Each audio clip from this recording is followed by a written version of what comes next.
Excited about tonight because the women are taking over. We're taking over. Come on, baby, tell them what's up. We are going to talk about what every woman wants in bed. Okay, well, tell me, I'm listening. Okay. Listen, just a little precursor. Y'all know we are in election season, right? And we got our little vote shirts on tonight. It's so important for us more than ever to get out and vote. Your voice matters. So tonight, my wife is leading. I believe in women taking the lead. And so I'm going to let her lead us. When we come back, she's going to tell us how important it is for a woman, for us to know what women want in the bedroom. We're going to let you know tonight that this is for educational purposes only. This is for mature audiences only. We prefer people who are married or seriously dating, who are considering marriage, because we want to give you the tools that you need for a successful marriage. So they should also do what? Also, make sure that you like and subscribe. All right. So we'll be back in just a few minutes because my wife is going to tell us what every woman wants in the bedroom. I'm listening. We made it through the test. Strength and need, love and sex. So tonight we're talking about what every woman wants in the bedroom. Okay. So I think it's important that when you're married that you need to not tell your husband, but be forthright with your husband and telling him, oh, this is what I desire, this is what I don't desire, this is what I like, this is what I don't like, and making sure that you are getting the pleasure that you deserve and you want in the bedroom. All right. I'm all ears. You know, I think most men want women to be a little bit more forceful, a little bit more verbal, because a lot of times men have to do all the chasing, all the initiating. So, yeah, tell us tonight, what do y'all want? Well, there are times that, when we're intimate with our spouses, that we want to make sure that as women that we're relaxed. Well, let's back up. That we want to make sure that our list is available to be intimate, with our spouse. Sometimes we have so much going on in our head or so much going on at home that we miss that opportunity to be intimate with our spouse, and we sometimes put it on our list as a to-do list, which it should never be a to-do list. But once we get that list cleared enough, we want to make sure that we are relaxed. We're in a relaxed state of mind, that there's not a lot of chaos going on, where we can just be fully present, with our spouse. Let me make sure I heard you right. You said you want men to know that women have a list. Definitely. And this list that is in your head sometimes prevents you from relaxing. It does. And what we can do as men is to make sure that the list is cleared. Yes. So you can relax. Absolutely. And there's sometimes on this list, it's not saying if you have 10 things on the list that you're going to do all 10 things, but you're able to alleviate some of those things so that you can make sure that you can relax, so that it can happen naturally, so that, pleasure can happen naturally. And another thing that every woman needs to know her own body. We can't tell our husbands what we like or desire when we don't know our own bodies. Yeah, we know some may know basic biology about our bodies and the functionality, but we really need to communicate to our spouse and to ourselves, knowing that, okay, this is what feels good, this is what doesn't feel good, this is how I would love to be touched, this gets me off, this does not, this sets my teeth on rocks. So we need to make sure that we know our own body and how things feel to our own bodies. Let me ask you a question from a man's perspective. So some young men were exposed to sexuality through pornography. Their introduction to sexuality was through porn. Okay. And porn is kind of one-dimensional. It's very aggressive, very rough. What do women really want in the bedroom as it relates to touch and aggression? What does a woman, the typical woman, want from her man in the bedroom that he may have missed from being exposed to pornography? With pornography, one, those are actors. Lots of cuts and takes. It's not real. What we want from our husbands is for them to be present, because sometimes the body can feel and do things to the spouse, but you're not thinking about your spouse, where you may be thinking about a scene that you may have seen in a pornographic movie, or something that you've seen on television that you're acting out in your mind, and you're non-verbally making that suggestion on your wife's body. So what you're saying to me is that women know when a man is not physically present in the moment. Absolutely. That his body is with you, but his mind is somewhere else. Exactly. So how do you discern that connection as a woman? I think it's a maturity thing and knowing your spouse, and then you could still communicate. Hey, are you here? Are you okay? Bring your spouse back to awareness. Bring your spouse back to you, back to their body, making sure that they're not living outside of their body per se in this act. How do you know when I'm present with you? What are some cues to let you know that I'm with you, that I'm locked in? Well, one, there's the movement. Then there's the talking, the sounds that are made, our communication that we're having while we're intimate with one another. That's how I can tell that you're present with me. But you made a comment about how do you tell if a wife wants it rough or soft, gentle, or slow. gentle. Yeah. I think that really depends, because sometimes the sex act can start off very very gentle, and then it could progress To what? to being more rough or more interactive. So again, I keep saying communication is key. So there's gears. So women have gears. We have so many gears. So it's not just cute and pleasant. Oh, just softly. Sometimes you want to be like what? Nigga, get you. What? Come here, tear it up. But I've told women, and when we teach, that we are like a crock pot. Mm-hmm. So when you put a crock pot on low, you don't cook a roast in the crock pot on high, because it's going to burn. And it's not going to be tasty. It's not going to be moist. I mean, it'll get cooked, but it's not going to be tasty and moist. So how do you get that thing tasty and moist? You gotta put that thing on slow. Let it marinate. Yeah. And where you just continue to be in the act, be present, and let nature do what it needs to do. And then the meat falls off the bone. Yep, it really does. I know a tenderoni. She's a sweet little girl.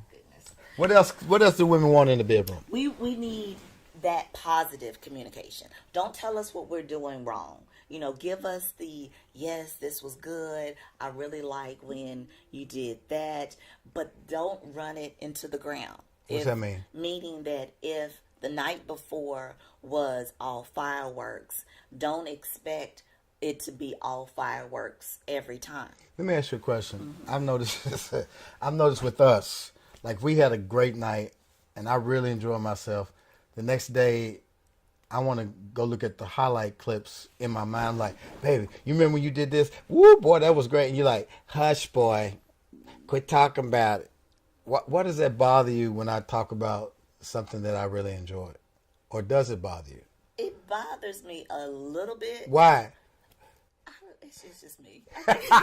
No, you gotta break that down, because we're trying, right, fellas? We're trying to understand what women want in the bedroom. So if you please me and I'm super excited about it, why does that bother you? Does it have anything to do with what you said on the last podcast? You said that lightning doesn't always strike twice.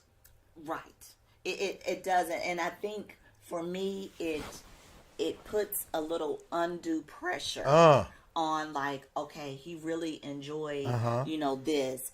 And because I know my spouse, I know you're going to want that same fireworks to happen the next time that we're intimate. And it may or may not. It may get a little bit there. It may exceed, but I don't want to put a false expectation out there. But I like what you said. Fellas, you know what I heard? I heard it may. Huh? There's a chance that it may. It's possibility. Right? It's possibility. But, okay. So communicate positively is what you said. Yes. So that means as men, we're supposed to give you positive feedback and not come in like, you do it too hard. What we can say as men is like, hey, babe, I like when you're gentle and, you don't use your teeth. Or on the other aspect, it's been 2 days, dog. What's going on? So how should I say it? Well, it ain't been no 2 days. I know, but you just lifted it up as an example. But what you could say is, hey, babe, it's is everything is everything okay? How you feeling? How you feeling? It's been a while, but again, that's on timing. You need to make sure that the kids are not falling down the stairs. You're not in the midst of trying to prepare a meal for everybody, making sure that it's a good timing to have. See if this is a good way for me to ask you. Let's say we haven't had sex in two or 3 days, and it's weighing on my mind and on my body, and I need to say something to you. Okay. So if I come up to you and say, hey, babe, how you doing today? Mm-hmm. I'm good. How are you? I'm doing good. Is everything going okay? You feeling good? How's your head? You got any migraines or anything? Mm-mm. Listen, I absolutely love being with you, and I know it's been a couple of days. I just want to check in with you, make sure you're okay, and to let you know that I really look forward to being intimate with you. You think we can get together tonight? Yeah, we could try. And that leads to the next. You may have to make a plan, for intimacy. Mm-hmm. We're all busy. We schedule doctor's appointments. We schedule lunch dates. Sometimes it may be in a season where you may have to plan for intimacy, which may not always be the case, but depending on the season that you're in, you may have to plan for intimacy. And so with that being said, you're like, well, yeah, baby, let's plan to, I'm going to try to get dinner on earlier tonight. Do you mind helping me with it so that we can, have some time together? Yeah, I can help you with dinner as long as we get some dessert. See, that's what I'm saying. I got you, baby. Whatever help you need, I got you. What's another thing that women want in the bedroom that every man needs to know about? Well, we need to make sure that you don't assume that we know what you want. So, in the act, we need to make sure that you're not assuming, oh, well, she likes this position. I keep going back to communicate. You have to really over-communicate, even during the act. Give me an example. Like, starting off in a position, like, okay, we'll turn on your stomach, turn on your back, get on your knees. Okay, well, can we ease into it? Unless it's one of those things where you want a quickie, you need a quickie, and then you're like, all right, come on, you got 10 minutes type of thing. So don't assume that she wants to be put in a certain position without asking. So what should the husband ask? Just like when you approach intimacy, you start out facing one another, and then you do the dance. You have the dance on. Okay, well, we're naked. Let's assume a position that we both agree upon. Whether that's going to be missionary, whether it's going to be one of the 99,000 positions. But yeah, I'm trying to get to how does a man know what a woman wants? By asking. Babe, what position we're going to do it tonight? Well, no, you're not going to just come out that and say it that way. You're going to have the conversation, and hopefully, prayerfully, that you're you're gonna know which position to go into. Oh, you making this so hard. You making this so mysterious. It's not mysterious. It's not so mysterious. if I say to you, "Hey, baby, how you want it tonight?" Is that a safe way to ask? That's a more gentle way. Yeah. Like what we've kissed, we've danced, we've romanced, yeah. and we're getting ready to make love. And I ask you, how you want it? You want it on your stomach, on your back? Yeah, I mean that's a more gentle way to do it, as opposed to instead of sitting there praying. Let me see, Lord, what is my? or coming up like, all right, do this and put you in this position. So another thing we need to make sure is don't wait until you're at a crisis point where you haven't been intimate in a while, and there's no communication that's going forward, knowing why you haven't been intimate in a while, and you just try to have sex to appease the person. This reminds me of a couple that one time we reached out to them and we said, hey, we're having a marriage retreat. Y'all should come and be a part of it. And the husband's response was, our sex life is fine. We good. We don't need no help. You don't wait until you get in a crisis to improve upon your game. Mm-hmm. What if Michael Jordan said, my game is good. I don't need to practice. Michael Jordan had a strength coach. Tiger Woods has a golfing coach. I hear what you're saying, baby. Don't wait until your relationship gets in crisis before you reach out for help. Exactly. Because it's all about having the tools that you need when you need them. I want to become in everything that I do, I want to become a better person. I want to become a better leader. I want to become a better father, better husband, and I want to be a better lover. Mm-hmm. And so every class, every book that I can get my hands on to please you and to make our love life, sex life better, I want to improve upon that. And what I hear you saying is women don't want to wait until the love life gets in a rut before we go out and get some help and tools on how to make it better. Absolutely. And I can't say enough that there are going to be times when things are not where they 100%. Mm-hmm. Our bodies change. We're both going, you're both going through the change. There's there's aging parents that we may be taking care of. There's grief you may be dealing with. There's so many things that affect a woman's body indirectly that will affect her love life with her husband. And so just be forthright with your spouse. And when you're having the pillow talk in the mornings or in the afternoons when you're checking in with one another, or even at night, be transparent with your spouse and let your spouse know what's really going on. Yeah. I was reading an article by Sarah Bright, a sexologist from the UK, and one of the points she made that she wants men to know that women want to express is, don't think everything is on the menu. What do you think about that? Don't think everything is on the menu. What do you think she meant by that? Well, that could go a lot of ways. It could be different sexual positions, different sexual acts. Just because you've been married for X amount of years, don't think that this is okay without having that conversation, making sure that you're both comfortable. And even with this whole menu, everything, what does the Bible say? Everything that is permissible. Everything is permissible, but not everything is beneficial. Right. 1 Corinthians 13.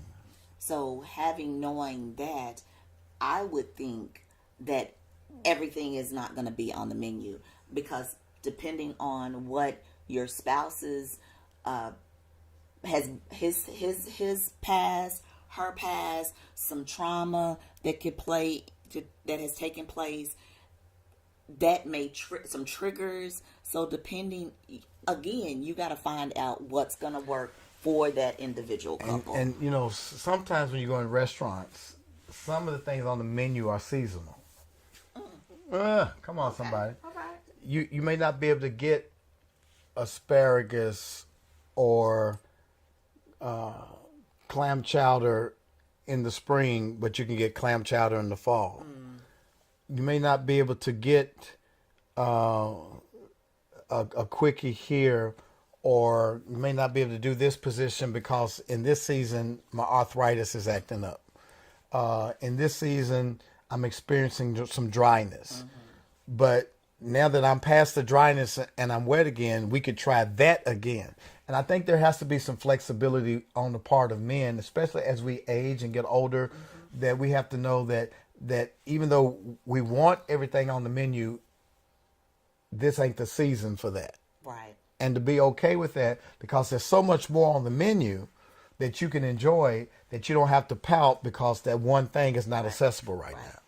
And even if it's a seasonal vegetable, I'm going back to the analogy you use, there's sometimes you can substitute something in that season because your body may not be responding or acting accordingly like it did when you were 20 and you're 55.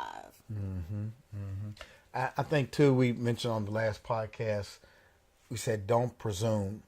And for me, what that means as a man is we cannot presume that what worked in the past, what brought lightning and flashing thunder, or flashing lightning and sounding thunder before, may not work again. Right. And the beauty about being married for a long time, being in a relationship in a long time, is that you have a chance to try different things and not get stuck on the same old thing. Because after, nobody wants to eat chicken every night. Well, you do. I like chicken. That we want variety. We got to mix it up. So you can't presume that what has always worked will continue to work. Is that something women want men to know? Absolutely. Because when we were 20, when we first got married, our bodies could do different things. You know, every time you get another zero behind your age, something doesn't work the way it used to. And in our minds, we would like to think that it's continuing to work, but our body is saying differently. Sarah Bright also mentioned that women want men to know, to appreciate quality. What do you mean by that? She was referencing how it's not how long we do it or how frequent we do it, but the quality that we put into the love act itself. So the kissing and the touching. I think a lot of women, from what I know from you, is that women want to be touched like it's the first time. Like the touches need to be intentional and soft. You know, just take your time with my body. The quality of your kisses. You know, don't rush through the kisses. I love to taste your lips, your tongue. The quality is more important for a woman than I think it is a man. Men, sometimes we are so quick to go to orgasm and go to sleep, eat our turkey sandwich and go to sleep, that the woman is left there wanting, like, really? He touched a fraction of my body. I'm still yearning for more, and he's asleep. So am I right or wrong that quality is important for women? You're right that quality is important, but I think it's not even say, but always it's the whole package. So it's not just when we're getting ready to, go to bed, or, we're getting ready to be intimate. I think it's that total package of all day where we want that quality to be loving. We don't want it to be where it's been intense all day and now you're thinking, oh, it's 8:30, it's time for, intimacy time, it's sexy time, and you think that switch is just gonna automatically switch over. It's almost like what I can't think of but Battlefield of the Mind. Joyce Myers. Everything for a woman starts in the mind. So if our mind is right, our bodies will follow. It's almost like what my Pilates teacher says, that where your eyes go, your body goes. So we need to make sure that our mind is in a good frame, and then our body is going to follow. What about this idea or notion that because we're so busy, especially as we get along in life, some with small children, some with careers, that a woman thinks that sometimes you need to plan for sex. Does that take the romance and the fire out of it if you got a plan for it? Depending on that season.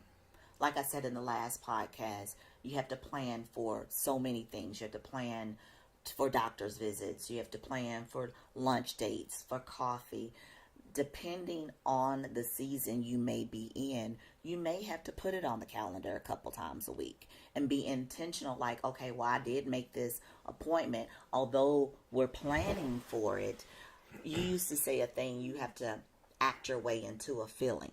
And so starting off, it may not sound so romantic that you're planning, but your body should follow once you are in the act. Like, okay, I know we plan for it, and yeah, we don't have the roses and all the things associated with this, but I know this is what my spouse needs in this season, and this is what's going on. So let's put it on the I calendar. think planning can actually be good because there's an intentionality that comes behind the planning. If you're knowing that you're going to be making gourmet sex on Friday night, as a man, I'm getting my game together. I'm gonna have my flowers. Okay. I'm gonna have some oils. I'm gonna get some lingerie. I'm gonna make sure you are good. Your list is clear. So there can be some benefit in planning ahead. Okay, I see that. Yeah. I see that. But we just want to stop by tonight and to share with you guys what women want us to know. And I hope, fellas, that it helped you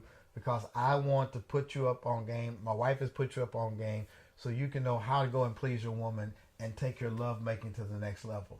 We also want to remind you again, it's time to get out and vote. We are in election season. It's crucial. Our democracy is hanging in the balance. Our children's future is hanging in the balance. We need somebody who is sane, somebody who is for the people, somebody who we can trust in that Oval Office. Please get out and vote. Our lives depend upon it.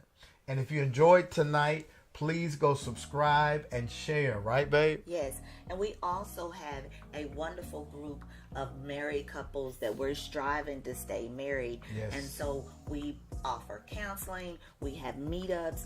If you are interested in being a part of our inner circle, please go to theedencircle.com and check us out there. Yeah.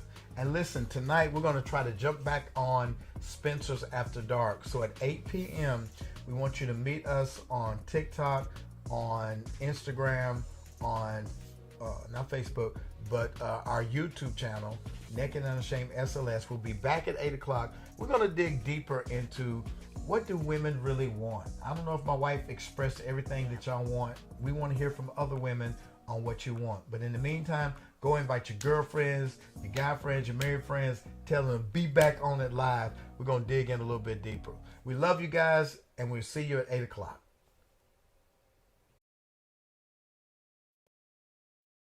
What's up, everybody? Hello, everyone. Baby, we are back. Woo, how many episodes has it been? It's been A lot of episodes, and we've been having fun on all of them. But tonight is probably going to be one of the most interesting conversations we've had in a while. And Rhonda and I are daring to step out of our comfort zone to have an honest dialogue around something that's really been taboo in the Christian community. And that is the subject of masturbation, self-pleasuring, if you will. I believe it was a tweet that says, I touched myself. And a lot of Christian folk have a problem with touching themselves. Why is that? We want to talk about that tonight. So if you want to find out, is masturbation right or wrong? You're in the right place at the right time for Naked and Unashamed. Stay tuned. We made it through the test. Strength and need, love and sex.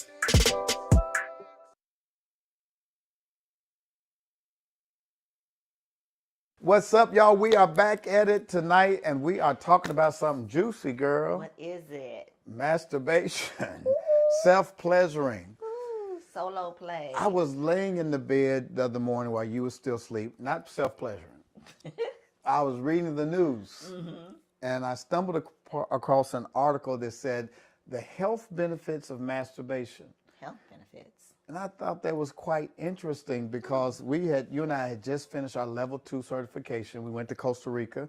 Shout out to Amina Peterson, our teacher, who taught us about how masturbation was a tool to help people to get back in touch with their own bodies. We talked about sensate focus, how people, we need to teach people how to get in contact with what does it feel like to touch yourself. And masturbation was one of the things she mentioned about how you can get in contact with your body. And it's interesting in this article, it talks about how solo time, self-pleasuring can impact your relationships, your mood, and watch this, even your physical health. Oh, wow. Does that seem surprising to you? It seems very surprising. It seems very surprising because you're thinking about self-pleasuring and all those aspects of your mood, your health, increasing intimacy in your relationship. That's a lot. It's a lot. But it was so intriguing. I was reading in this article and it says, sexually speaking, no two people are alike. Right. We're all different. Everyone has different experiences, different preferences, and turn-ons. But there's one activity that's been around for millions of years that's still ubiquitous to us today, and it's the art of masturbation. No matter your age, gender, or life experiences, solo sex can feel good. And believe it or not, it actually has a lot of really great health benefits. From boosting your mood to improving your sex life, masturbation can be physically and psychologically beneficial. Dr. Renita White, medical doctor, board certified OBGYN with sexual health care company called Honeypot, she says this.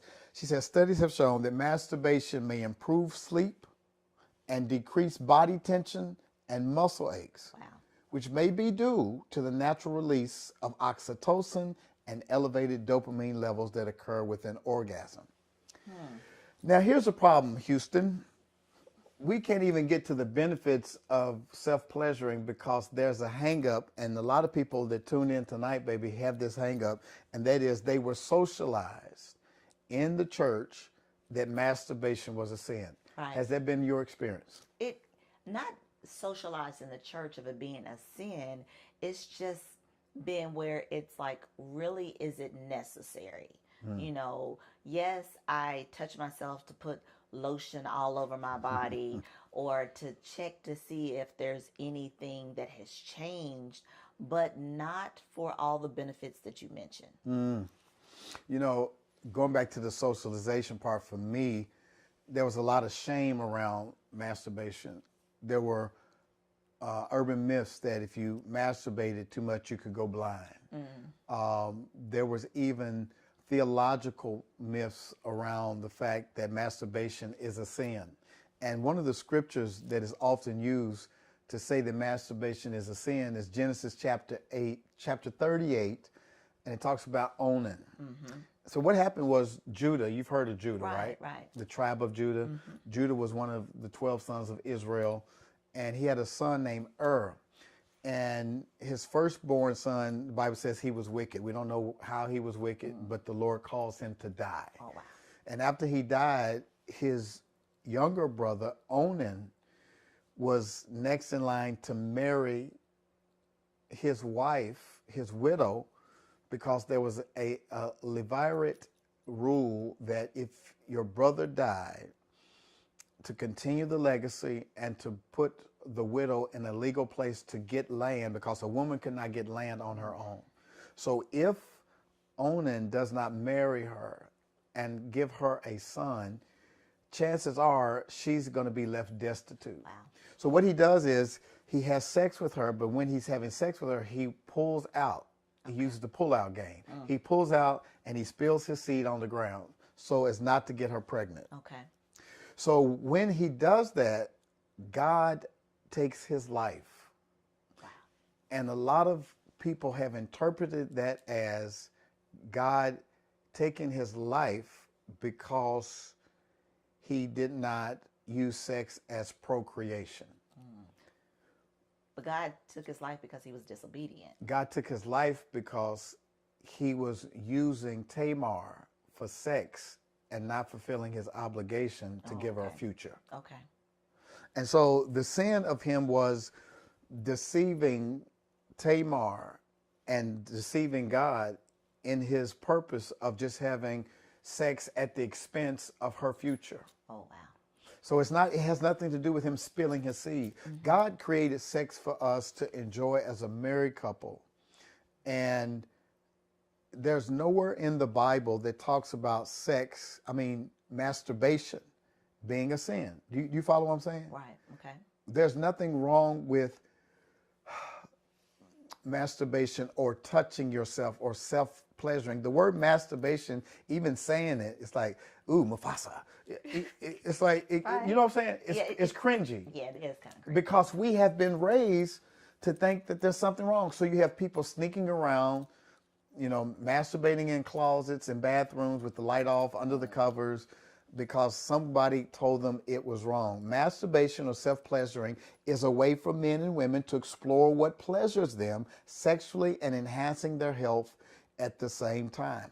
Did you remember what we learned in our studies last week about how babies have been seen in utero actually masturbating? Right. They're seen when they're taking the ultrasound that they've been able to capture sometimes a male and a female either, touching themselves. You can see little babies sometimes when you're changing their diaper. They'll reach down and the little boys will be tugging at their penis, or the little girls will be touching their vulva, because babies love cuddling, they love warm blankets, and they get pleasure from touching themselves. There's nothing wrong. If you look at a little boy, if you go catch a little boy sleeping, you wake him up in the morning, his hands is down in his underwear, right? Or if you catch a grown man watching the ball game. The thing is that it's natural. Salima Noon, a sexual health educator in Vancouver, says babies touch their genitals because it feels good and brings them comfort. Sometimes it's even been seen, like I said, in utero or ultrasound where babies are touching themselves. Oftentimes people masturbate, watch this y'all, to achieve orgasm and feel the release of endorphins, which lead to high levels of pleasure. Physically, during an orgasm, rhythmic contraction of the pelvic muscles as well as the uterus and anal regions occur, and certain neurotransmitters and endorphins are released. Babe, speak about what is this feeling, this feeling that's released through an orgasm that is so beneficial, just an orgasm in general? Well, normally when you're having, an orgasm, those neurons the endorphins are released, and that is considered the feel-good hormone, correct? The dopamine. Yeah. So when an orgasm has peaked and has had, then there's a feeling of calm, connectiveness, euphoria, and then sometimes it's brought on by a little rest. And research shows that masturbation can allow for exploration of one's sexuality and help people learn about their bodies. And that's what we want people to do, to get in tune with your bodies. And so a lot of Christians will say, well, how can you do that and not sin? Touching your body is not a sin. When we lust and covet somebody that doesn't belong to us, Right. that's where the sin comes in. Correct. But masturbation, for the purposes of getting in touch with your own pleasure, with your own skin, your own feeling, we're trying to get people to come into themselves and not need external stimuli. Okay. So if you are thinking about what feels good to you, that's not a sin. You're not harming anybody. You're not coveting anybody.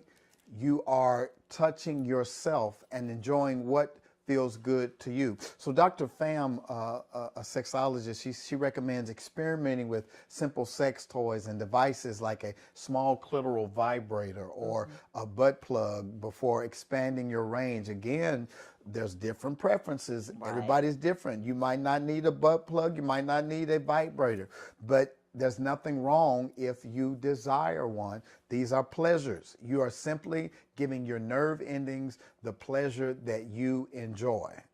You might also want to use some lube. Why is that important? Oh, because of the friction on the skin, and you don't want to irritate. It's very soft tissue. So What is very soft tissue? around your anus or in your vulva is very soft tissue. And on your penis. And on your penis. Because what you don't want to do is all of the friction from rubbing your hand across your vulva or your penis. You can cause an abrasion or some tears. Those micro tears, correct. So you really need to think about that. Be intentional around it. So I want you in the room with us. It looks like we're by ourselves, but really there's some experts in the room because this article is written by women, mostly women physicians. Dr. Renita White, medical doctor, is a board-certified OBGYN with sexual health care company, The Honey Pot. Dr. Tiffany Pham is a medical doctor, a board-certified OBGYN and medical advisor at Flow Health. Aaliyah Moore is a PhD, is a certified sex therapist. Nan Wise is a PhD, is a cognitive neuroscientist and certified sex therapist.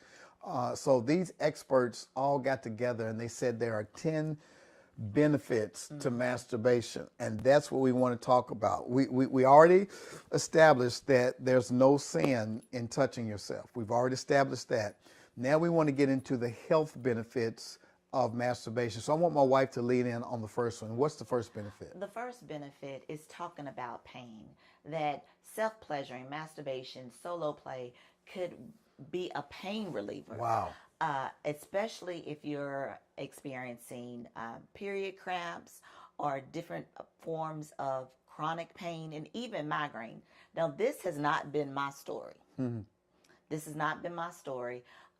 I can remember talking to my neurologist because I had a migraine-induced orgasm. No, an orgasm-induced migraine. Did I say it the right way? A migraine-induced.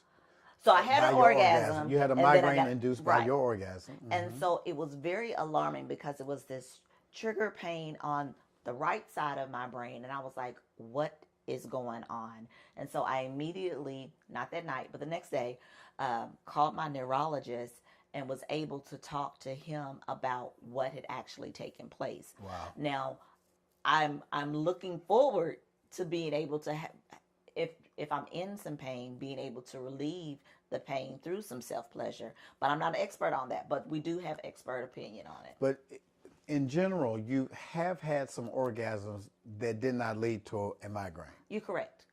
And those migraines, those orgasms that were not associated with migraines afterwards, what release did you get from that? The release, well, most women know what an orgasm feels like. A lot of women don't. 80% of women cannot experience an orgasm through penetration. Correct. That's through that technique. But as far as what I felt is, this feeling of euphoric, but it was kind of short-lived because I didn't get an opportunity to just bask in the orgasm, because then, you come along. You got to take care of me, right? Right.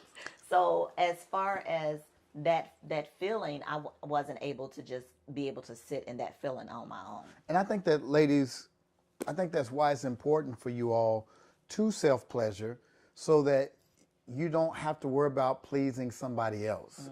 You can just sit with that orgasm and bask in the orgasm because, to my wife's point, the first benefit of self-pleasuring leading to an orgasm is that during an orgasm, the body releases endorphins, which are neurotransmitters that work as natural pain relievers.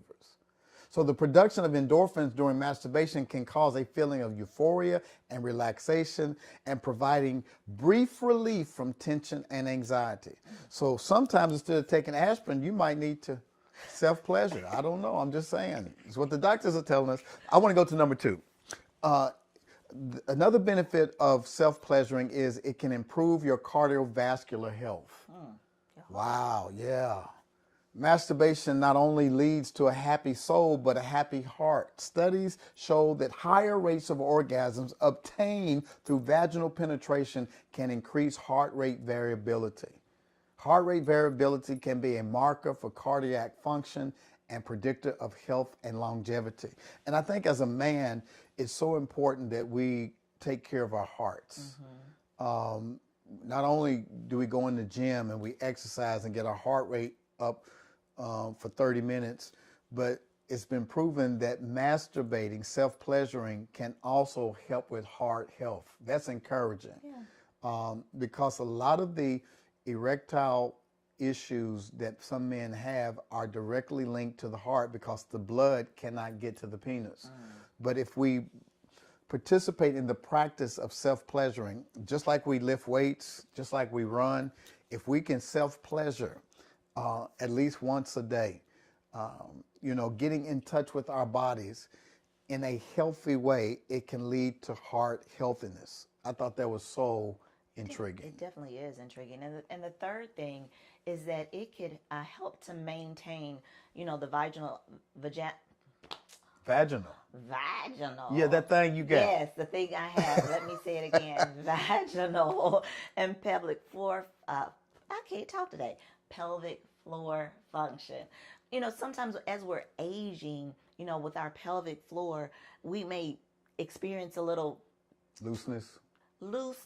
or and where we're like, oh my goodness, what is going on with my body here, it's failing me. But solo play can have a positive effect on the overall health of your vulva and pelvic floor, which are incredibly important to your overall sexual function. So the stimulation of the clitoris and the vaginal penetration increases that blood flow. And so the oxygen to the pelvic floor, which is the vagina and or the technical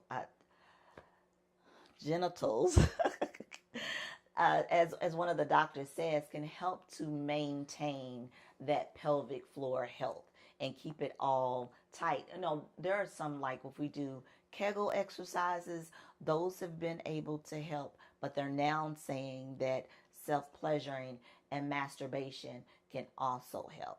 Ladies, it's like lifting weights for your vagina.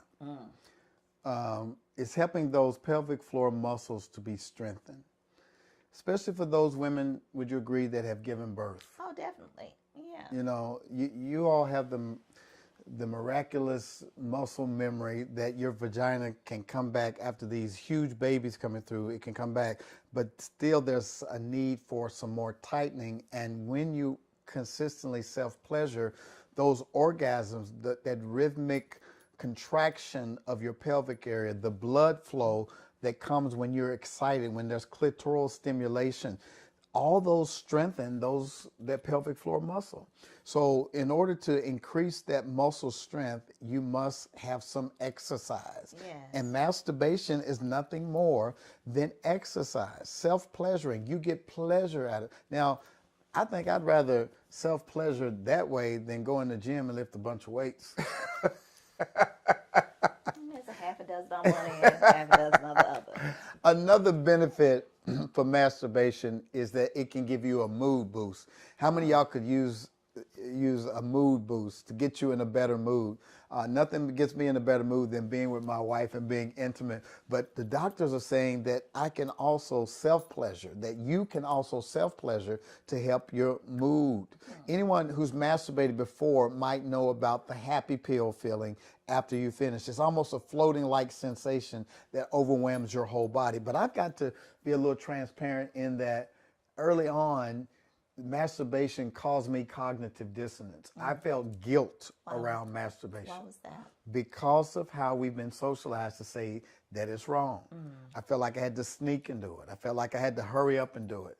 And that just set up this bad cycle of masturbating and then feeling guilty. But now that I'm older, now that I have a better understanding of my sexuality and my theology, my sexuality and my spirituality are now integrated to the point where I don't feel like I'm doing anything wrong.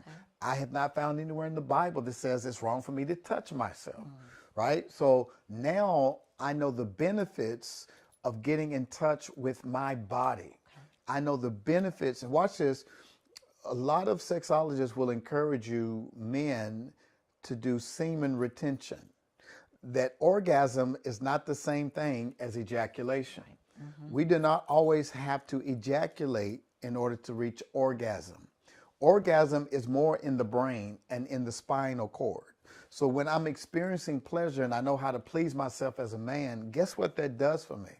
it not only puts me in a better mood, but it also gives me information about how I like to receive pleasure. So I can come back to you and say, babe, can you touch me this way? Okay. Can you pleasure me this way, because this is where it feels the best for me. But I never would have known that. And it also teaches me a discipline of getting to the edge of ejaculating and being able to pull back. Because men, whenever you ejaculate, it also causes a decrease in energy.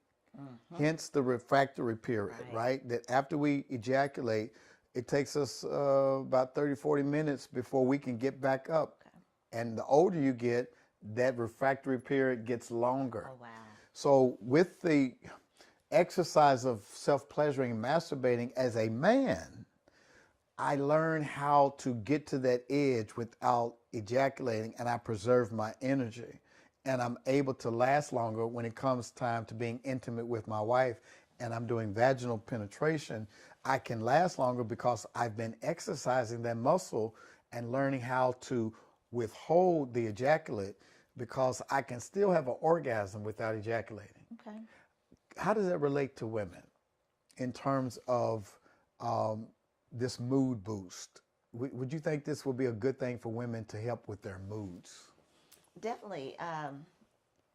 Again, as we begin to age, you know, one of the things that happens with menopause is that we have what's called like a brain fog. And so I could see where, you know, self-pleasuring, especially if you do this in the morning, could give you that, help you get up and go. I don't know if you women like me, after I've had an orgasm, then I have more energy. Really? And so that allows, if I had an orgasm in the morning, then I could, that would be my happy pill for the morning time to get some work done, as opposed to dragging into work or dragging to my desk to get my day started.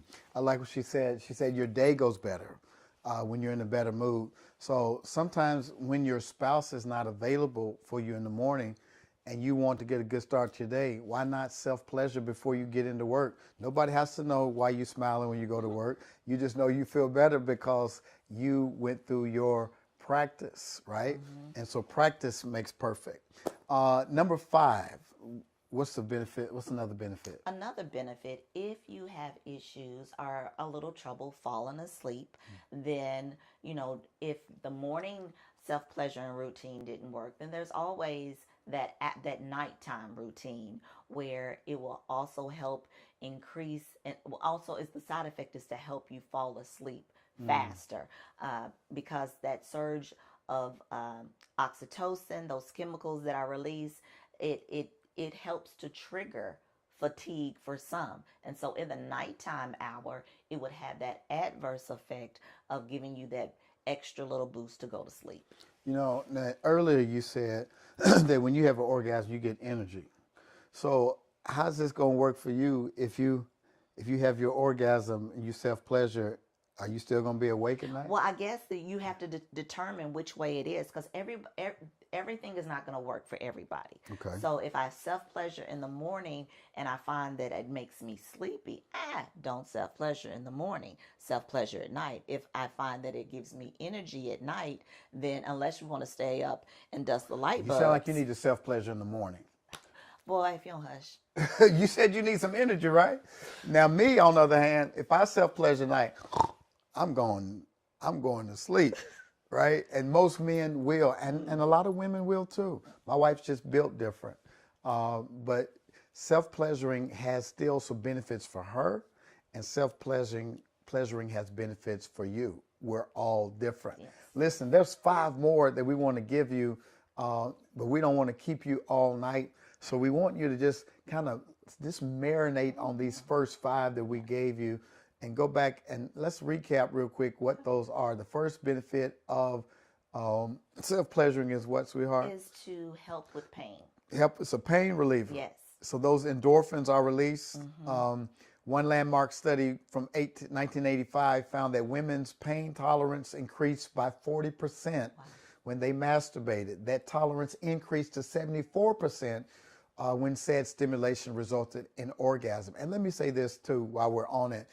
You don't self-pleasure with the goal of orgasm. I was just going to say that, right? The goal of masturbation is what? What I said. It's to get in touch.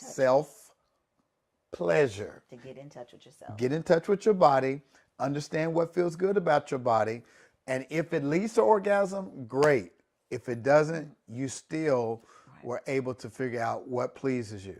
The second thing we said was it can improve your cardiovascular health. Again, one of the most important things to great sexual health is great heart health, because the heart regulates the blood flow. That blood flows to your genitals, and that's where you get the pleasure from, is when you are engorged with blood and those nerve endings are extra sensitive. Thirdly, the third, it will help maintain vaginal and pelvic floor function. You said it, so yay. It's helping that blood flow to that area. And then it also can give you a mood boost. You need a good mood. You need that happy pill. Pleasure yourself. There's no shame in pleasuring yourself. And then lastly, it can help improve sleep. Amen. We're going to find out. We're going to find out tonight. We're going to experiment tonight and see if she goes to sleep afterwards. I got some stuff to do. You got some stuff to do? Well, I guess, you need to self-pleasure. Listen, y'all, we appreciate you so much. I hope this is helping. Y'all, the only thing Rhonda and I are trying to do is to try to take the shame out of your marriage. Right. There is just too much misinformation about sex, about items like the topic we're talking about tonight, masturbation. It has been a lie that it's a sin to touch yourself. We're walking around with all this shame for no reason at all. We want to liberate you from shame so you can be what? Naked and without shame. That's all we're trying to do. So I'm pretty sure that you're going to have some questions that come up. If you want to email us, you go to drstacy.lspencer@gmail.com and email us the questions that, watch this, you might be embarrassed to ask on this YouTube channel, but we're not embarrassed to answer your questions. So if you send us a question, we will respond to that. Is there anything else you want to tell them before we leave tonight? Oh, did we mention that we're all sold out of our Sold retreat? out of what? Out of our retreat that's going to take place. Yeah, Loving the Bluff, we sold out. Yes. That's a good thing, and not so good thing if you want to come, but don't worry, we got you. We got some great stuff coming through the year. But we got 25 couples, yay, that are signed up for Loving the Bluff June 7th through the 9th. And listen, if you still want to come and kick it with us, you can still do that by going to, watch baby, listen, you can still go to 901 Live. Yes, absolutely. Can they do that? They can. Yeah. There are still tickets available because we're still going to go out and hang out and do a little date night that night for 901 Live. It's an R&B showcase hosted by Dr. Derek Payne and his wife, Darkest Payne. And it's going to be a lot of fun. So you'll still be able to come hang with us. So if you're in Memphis on June the 8th. That's the 8th. That's Saturday. That's Saturday night.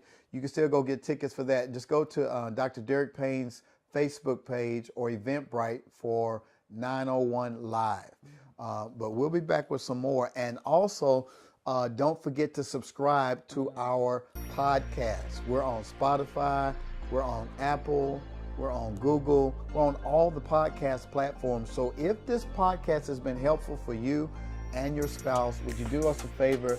Write a review, like it, subscribe, and share with 3 other couple friends and say, you need to check this out. These couples are courageous and they're talking about stuff that I didn't think Christian folk could talk about. Why can't we? God created this for us to enjoy. And doggone it, if we're going to stay married for life, we're going to do just that. We're going to enjoy ourselves sexually, we're going to be erotically conscious, and we're going to be naked and unashamed, and ain't nothing y'all can do about it. All right, please, please, please share. Come back for part 2 next week. We got 5 more benefits to self-pleasuring that you do not want to miss. We'll see y'all next time. Hey everybody, we are back. It's the Spencers. We are here with Naked and Unashamed, our podcast. We're so glad that you stopped in. And for those who's tuned in to our master class last week, we appreciate it. Hope that you are able to come and be a part of that marriage retreat. We'll tell you a little bit more about that. But tonight, we want to talk about the question, babe, does size really matter? Did y'all know that men struggle just as much as women do about their body? Am I tall enough? Am I too short? Am I too fat? Am I muscular enough? But also, babe, I think men also struggle with their equipment. Equipment You know, in the garage. the tools. The toolbox. The tools that help them get in the garage. Okay. We're going to talk about does size really matter? Not just for men, but women. So stay tuned. We'll be right back. Have you ever wanted to take your love life and marriage to another level? Ladies, do you want to bring romance back to your relationship and get that old thing back? We got you. It's time for our second annual Naked and Unashamed Marriage Conference called Love in the Bluff on June 7th through the 9th at the beautiful Hyatt Centric Hotel overlooking the mystic Mississippi River. We will be leading one of the most exciting and engaging marriage retreats you've ever experienced. At Love in the Bluff, we will be teaching you and your spouse how to be, building intimacy. We want to show you how to restore that erotic connection between you and your spouse. L is for liberating fantasies. How do you ask your spouse for the love you've been dreaming about? And the U is for unveiling communication. We want to teach you how to turn towards each other and not away from each other. The F is for fueling desire. We want to teach you some tantalizing techniques to put fire back into your lovemaking. And the other F is for fun and playfulness. We are going to have some interactive playtime to teach you how to enjoy each other and rediscover how to pleasure your spouse. All this will take place in the Bluff City at Hyatt Centric Hotel, where we have a block of 20 rooms. There will be a rooftop party that Friday night, and we will be dancing the night away. And then when it's all over that night, we're going to send you back to your rooms for some playtime with the goodie bags that we're going to give you after registration. Now, on that Saturday morning after breakfast, we will have our time of work and play as we go over new material to take your love making to higher heights. On Saturday night, we will be attending one of the most amazing showcases of R&B talent in the Mid-South area. We've partnered with 901 Live, hosted by Dr. Derek and Darkest Pain. It's going to be amazing. Y'all know Rhythm and Blues started in Memphis. Then on Sunday after checkout, we will have brunch at Sugar Grits. It's a time to take your love on top and meet us for Love in the Bluff. This retreat will sell out, and you can go secure your spot today by going to drstacyelspencer.com and register for Love in the Bluff. We hope to see you and your spouse in Memphis for our 3-day Naked and Unashamed Marriage Retreat. We will see you on top. All right, y'all, we're back. We're asking the question, does size really matter? Babe, I've been doing some thinking, doing some reading around this subject, and it is startling to know that men struggle with their body image as much, maybe if not more than women do.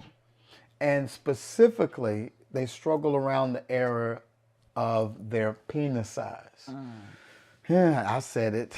Men have thoughts around their penis size.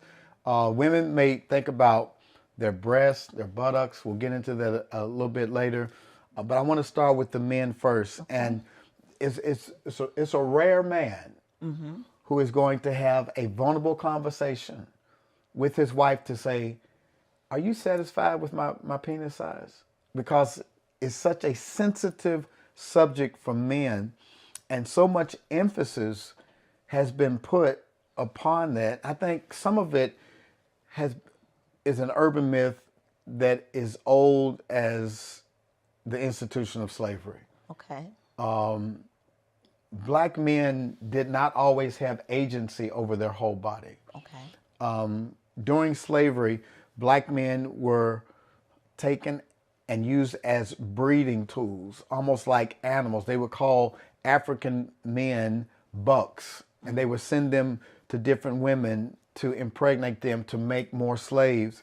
And then also there was this insecurity from white slave owners that they feared that this buck would get a hold to their wives. So they kept the Southern Belle up in the ivory towers to protect her from the buck. And then when men would try to run away or be rebellious, and they would lynch them.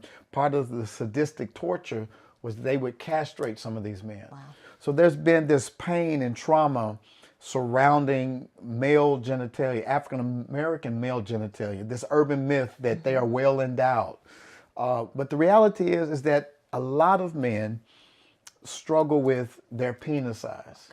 Have you ever heard any kind of discussion amongst women about the importance of penis size? Does it even come up?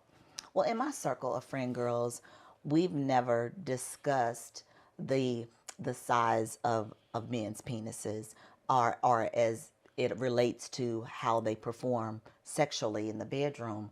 So I think men's penis sizes are so very different from one man to the next. So we can't tell that whether someone is well endowed or not. Because what's the old myth of, well, the saying, it's not the size of the boat, it's the motion in the ocean. So, It's all about how you use what you got. absolutely, absolutely. I think some of the myths have been perpetuated too by pornography, because in pornography, the director is going to find someone who's well endowed, and people begin to. If you watch pornography and get addicted to it, you get a distorted view of sexuality because you think that the average size is the size of the people you see on the screen, which that's not the average size. The average penis size erect is 5.1 inches, right? The average penis size is 5.1 inches. Now, in these other flicks that you may have seen, it may be 8 to 9 to 10 inches. And if you get that in your mind, you're going to think, what's wrong with me if I'm not that size? Right.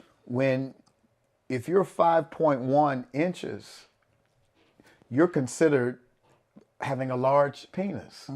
And so, again, I think you bring up a great point. It's not about penis size as much as it is about your heart size. It's about chemistry. It's about the connection that you have with your spouse. Absolutely. It's about, like you said, the motion in the ocean. Now, what does that mean for you as a woman when you talk about it's not the size of the boat, it's the motion in the ocean? What does that mean for a woman? I kid and say it's... Hey everybody, it's Spencer stopping by. We got some exciting news. Eden Circle is back open. That's right. We have a Inner Circle program that helps you to take your marriage to the next level through some personalized mentorship. There's two things that are needed in order for your marriage to make it. You need some great coaches. Rhonda and I have been married for 30 plus years, and we want to share with you some of our experiences. And then you need a community of people who are trying to stay married. Wouldn't it be great to share ideas and to build stories together with other couples who are trying to make it? Baby, tell them the benefits of being in our circle. Some of the benefits of being in our circle is, like Stacey said, the mentorship, the counseling. We have master classes, quarterly meetups. We have fun together. We teach different techniques because we believe in the sanctity of marriage and we want to keep married people married. And if you're going to be married, you might as well have fun doing it. We want to help you to show you how to have fun, how to take your lovemaking to the next level, your communication, and to help you in spots when you get stuck, to help you get out of those ruts by coaching and mentorship. So simply go to, listen, if you want to be a part of this circle, go to www.theedencircle.com and register today. We want you in our inner circle. The motion in the ocean, but it's more than penis size. It's the connection of heart to heart. It's being able to have intelligent conversations. It's having that connection, those heartstrings, being equally yoked. You know, all of those things play into not just being a good couple, a loving couple, a successful couple, but also it transfers over into the bedroom. So if you're happy with your partner in other aspects, the sex part, the size of his penis will not matter. It will not matter. And there are transferable skills in the event that, let's say that the motion in the ocean is not motioning. there are things you can learn to make sure that you're pleasing one What another. are some of those things? Some of the things you can learn are different techniques, trying different positions, just being in tune with your spouse, knowing what your spouse needs and what feels good. Yeah, there is more to it than just penetration. Absolutely. And even with that, if you know that most of the nerve endings are around the opening of the vaginal canal, Right. it's not so much about how deep you go, it's how well you please those nerve endings around the opening. Right. So whether that's oral or whether that's you staying around the opening, you don't have to be super long in order to enjoy the quality of the lovemaking. And as a matter of fact, many Taoists will tell you that it's about healing love. It's about transferring energy more than it is pounding flesh. Right. And when you can make that heart connection and you're exchanging that energy and loving each other, that is more meaningful than how big you are, how deep you go. It's more about how long, what's the quality of the time we spend together, right? I was also reading about some men that may suffer from erectile dysfunction, and that comes along with age too. Like when you get in your 40s and your 50s, your testosterone level starts to drop, and you may not be able to hold an erection like you used to. But one of the things you can do, men, is to go get some hormonal replacement, some testosterone supplements to help you maintain that erection. But it's also something called the soft entry, where men who may have some erectile dysfunction issues, you can enter in either halfway hard or soft into the vaginal canal. And what the Taoists would teach you is that you may enter soft, but you're going to leave hard. Okay. If you, once you are able to go inside your wife and you begin to love and exchange that energy, chances are you're going to get hard. The older you get, the more time you need spent on helping your husband to reach erection. There's things that you can do to enhance that, like working out. Foreplay. Yes. Oh, that's so important. Very important. Talk about that. Foreplay is so important in a relationship, especially when you get to the end of the day and that expectation is there of we're going to have this nightcap, meaning we're going to have sex. Then you both need to be in that mind frame, whether that's taking a bath or shower together, lotioning up all over your body, not just from your ankles up. I mean, everywhere. And that may be some oral stimulation on both parts, some talking, some rubbing, just some being in tune with one another. Now, that oral stimulation is so important for men, especially as you get older. Okay. Because when we're younger, our testosterone levels are going through the roof. We're around 1,200. But when my testosterone started dropping, it went as low as 200. Now it's around 700. But what's needed as you get older is more stimulation, direct stimulation to the penis, because when you're younger, you be in math class and your teacher asks you to come and work a problem. You're like, no, ma'am, I don't want to get up, because you just have these spontaneous erections when you're younger because your testosterone levels were so high. We long for those days when we get older as men. It doesn't, as Eddie Murphy used to say, it doesn't get hard when the wind blows. But when you blow on it, the erection that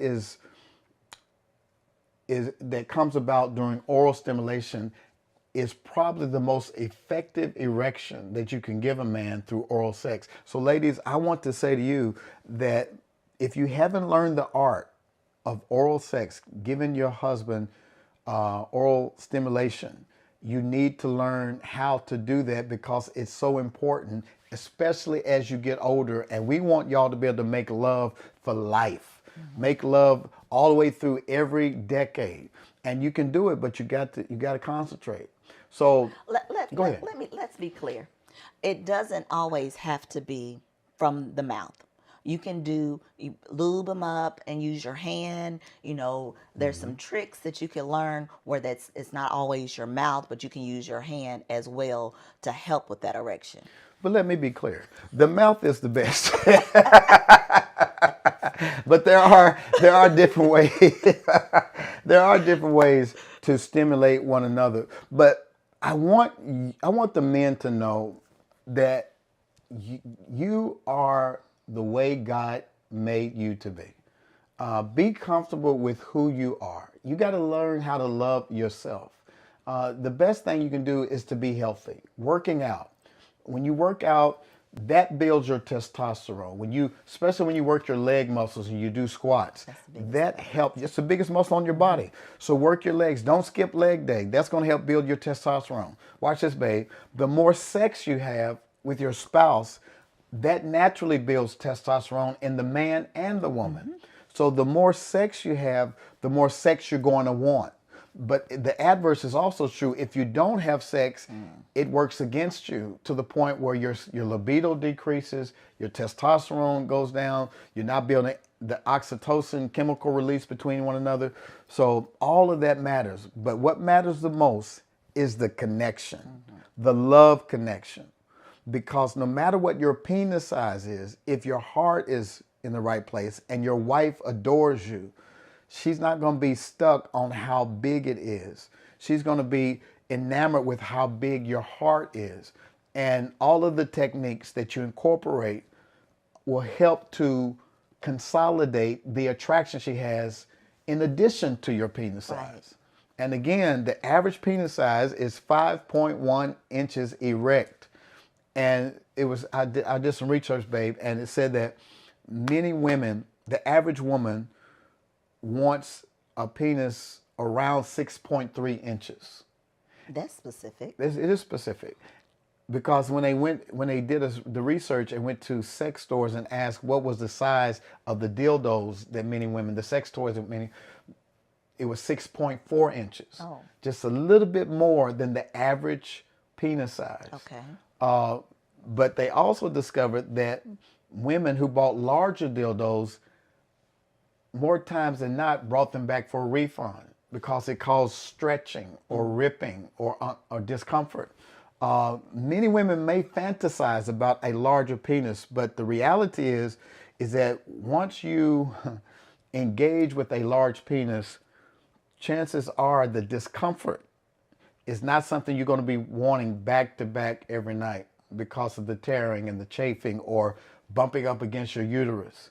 But the average size that women said that they want was 6.3. And I think as women age, our bodies go through the change. You were talking about how men may need to go and get hormone replacement or testosterone shots. We as women go through menopause, and that normally starts around 40.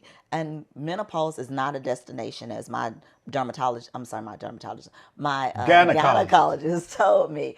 It is until we are no longer on this earth. So there will always be some type of symptom, whether that's dryness, mood swings, all that. But what I'm saying is, regardless of the size of your spouse's penis, you can still experience the chafing and the tearing of the walls, because when you get older, the lining of your walls no longer is thin. So we're not shedding them because we're having a cycle every month. It's thinning because we don't have the estrogen is depleting. Mm-hmm. And so we need extra. We need that lubrication. We need the extra time stimulating whatever it is. Whether, mine is different from other women. I like to be touched all over my body, not just honed in on one particular spot. So make sure, men, that you are loving your spouse totally from the top of her head to her toenails. Mm-hmm. Mm-hmm. Okay, but get my toenails. Oh. Not right now. Yeah, it's important, and what I love about you is that you love all of me, and I love all of you. And we have reached a point after 30 years of marriage where we can talk about these things. Right. And I think that's another thing that's important for men, to communicate with your spouse, to ask your wife, does this please you? Right. Do you like it when I go deep, or do you like it when I'm shallow? You know, do you want me to go all the way in or just stay in? Do you like circle? All of that, that's so necessary, because your wife should be your focal point in terms of what pleases her. Not what you saw on some porn site, not what you saw in the movies, not what you talked about in the locker room. What works for you and your wife? That's the most important piece. Does size really matter?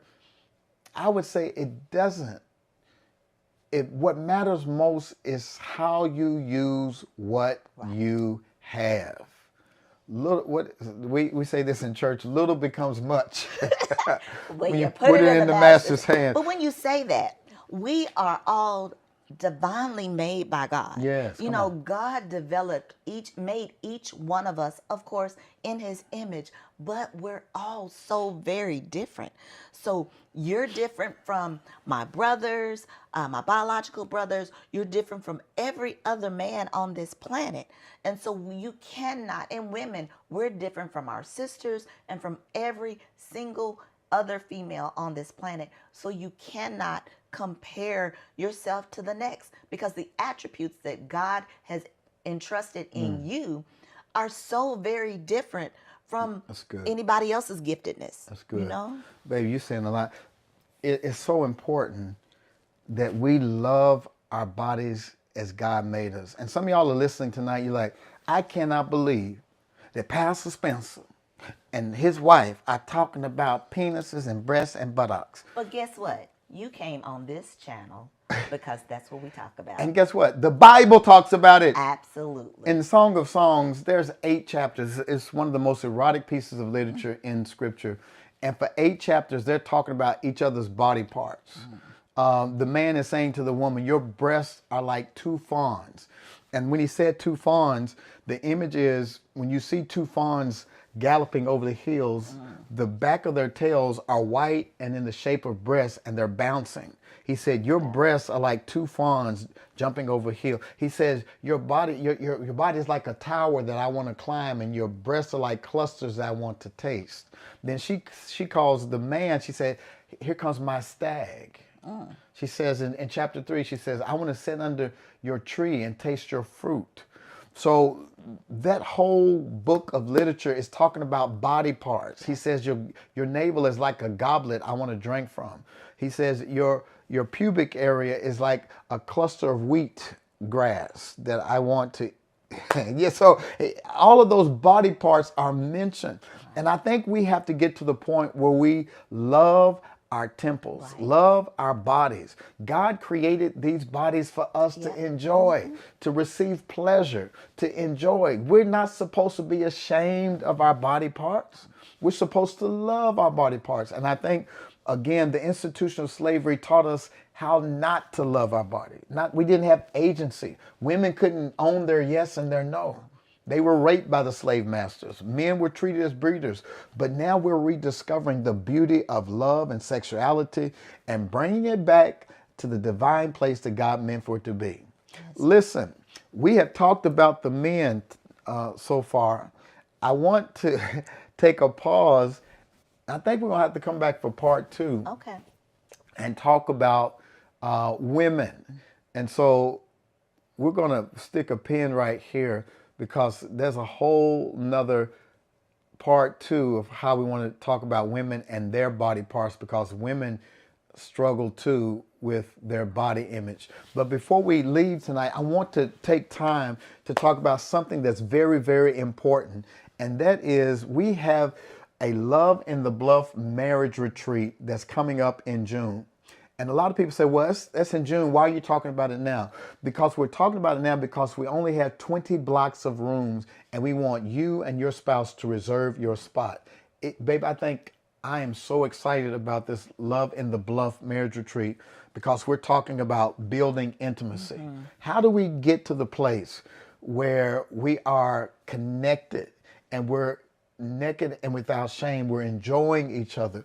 We want to put that spark back in people's marriages. Absolutely. Liberating fantasies so that you're not ashamed to share things that you may be thinking, but you might not act on them, but you're communicating that to your spouse. And I mean, you might be sitting on something that your spouse wants to try, but neither one of y'all are brave enough to say, you know, I always wanted to do it on top of the dryer. And your husband's like, hey, that sounds good. Let's go in the washroom right now.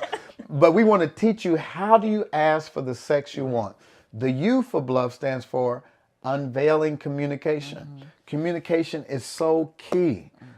It's important that we learn how to turn towards each other and not away from each other. One of the death tolls of a marriage is when you don't communicate, when you stonewall, when you don't open up and share what you're really thinking. We want to teach you how to communicate. What's the F? An F is for fun. Of course, having fun with one another when you're, doing new things, exploring one another. Make sure that you have a childlike wonderment where you want to learn and explore each other. Yeah, there's more to do than missionary. Absolutely. You don't have to always stay in the bedroom. And that leads to the other F, which is fueling desire. One of y'all may want it more than the other wants, but it doesn't mean that something's wrong with you. We just want to teach you how to balance out your libidos. What do you do? How do you set the proper context so that you have good sex? And y'all meet each other halfway and have that passionate, fiery love that you had when you first met each other. So Love in the BLUF is going to be June the 7th through the 9th, but you should go and lock your room in now. And we set it up to where you can have 4 easy payments.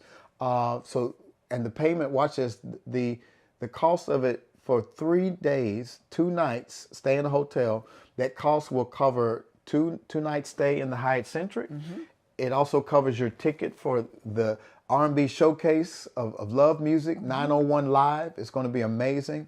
That also includes a meal. It's your swag bag, and it covers 5 workshops on that Saturday. It's going to be a power-packed weekend of making love on the BLUF, teaching you new techniques, teaching you how to bring your love together. So tonight, if we were you, because it's going to sell out, if we were you, go to drstacyelspencer.com and register for Love in the BLUF and start your first payment so that you can lock in your hotel rooms, get your ticket for the R&B showcase, get your swag bag full of all these goodies that we're going to have in there, lotions and all kind of stuff. All kind of edibles. And I mean, I can't tell you everything. But it's going to be really, really good, and we're excited about it. But we're going to pause right here because it's so much more we want to tell you about does size really matter. We talked about the men. Now we're going to talk about the women. So share this broadcast, please, if you like what we had to say tonight. If you have any questions, put them in the comments and we'll respond back. Or email us at drstacyelspencer@gmail.com. If you're too ashamed too scared to ask questions right here on this YouTube channel, just email us and we will respond to you privately. No question is a dumb question. We're not afraid to answer any of your questions. So please respond in kind. Anything else you want to say? Register today. Amen. And so we're going to be back next week with part 2 of Does Size Really Matter? Stay tuned to find out. Share this, please, with your friends, your couple friends. Share this with them because we need to talk about this. We'll see y'all later. Yeah, man. We could not wait for part 2, man. We got to drop part 2 on you because we were talking about how to be a great lover. What makes me a great lover? My wife thinks I'm a great lover. You know what's crazy? I had some people that were commenting on a previous podcast. We were talking about does size matter? And they were like, he lying, she lying. They not happy with each other. Let me look in the camera and tell you something. I'm a grown man. She's a grown woman. We've been married for 31 plus years. We dated years before that. We've been knowing each other since we were 18, 19 years old. So what I'm telling you is this. We are satisfied, honey. I like all of her. She likes all of me. We ain't got to lie to y'all. We ain't got to lie, Craig. So listen, come on in for part 2. We're going to tell you what to do. Naked and Unashamed. Just takes a little effort, we can work it out. These things go hand in hand, know what I'm talking about. But can we have one without the other, one without the other, yeah. One without the other, one without the other, yeah. We made it through the test, strengthening love and sex. We made it through the test, strengthening love and sex. All right, y'all, we're back, and we're talking about what makes your lover better than any other lover. We're talking about the Song of Solomon, right? Right. Song of Solomon says, "Why is your lover better than all others, O woman of rare beauty? What makes your lover so special? What makes us so special, babe? What makes you happy? Why are you staying with me all these years?" Oh my gosh, it's such a long list, but one of the things is that we have learned to really communicate with each other. You know, so you can't do the guesswork. Yeah, in our early years, we tried to guess, but I don't have a teleprompter on my head. You don't have one on your head. So it's best to verbalize what your needs, wants, and desires are, as well as your frustrations. And the only way to do that is to continually build on your communication skills. Yeah, and for me, man, communication is keeping it 100. You know what I mean? So many times we tiptoe around the tulips, Right. and we don't really say. We won't say. You languish in boring sex or even painful sex because you think you're doing your spouse a favor by going along to get along. But the best sex you can have is honest sex. Right. Absolutely. You know what I mean? You know, when you're like, no, I like it this way. I like it when you go soft. Or I like it when you go deeper. Or I like it, you know, you have to be honest about what you like. I don't want to go through life holding my breath. And I don't do that with you. You've allowed me this space to be able to communicate what I really want. Hey everybody, it's Spencer stopping by. We got some exciting news. Eden Circle is back open. That's right. We have a Inner Circle program that helps you to take your marriage to the next level through some personalized mentorship. There's 2 things that are needed in order for your marriage to make it. You need some great coaches. Rhonda and I have been married for 30 plus years, and we want to share with you some of our experiences. And then you need a community of people who are trying to stay married. Wouldn't it be great to share ideas and to build stories together with other couples who are trying to make it? Baby, tell them the benefits of being in our circle. Some of the benefits of being in our circle is, like Stacey said, the mentorship, the counseling. We have master classes, quarterly meetups. We have fun together. We teach different techniques because we believe in the sanctity of marriage, and we want to keep married people married.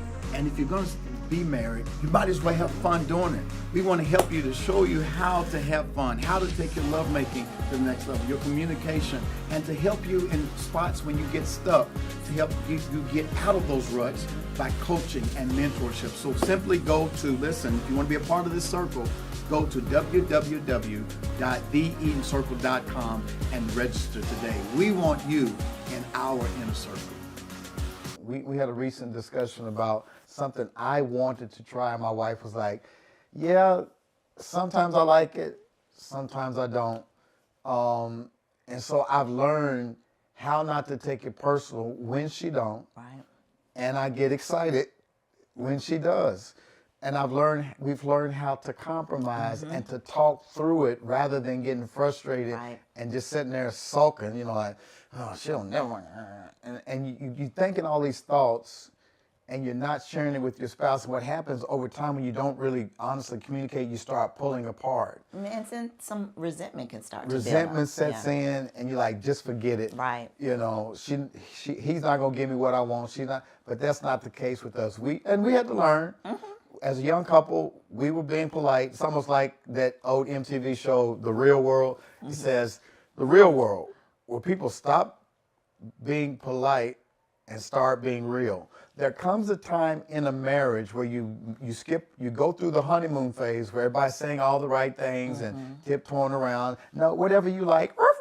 And then you get, around your 7th year of marriage, you're like, look, you get that 7-year itch, and you're like, man, if something don't change, I don't know if I'm going to stay. We've removed those barriers because we're saying we can talk about whatever Right. we need to talk about. Fantasies, desires, communication, what I like, what I don't like. But here's the caveat. You must speak truth in love. And you've got to watch the timing. There's a principle you have, baby, called HALT. What does that mean? Halt is you don't have these conversations that need to be in depth, where it needs to be when the sun is shining in daylight. It's when you're hungry, if you're angry, if you're lonely, or if you're tired. Don't have Right. Don't have those deep conversations if you are hungry, because you ever seen somebody who's hangry? Hunger can lead to agitation, and you're not really listening because your stomach is growling louder than your attention span. What's the A? Angry. You can't compromise or communicate when you're angry. You might need to go cool off. Definitely need to cool off, especially if you're trying to ask your wife for something, and she's mad at you. You might as well hang that up. It ain't gonna work no way. Lonely. Why lonely? Lonely it's like when you just not feeling yourself, like You're vulnerable. You're vulnerable. There could be a lot of things that's going on, and you just feel like you're by yourself. And you tend to compromise when you shouldn't. Right, which will also lead to resentment. Because even though you give in to what your spouse wants, You don't mean it. It's not true consent. Right. And then you resent, and that puts you further in the hole. And then the T was It's tired. tired. If you're sleepy, it's late at night. You already took your melatonin. That's not good work. It's not a good time. But communication, a great communicator is a great lover. That's what we're trying to say. A great communicator is a great lover. And so it's so important that we learn how to communicate, to ask for the sex we want. There's no reason to stay in a marriage and just keep going through the motions when you're not happy. Number 7, being consistently romantic. Women need more romance than men do. Do you agree? It depends. It depends on knowing your spouse's love language. Because if you're thinking that romance is going to take the place of if they have acts of service, or if they need more physical touch, or if they like gifts, or whatever your top love language is, that's the one that should be fed. Let me say it another way. Men have a permanent pilot light that stays lit. If you come up to me and you start rubbing on me, or you want to go down on me, I'm not going to say, stop it, you haven't romanced me today. Because your number one love language is physical touch. Men. Okay. But you said me. I said men. Okay, men. Men Okay. have a permanent pilot light. Women must be wooed, must be romanced. Their mind has to be loved on before you can love on their bodies. Do you agree? I agree. So that's what I mean when I Yes, say agree. men. Okay. Women must be romanced more than men. Right, because you don't want 5 minutes before you get ready to go to bed, you're like, oh, I'm going to get some tonight. And you really haven't checked in with your spouse all day to see where their headspace is, how they're doing. You haven't talked to see if they had a hard day or if the kids are bouncing off the wall. So, yes, definitely. So, men, you got to romance. You got to consistently romance your wives. But romance her the way that she likes to be romanced. Right. So, if she's a flower girl, get her some flowers. Right. If she's a note girl, send her a text. If she's a phone call girl, just call and say, hey, I just called to say I love you.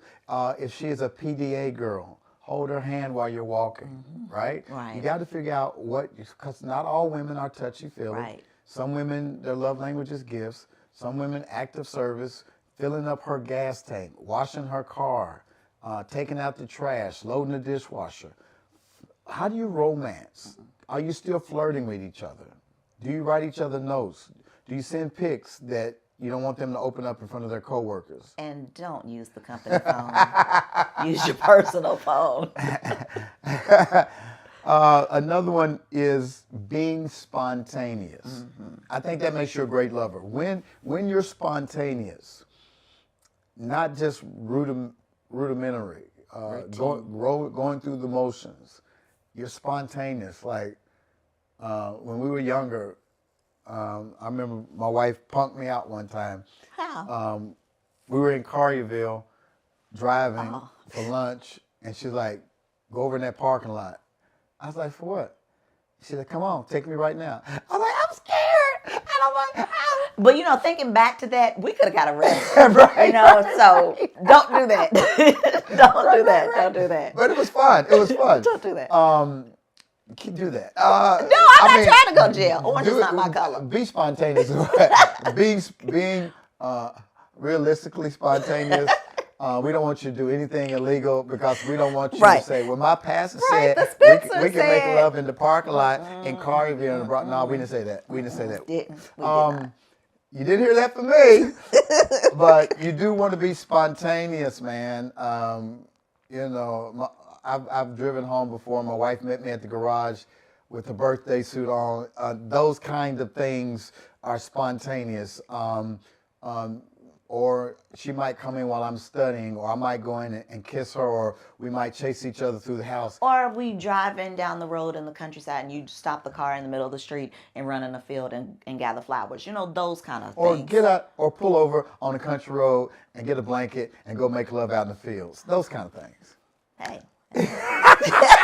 I'm just trying to. I just wanted to see what she was going to say. You know me. I surely do. Number 9. Pay attention to what your lover's body is saying.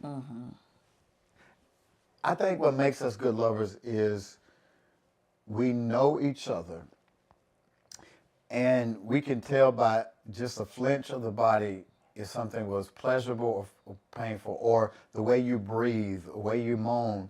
It's like, okay, I need to stay right here. And I've learned that sometimes when my wife responds in pleasure, it doesn't mean for me to go harder. For her signal, that my signal is, okay, keep that pace, keep that pattern, don't break it. Because if I vary, she's gonna be like, why'd you go different? I'm sorry. So I've had to learn that. So what I'm saying is, have you become such a good student of your spouse that you can read what their body's saying? What do you think?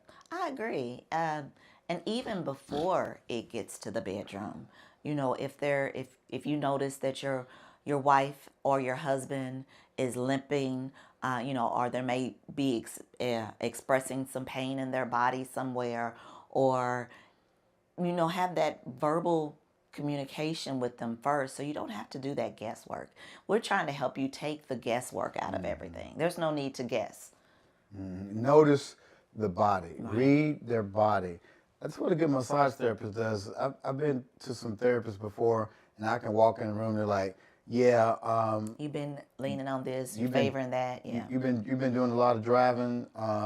You've been sitting up in an airplane." They can read the body to know that certain body parts are more fatigued than others, and that's what you need to do for your lover. You need to be able to read their body. You want more affection here. You want me to rub here. You want me to stay right here for a little while. A good lover knows how to read the body like a mountaineer knows how to read the geography of the landscape. Do you know the landscape of your lover's body? What else makes me a good lover, babe? Well, we're now in this space where we know that having an orgasm is not the goal. And we mentioned it earlier, but making sure that you're staying present with one another, that you're enjoying the journey. And there's sometimes that an orgasm doesn't need to take place, whether you're just making sure that you're connected to your spouse in some way. You know what? Help me with that as a man. Help the men that are listening on this podcast. You said orgasm is not the goal. Many men are goal-oriented. Hence, we love football. There's a goal. We love basketball. There's a goal. There's a goal. What then, my darling, is the goal of great sex? The goal, I believe, of great sex is pleasing your spouse. Because sometimes you have to remove self from sex and making sure that she's okay. And that may be like, okay, well, I've given her hers first. I don't need one tonight. Hey, that may be good. Coddle her. Go fix her a turkey sandwich. I was reading this book called The Multi-Orgasmic Couple, and they were talking about how to separate orgasm from ejaculation. And a lot of times men throw all of that in together. We equate an orgasm with ejaculation. But once that ejaculation occurs, we are so zonked out that a lot of times woman is still laying there like, because we made orgasm ejaculation our ending point, our goal, whereas the goal is to receive pleasure. Right. And so what the author of the book says is that when you feel yourself about ready to reach climax, to pull back, to breathe deeply, to transfer that energy from your genitalia into your body. And I think that's important that we take the time to enjoy the journey, the pleasure journey of pleasing your spouse. Spending more time, what is pleasing to my wife? Not just me reaching orgasm and going to sleep and then she's laying there for the rest of the night. Right. As a matter of fact, a great lover makes sure she gets hers first. So if nothing else, make sure your wife reaches her pleasure point, that she's feeling pleasure throughout. And if orgasm happens, wonderful. But sometimes you can have great sex and not even have an orgasm. Right. Go in and say, hey, baby, it's all about you tonight. Don't worry about me. I'm taking care of you. Yeah. So as a woman, do you really mean that when you don't have an orgasm, but you had sex? How is it that you feel like you're still fulfilled even though you didn't climax? I feel like I'm still fulfilled because we've had that intimate connection. So we've exchanged, our energies together. And it's not always that an orgasm needs to be had that night or that afternoon or that morning, depending on your sex cycle. But it doesn't always mean that an orgasm is needed. Is the orgasm, for those women who may not have experienced one, is it everything that people say that it is from a woman's perspective? I believe every woman's explanation of their own orgasm is going to be different. Some may have a full body, some may just have a little peak, some may have some ebbs and flow. So it's going to be very different from each individual woman. Unfortunately, there are some women who have never had the pleasure of experiencing an orgasm, but that's a very small percentage of women. You said previously there were years where you did not have one early on in our marriage, and then you discovered it and you was like, I want to keep this, I want to keep that feeling. Can you describe what it felt like when you finally arrived in that space where you could have one? Well, one, it was odd. It was a different sensation than from before. And I think before, in my mind, I didn't allow myself to go there. I wasn't fully relaxed. I wasn't fully aroused. And I was young. I didn't properly know what really turned me on. You didn't know your anatomy? I knew my anatomy, but I did not know what all my pleasure points were. Unlike a 54-year-old woman, me now do know. So, as a recap for part one and part two, we're now at the end working ourselves back to the beginning.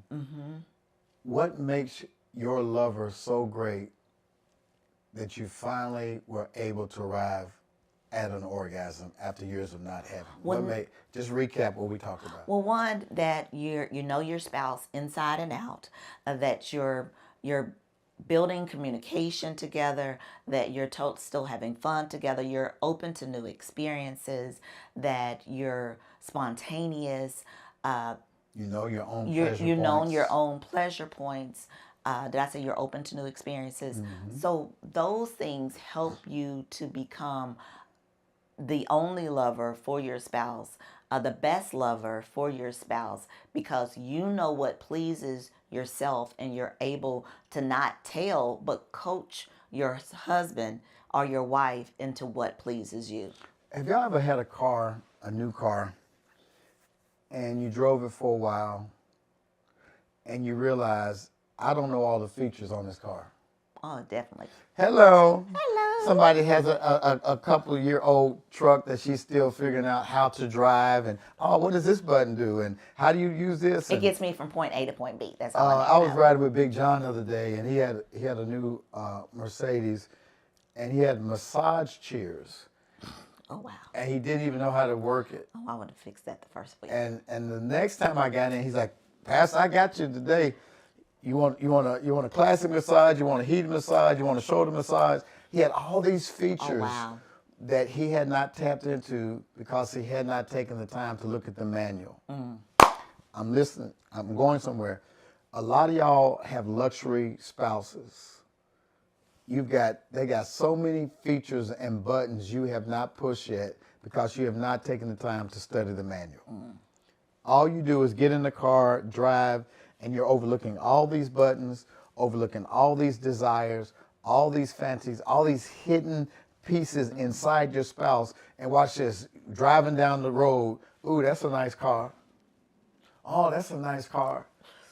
And you ain't even figured out the massage chair in your own car. You got features in your spouse. You got the lover, like Prince said, you need another lover like you need a hole in your head. You don't need another lover. You just need to tap into the fullness of the one you already got. Ain't no woman like the one I got. Nobody can do me better. Listen, we hope that you've enjoyed this podcast on how to be a great lover. I have a great lover, no cap. She has a great lover, no cap. We ain't got a lot to kick it, Craig. And so I hope that those of you who feel the sincerity, y'all seen us, man. Y'all know we love each other, and we do. And we want you to experience that same kind of love. Listen, we told you last week that the rooms are full. I'm pretty sure that they're sold out. But if there's a chance that we could get some more rooms, let us know. We might have a little wiggle room, but that thing is in June 7th through the 9th. 7th through the 9th at the Hyatt Centric Hotel, Love in the Bluff. 20 plus rooms. Woo! We are going to have a great time. Yes. If you didn't make it this year, you better be there next year. Next year, I believe we're going to go to Cancun, Mexico. We're going to scout out a place pretty soon, and we're going to be back and let you know more about it. But our international retreat will be in Mexico of June of 2025. 2025 is going to be live. We're going to Mexico. We're going to go to Mexico, and we're going to go to the beach and have a wonderful time and show you how to be naked and unashamed in Mexico. So please get ready for that. And update your passport. Update your passport. Start saving your dimes. Get your bag together because we're going to have a wonderful time. We want you to pack your bags and go with us to Mexico next year. But in the meantime, don't forget Eden Circle. If you need some coaching from us, we've been married 31 years this year. If you need some coaching on how to put spice back in your marriage and you want a personal session with you and your spouse with us, we'll do that for you in Eden Circle. If you want to meet with us and have a masterclass monthly, we'll do that for you. If you want to come hang out with us quarterly, we'll do that for you. And watch this, probably in the fall, we're going to open up some intensives where you can come and stay the weekend in our house.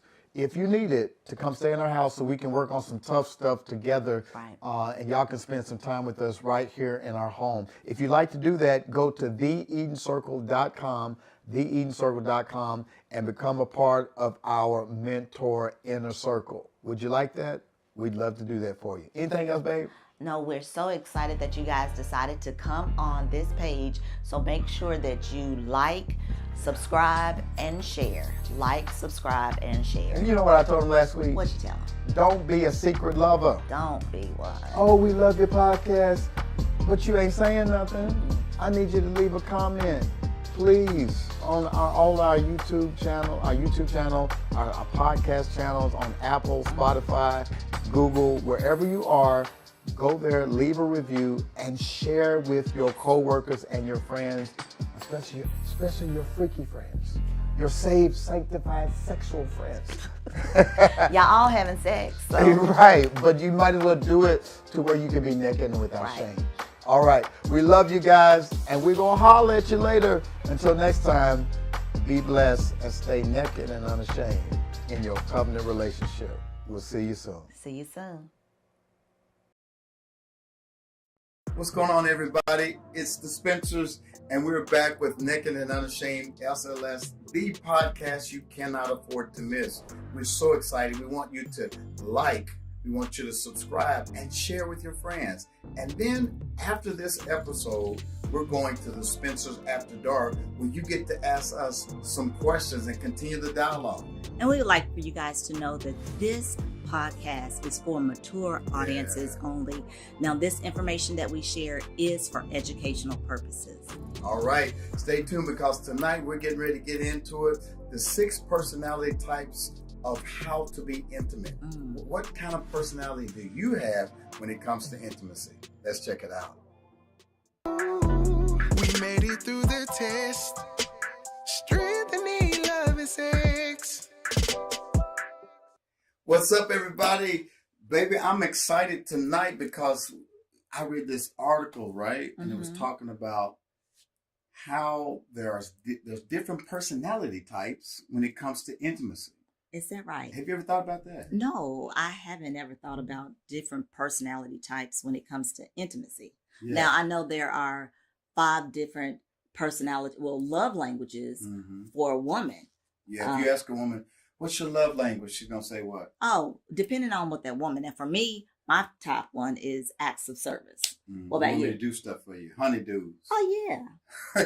Mine is physical touch. And also affirmation. Men like to be affirmed. But when I was reading this article, all these different sexologists said that there's different personality types when it relates to sex. And what's crazy is that oftentimes you don't know what your personality type is because your desire is masked by your understanding of what sex should be like.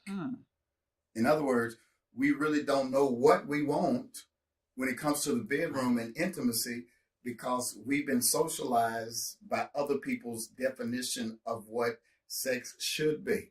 And so we want to dig in tonight to what is your personality type, right? Understanding what motivates you. You remember that old commercial? It says, "What's my motivation?" I think I do. It was some kind of acting commercial. So when you think about intimacy, what is your motivation? Can somebody put in the comment right now, put in the chat, what is my motive? I am motivated for intimacy by. What motivates you? What drives you? Tonight, Rhonda and I want to delve into the 6 different personality types and how you can adjust. Watch this. Yes, you can adjust your personality. What does sex mean to you? And what function does it play in your life? And then many people don't know how to answer this because it's often operating at an unconscious level. So one of the things we try to do is what when it relates to erotic consciousness? Well, we want to step into our body. Yes. We want to make sure that we're fully present, that we're fully engaged with our spouse. And so there are a lot of different couples that are having difficulty in the bedroom because they're on different pages. Man, somebody type in the comments, same page. We want y'all to get on the same page, and in every relationship, one wants it more and one wants it less. One's more exploratory, one's more conservative, but it can work if you know who you are and what your personality type is. And that personality, would you say, babe, it fluctuates over time? Oh, definitely. We're all getting older. And so based upon what could possibly be going on in our own body at the time, it kind of helps drive how we show up in the bedroom. Yeah, it changes over time, right? And so don't get depressed tonight when we're talking about the different personality types. You're like, well, that's where I am. That's where you are today. Today, yeah. It may change tomorrow. It's important to remember that our motivations for sex aren't fixed. They're fluid. And so tonight we're going to jump into it. Y'all ready? We're going to talk about the 6 personality types. And the first personality type, babe, is the connector. Okay. And when I read this, I immediately thought, that sounds like me. The connectors primarily are intimate because they want to feel emotionally and physically close to their partner. Okay. They want to draw close to the one they love. There's an emotional connection. There's some bonding that takes place. There's some chemicals that are released. This closeness, it makes you feel like you're one with your partner. I can see that. Yeah. And, the Bible tells us that the two shall become one flesh. Okay. It's this one fleshness, this sense of I need to connect with my other, with my person. I need to connect with my soulmate. And there is this closeness. And this, I think, babe, is also good when people have disagreements. How is the intimacy act between a man and woman? How is it healing? The healing balm is normally when you have sex after an argument. You're more connected to your spouse for whatever reason. It brings you closer together. Yeah, it does. There's some healing. Yeah. When a baby lays on his mother's chest, the skin to skin contact, there's a healing and a bonding. I never will forget the story of a woman who had a stillborn, and the doctor said the baby didn't make it, and the woman began to cry, and they placed the baby on her chest. She began to rub and pray over that baby, and the baby came to life. There's a life force that happens between a man and a woman. Oftentimes when you make love, you forget what you were mad about. This right? is true. This is true. And it opens the heart up to be able to communicate again. It bonds you so that nothing can come in between you. And so I think it's very important that we're intentional about being connectors. Connectors who want to deepen the closeness they feel with a partner can benefit from thinking about and discussing what they like and need from their partner going forward. How important is it in that connecting moment to ask for what you want? Well, one, when you're asking for what you want, you're already wanting to communicate that with your spouse. And so it's up to your spouse and for you both to discuss, like if you're a connector and your spouse is not a connector, she may be one of the other 5, then that communication comes into play so you both can be on the same page. Yeah. It's so important to ask for what you want. When we go out to eat, my wife is, if we go to the restaurant, she's like, I want a cheeseburger, no tomato. I want it cut in half. She's very specific. Well, when it comes to intimacy, she should be able to say the same thing. I want you to go slow, and I want you to take your time. Don't be in a rush. And as a man, I'm Chef Spencer. I'm gonna give it to her just like she wants. You know what I'm talking about? I'm gonna slow it down. I'm a slow cooker. So the connector, that's one personality type. What's the second? The second personality type relating to intimacy is the explorer. Now, for the explorer, this person likes to explore all new things. All right. So, many people whose main motivator is to have sex could be an experiment. And that experiment could be like you're understanding to get to know other parts of yourself. Wow. Like you're wanting to know, okay, well, how does it feel to have sex in the laundry room? Or how does it feel to have sex in the shower? So it's all about that experimentation. In Song of Solomon, the woman says to the man, she says to her lover, come explore your garden, taste of its fruit. And I think many times in relationships, we get stuck in these ruts. We do the same thing over and over again. And it can be boring. We need to be explored, Dora the Explorer. We need to get our backpacks and go exploring the different erotic places within ourselves. Absolutely. Essentially, being an explorer is about what? Trying new things in bed to get to new parts of yourself. I'm going to say it again. Being an explorer is not so much about getting to new places in your spouse. It's about getting to new places within yourself. Being present, erotically conscious, to settle down in your own person, to watch us take that mask off. So many times we wear masks that hide our own desire, because we've been socialized to think that it ought to be one way. When you don't know that there's other ways because you've never explored. Right. So, no pun intended, but it's time to go deeper, baby. It's time to go deeper to explore what else is inside of you. Are you feeling what I'm saying? Oh, absolutely. How many women just get stuck at that basic level without really exploring who they are erotically? It's a number of women that do that. And there are some men as well. True. But a way that you can remedy that is we love to travel. So go away for a weekend. Write down one of your assignments when you're away is to write down all the things that you would like to experiment with. Come on now. Whether that's new places, new positions. New position. I'm thinking about Prince. I'm sorry. Go ahead. Okay, I don't know that song. But just write those things down, and then each of you write those down. And then you decide on a time when you will come together to cross-reference those ideas. Watch this, y'all. Y'all need to write this in the comments. You need to get an erotic template. An erotic template. A notebook.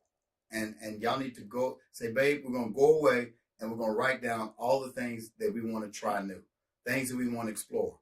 Like my wife said, new positions, new places, new techniques, new toys, whatever it is. Right. Write it down and then come back together and share notes.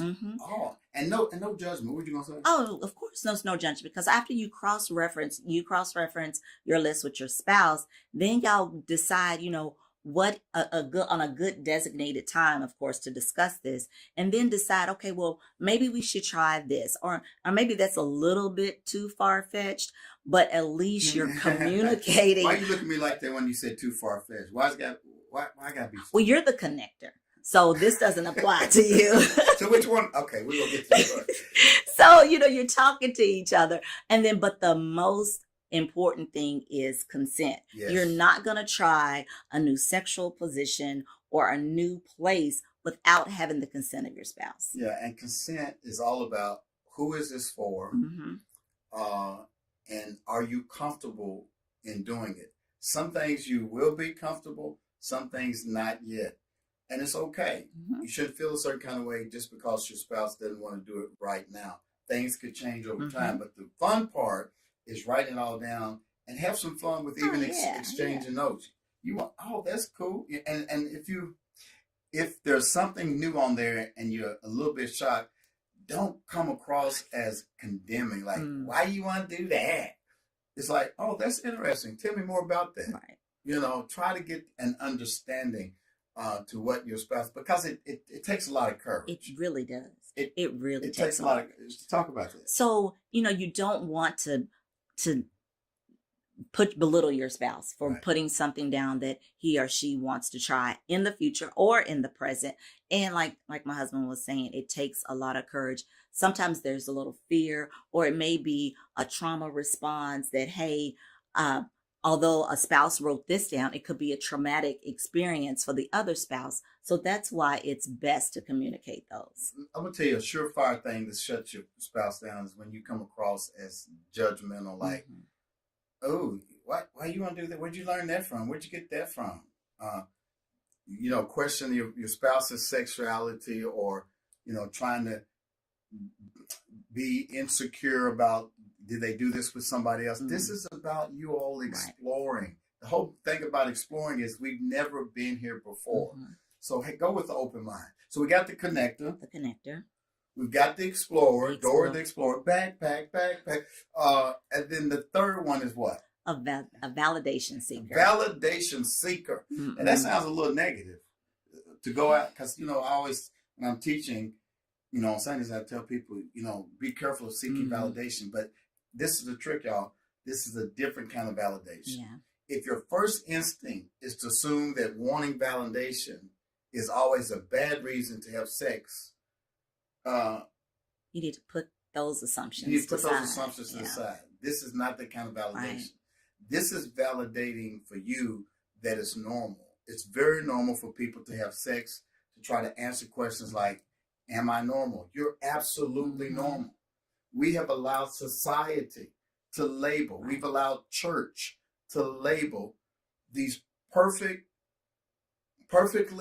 normal, erotic desires, we've allowed other people to label them as nasty or you're a freak. No, I'm curious. I desire to do new things. I like being touched this way. I like it here. I like it there. You're perfectly fine. And so this validation that we're talking about is when people are having sex to feel validated about what it is that they're feeling and what they're thinking. And I'm quite sure a lot of you have even said this to yourself. Am I a good lover? Wow. That's a part of validation because you want to be the best lover to your spouse. And so what encouragement would you give to spouses when they are married to a person that needs that kind of validation? The simple thing is to validate them. How? To be honest and tell them, yes, I desire you. Yes, I love it. I love this position. I love that possession. It's almost like giving instructions, kind of sort of like, hey, I love it when we do, this position more than this position because my knee is cracking or my hip is hurting, or, you're validating your spouse. Not the knee cracking. Lord, you. And the sad thing is, she's talking from experience. Yes, sometimes. Snap, crackle, pop, Rice Krispies. For a man, babe, I would say this. Men need validation to say, that feels great. Oh, okay. Babe, you're doing it. That's great. I think women, how do women need validation? I don't know that y'all need validation like we do. We like it when y'all talk back to us like, yeah, daddy, or whatever. Whatever you say to us, that feedback, it feeds our ego. And it just, what did somebody say today? I was watching a TikTok and somebody was doing a live of saxophones. He's like, yeah, when you hit that, you hit the like button, I'm going to give you all my energy and it's going to make me play even more. And so as a man, when your wife is stroking your ego and saying, baby, that feels great, it's like you want to go hard, you want to go longer, you want to please her. But for a woman, what kind of validation do you all need during that lovemaking moment to validate that, yes, I'm a good lover? Well, depending on the woman, some women may need that verbal validation as well. But I think for a lot of women, the validation is not verbal. It's about reading your spouse's body, being able to tell that, yes, she's moving more with me because she likes this position, or she's becoming more vocal with me. So I think it's that way for a lot of women. Now, the woman, you're saying the man needs to read the body language of the woman if she's moving a certain kind of way. But what are you looking for from me when we're making love to say, yes, I'm pleasing my husband? What validation are you looking for? The validation of if I'm pleasing you. And how do you know? Because I'm going to tell you. I'm going to verbalize and tell you that it feels good. I like this position. I don't think you're getting me. Okay. So for me as a man, I need to hear, yes, baby, that's great. Now, for you, what do you need from me to say, I'm a good lover to Stacy? I know I'm pleasing my husband because he said or he did. What kind of validation is your cue that you are a good lover? Your verbalness, that you're telling me. Oh, okay. That That's what I'm getting at. Yes. So I need to say, baby, that's good. And you feel like, okay, I'm doing good. Now, there are some women that want that verbal. What do you want? What I want is for you to read how my body is moving with your body, and that you know that you're doing a good job. So, yeah, you see how we have to communicate? So, basically what you're saying to me is you want me to read your body language. Now, if I'm laying there like I'm just been run over by a Mack truck, then you know it's not good. Okay. All right. And so, for me, it's not good when I do what? When you don't say anything. Okay. All right. So it seems to me what I just heard my wife say, she likes verbal feedback from me. And she also watches my nonverbal cues. And that's how you know whether or not you are indeed a good lover. I think it's important to give each other feedback when you are in the love act so that the other person knows what you're doing. Don't just lay there like roadkill. Don't just, if you're just laying there stiff, obviously you're not into it. Having sex with validation isn't always helpful. It might be worth addressing if you start to feel overly reliant on sexual partner reassurance. So you also have to watch this. You also have to know within yourself that you're a good lover. Mm-hmm. You got to know what pleases you. It can't always come from your partner. You got to know what your desire is, what your turn-ons are, and how to please yourself.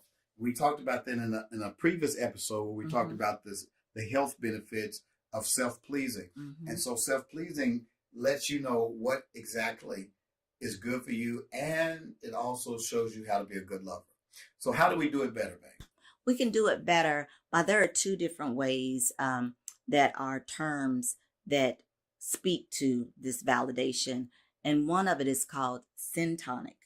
Syntonic is when you're dropping into your body and you are wanting to be validated because of your emotions or your behavior or even the environment around you. Let me say this. I think syntonic, syntonic, it means that you're operating within the context of something that's pleasurable. Mm-hmm. So you're peaceful because you're in a peaceful environment. Exactly. You're feeling romantic because you're in a romantic environment. So validation is easier when you're in a syntonic context. Mm-hmm.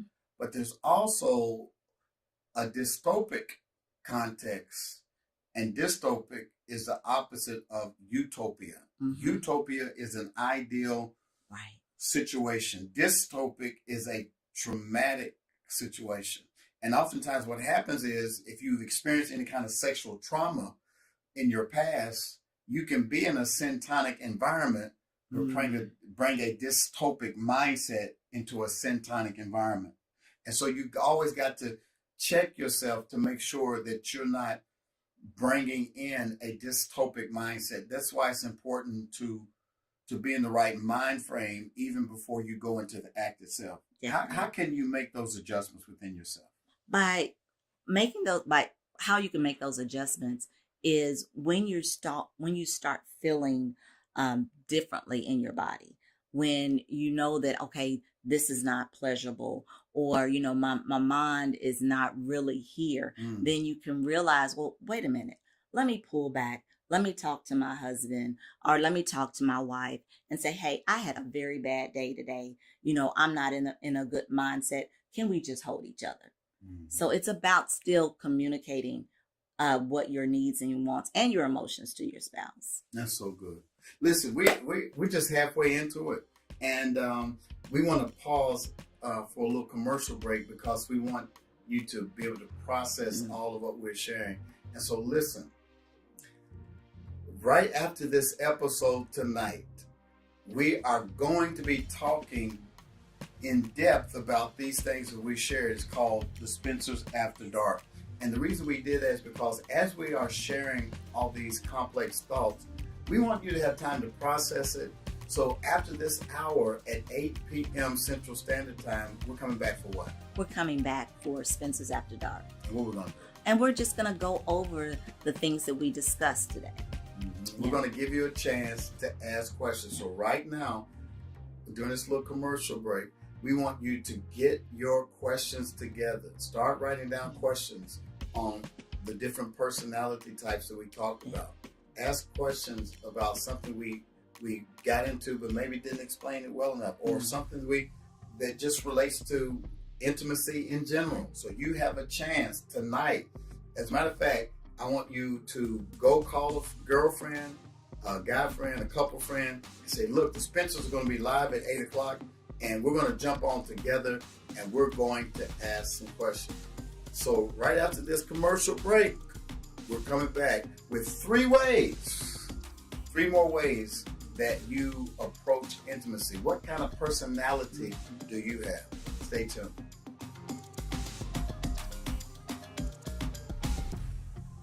Okay, guys, we're back for the second half. And to go with the next one, which will be our point number 4 of the sexual personality, it's called the performer. Mm. So the performer, that person is motivated by having sex purely to please their spouse, please their partner. So this sometimes is called having duty sex. Mm. Wait a minute, duty. How you spell that? D-U-T-Y. It's like obligatory sex. Like you feel obligated to have sex with your spouse. Now, I think a lot of times, a lot of women and or men, depending, I'm back on the body thing, could go on to have obligated sex because they know that their spouse needs it at that time more than they need it. Or there could possibly be some issue going on in their body where they don't really feel that desire at that time. Now, I can say that that's been me at times with going through menopause and all the plethora of menopause symptoms that's out there, from the hot flashes to the dry vagina, that sometimes you just really don't feel like having sex. And that could be called duty sex. Are you obligated? And I know there's been times when you haven't felt your best, and because you knew I needed it, you went ahead anyway. And as a husband who's sensitive and knows, and who is a student of his wife, I didn't get that feedback, that validation. And I'm like, wait a minute, what's going on? And I could feel her grimacing, and we would have an open and honest conversation. She's like, I'm not feeling my best. It was a little bit painful. And so I'm like, listen, I don't want you to go through the motions and be in pain. We can take a chill until you heal. Oh, I just came up with a rhyme. Look at you. We can take a chill until you heal, because I know you're not going anywhere. And your comfort and your pleasure is more important to me. Because what happens is, if you keep pressing through this obligatory intimacy, after a while, resentment sets in. Yes, good. You know? And so I would just say to everybody out there, there are going to be times, let's just keep it 100. There are going to be times you got to fake it till you make it. Yeah. You know what I mean? You may not be all the way 100% turned on, but I know she needs this. I know he needs this, because I love them. You know, the Bible tells us in 1 Corinthians 7 that the husband's body is not his own, it's also his wife's. And the wife's body is not just hers, it's her husband's. And you should not deny the other what they need. However, there are times, Paul says, when you have to come apart. He says, for like prayer. He says, but even with that, you don't stay apart too long, lest the enemy come in and tempt you. So there's this rhythm, there's this dance about when we are apart and when we come back together. We believe that a healthy couple makes love at least 3 times a week. And there are going to be times when you're not healthy, or, you know, there's not a syntonic moment where the environment is conducive for you to keep that 3 times. It's okay. But as much as it depends upon you, make sure that you give your spouse what you need. And sometimes we get stuck in this personality type of performer, pleasing, that you don't know how to pursue your own pleasure. Talk about that a little bit from a woman's standpoint. How important is it for a woman to pursue her own pleasure and not just give in to what her husband wants? Well, with that being said, you as a woman need to know what pleases you before you could please your spouse. And that could be as simple as applying shea butter all over your body. You know, putting lotion all over your body, not just places that seen to the public, like your arms or your ankles, but everywhere. Apply, and then just do it sensually. Like, okay, yes, I like that, how I feel on my arm. Oh, I like how I feel on my thigh. Oh, I like how I feel here and there. And then share those experiences with your spouse. So it could be that easy. There is a sexologist tip by starting with a hand massage. So like men, I know we always want to rush to the obvious, those erogenous zones that we like. But sometimes in order to just warm our wives up, you might start with a hand massage and just, you know, rub her hands. Now my wife, you already know, we didn't talk about it, she's a foot woman. So she's always, she's tired of wearing her 2-hour shoes at church. One of our things is I come home like, give me your feet, and I will rub her feet. Oh my gosh, I rub her feet to. I need a hand massage. But that opens up the door for her to understand what she is feeling in her own body. Mm-hmm.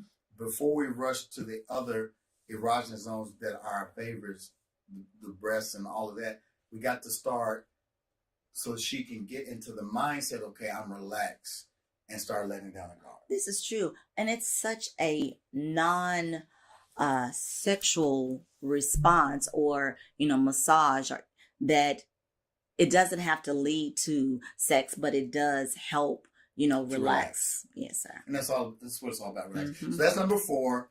Number 5 is the personality type. Number 5 is the hedonist. Now that may sound a little bit alarming for you good Christian conservative people, but all a hedonist is a person that pursues pleasure, right? Mm. If you see purely as a way to feel good, then this may be your person. If you see sex as only a way of feeling good, this might be you. There are people who really just want to have a great time. I might fall into this category because I enjoy making love to my wife. I enjoy that feeling of skin to skin. I love being connected to her. Hedonists want to have fun. Sex is an amazing, exciting thing that we can do, and it's pleasurable, right? Mm-hmm. And I think God wants us to be pleasured by our spouses. I believe God wants us to enjoy our sexuality. Sexuality and spirituality are not two separate things. There's an intersectionality. And so the pleasure of being with your spouse is something that God put in marriage for us to enjoy. It's not just for procreation, but it's also for what? Recreation. Now, this may sound like the most straightforward sex personality type, motivated only by having a good time. Sometimes what hedonists often come to the terms with is that the sex element has an element of uncertainty and sometimes anticlimactic. Yeah. But there's nothing wrong. Again, there's nothing abnormal about you if you enjoy sex. Mm. We need to normalize. Thank you. We need to normalize pleasure. It's okay to enjoy yourself. You don't have to feel guilty about it. God created this for you to enjoy with your covenant partner. So how do we do it better? So how you can do it better if you're motivated by pleasure only, rather than you have to make sure that you're present and that you are actually having the best sex you possibly could have. And by doing that, you still have to make sure that you drop into your body, that you realize what you're doing and realize that, hey, I need to check in with my partner to make sure he or she is doing okay. And check it with yourself. That's true. Breathing. Mm-hmm. I think deep breathing. It does so much. We've incorporated this into our lovemaking, and I can tell you it's taken it to a whole nother level because you actually settle down into the moment. You cut out all distractions. You get out of your head, you get in your body, and you begin to notice the pleasure points that you might have overlooked. Oh, I didn't notice that it felt good there. Right. I'm going to slow it down. That touch, that light touch. Oh, I'm feeling every area of my wife's body. When I'm breathing and taking in that deep breath, I'm noticing the contour of her shape, the touch of her moles, the touch of her skin texture, the softness. All of that comes in the lovemaking moment.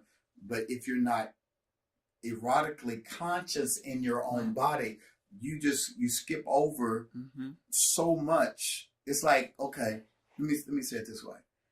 One of the tricks I learned from driving long distance is they said to look at the landscape around you versus just the dotted lines in front of you. Because Rhonda will attest to this. I think I might have narcolepsy. I get sleepy when I'm driving long distance. So what I tricked myself into doing is start looking at the barns and the trees and the landscape. Even as I'm driving, I'm using my peripheral. What does it have to do with intimacy? When you're making love, it's not about getting to the climax and getting to the destination. It's about the journey. How does this feel? This kiss, this touch, this is it too fast? Is it too slow? It down. You don't want to get no speeding ticket. Put on cruise control. So all of those things are important. But that personality type is what? The hedonist. It's about feeling good. What's the last personality type? The last personality type is called the escapist. Now, this personality. Is that when you tie me up and I try to get out of the knots? No, it's what not. Is it? I don't tie him up. It is not. No, it's this one who wants to. The escapist wants to use sex as a stress relief. So, like if the person has had a bad day, a hard week, or a situation where they feel better about themselves, they want to have sex. And what this does, it releases more oxytocin, that dopamine will spike. So that's what the escapist does. I ain't gonna lie to you. Many times I'm an escapist. Well, I think you all 6 of them then. You think I'm all 6? All of them. I was going to ask you to rank me. I'm going to rank you while you fronting. Okay. But let me talk about this. The escapist. So I have a very stressful job. Did you know that pastoring is the 4th most stressful job in the nation? Guess what? I'm married to a pastor, so I know this. It's stressful. And so when I get off from work, I want to connect with you because I want to escape all of that stuff that I left at work, the stuff that's going on in the world and society, and I want to come to the Garden of Eden with my wife, my queen, and I just want to be caught up in the rapture like Anita Baker. I want to get away from it all.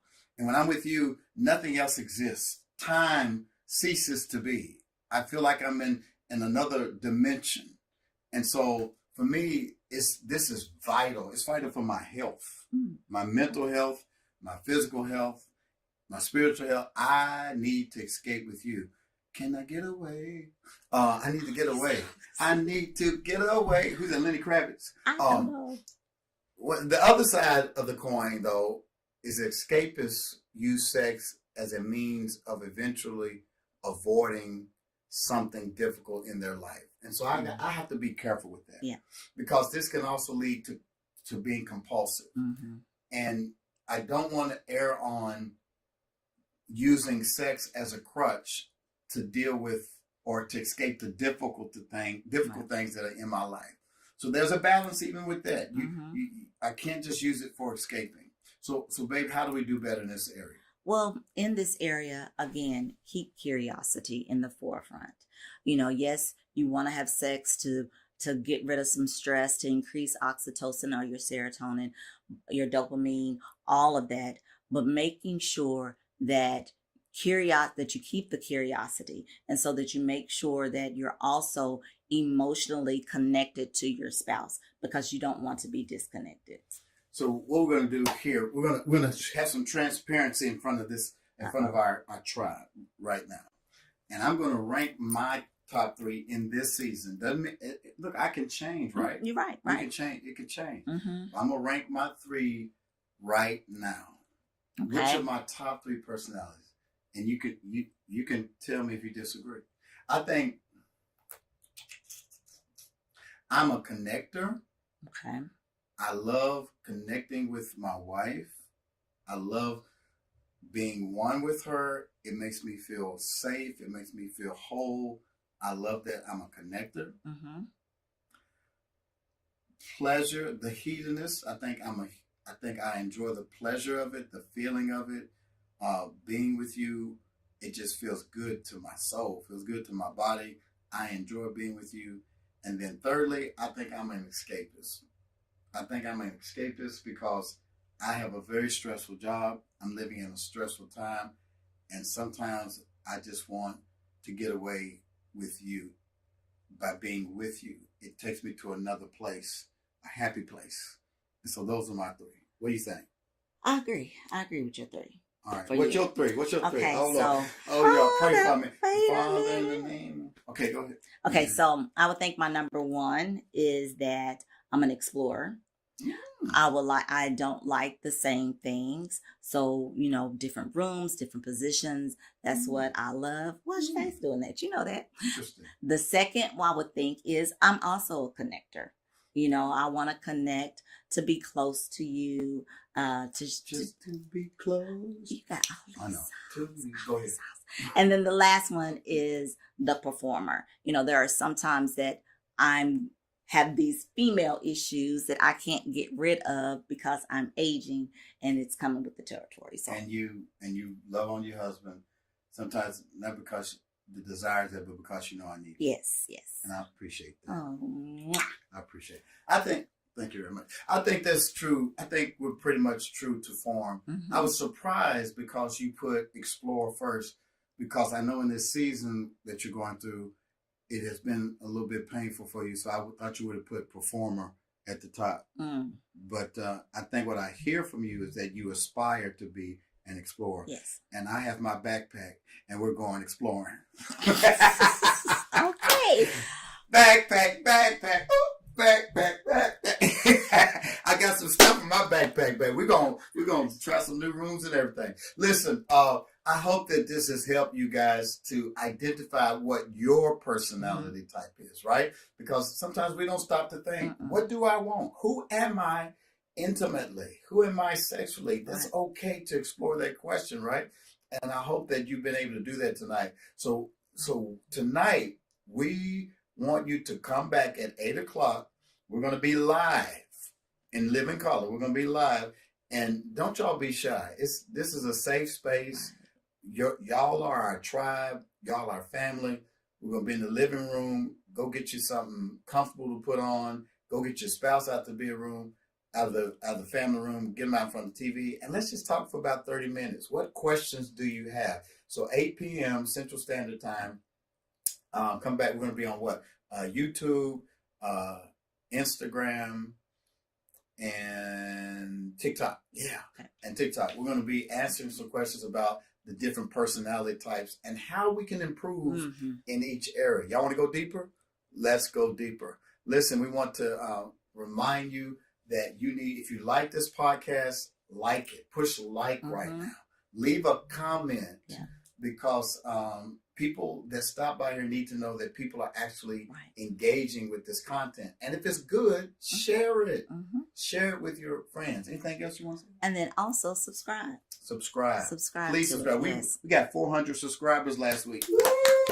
Now, I'm not satisfied. I want 1,000 of us. I know there's some more people out there who believe that God wants us to experience intimacy, to be naked and without shame. I know there's some more y'all out there just like us. We do exist. And so I want us to create our tribe. And I believe it's at least 1,000 of us out there.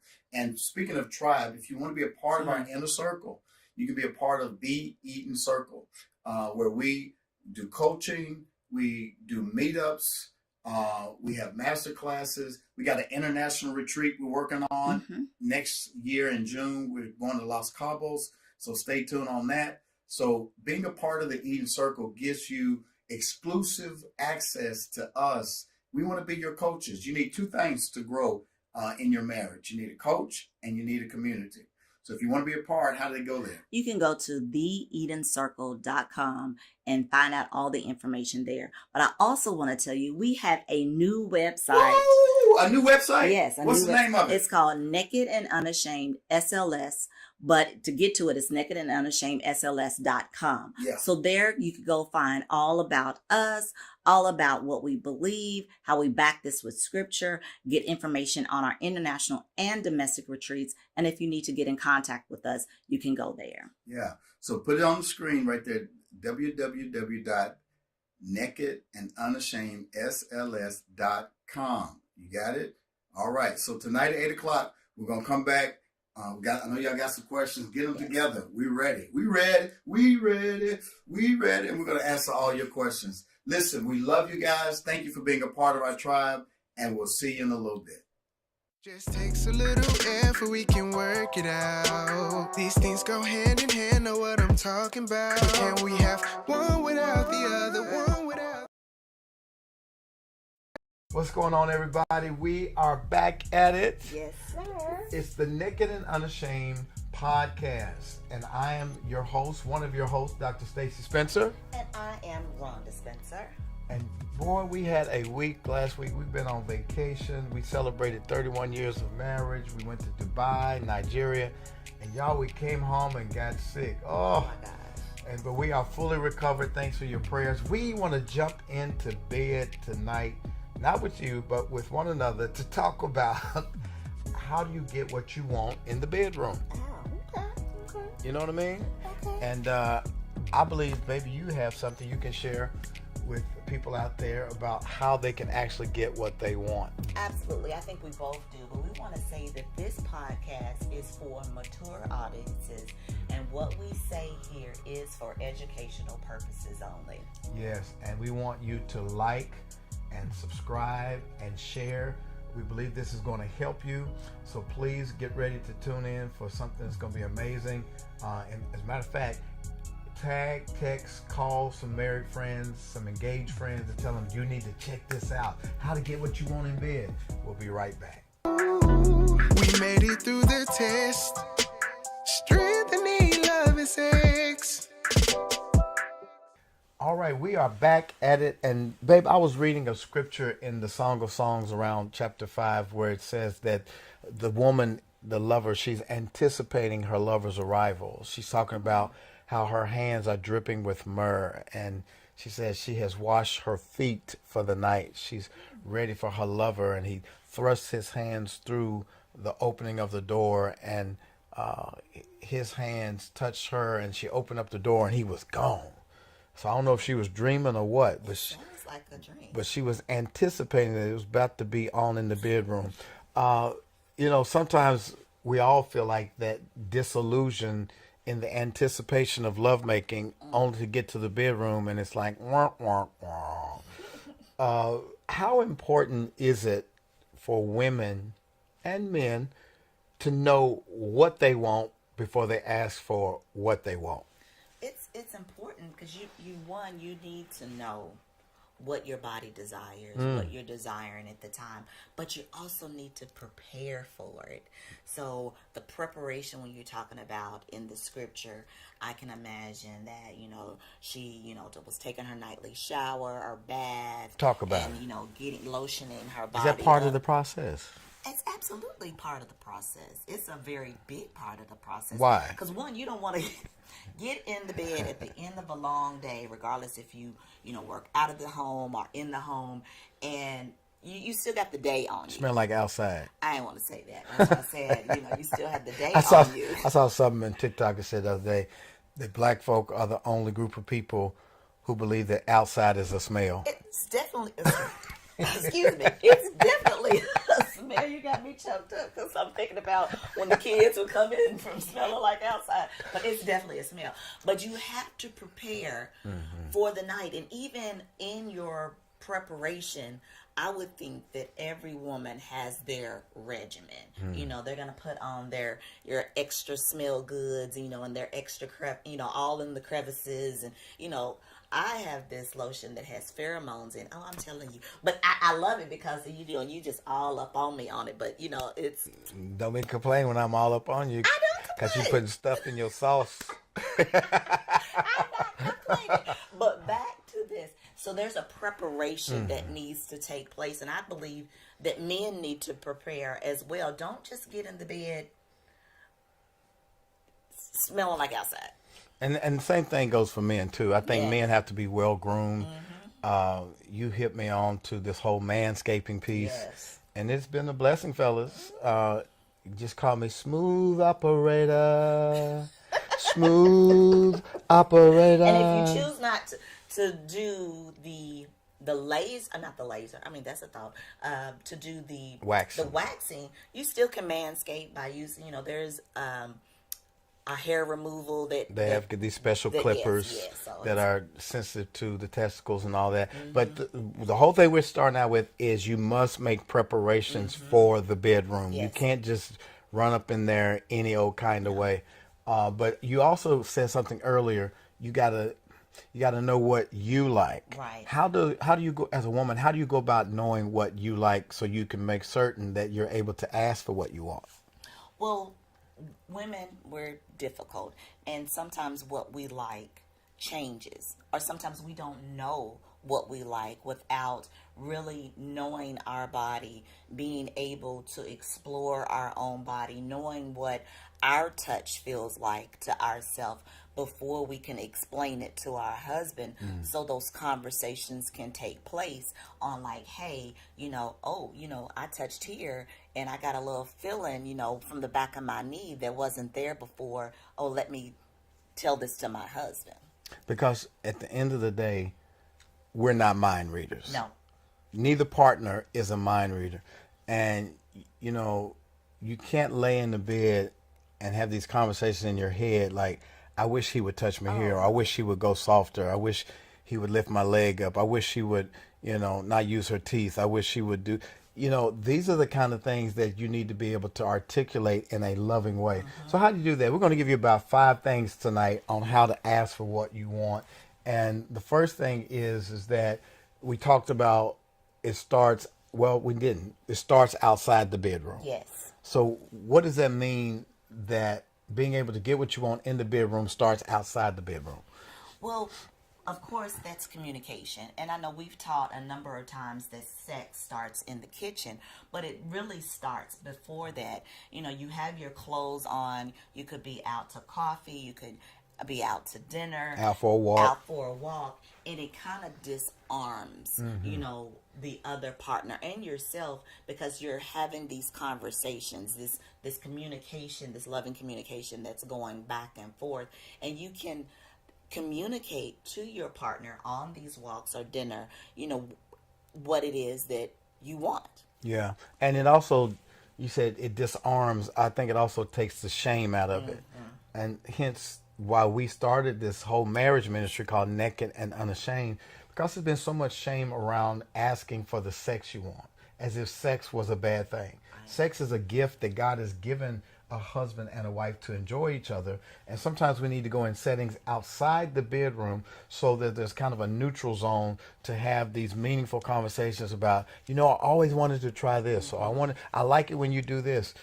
It's necessary to have those conversations outside. So like you said, we may be going for lunch, we may be on a walk at the park, but it's a good time to say, let's have a conversation about what we both want. Because if you're going to be married, right, for the rest, I was talking to a friend the other day, and he's like, how do you have a conversation, a naked and unashamed conversation? Can you really have that with your spouse? Can you really ask for what you want?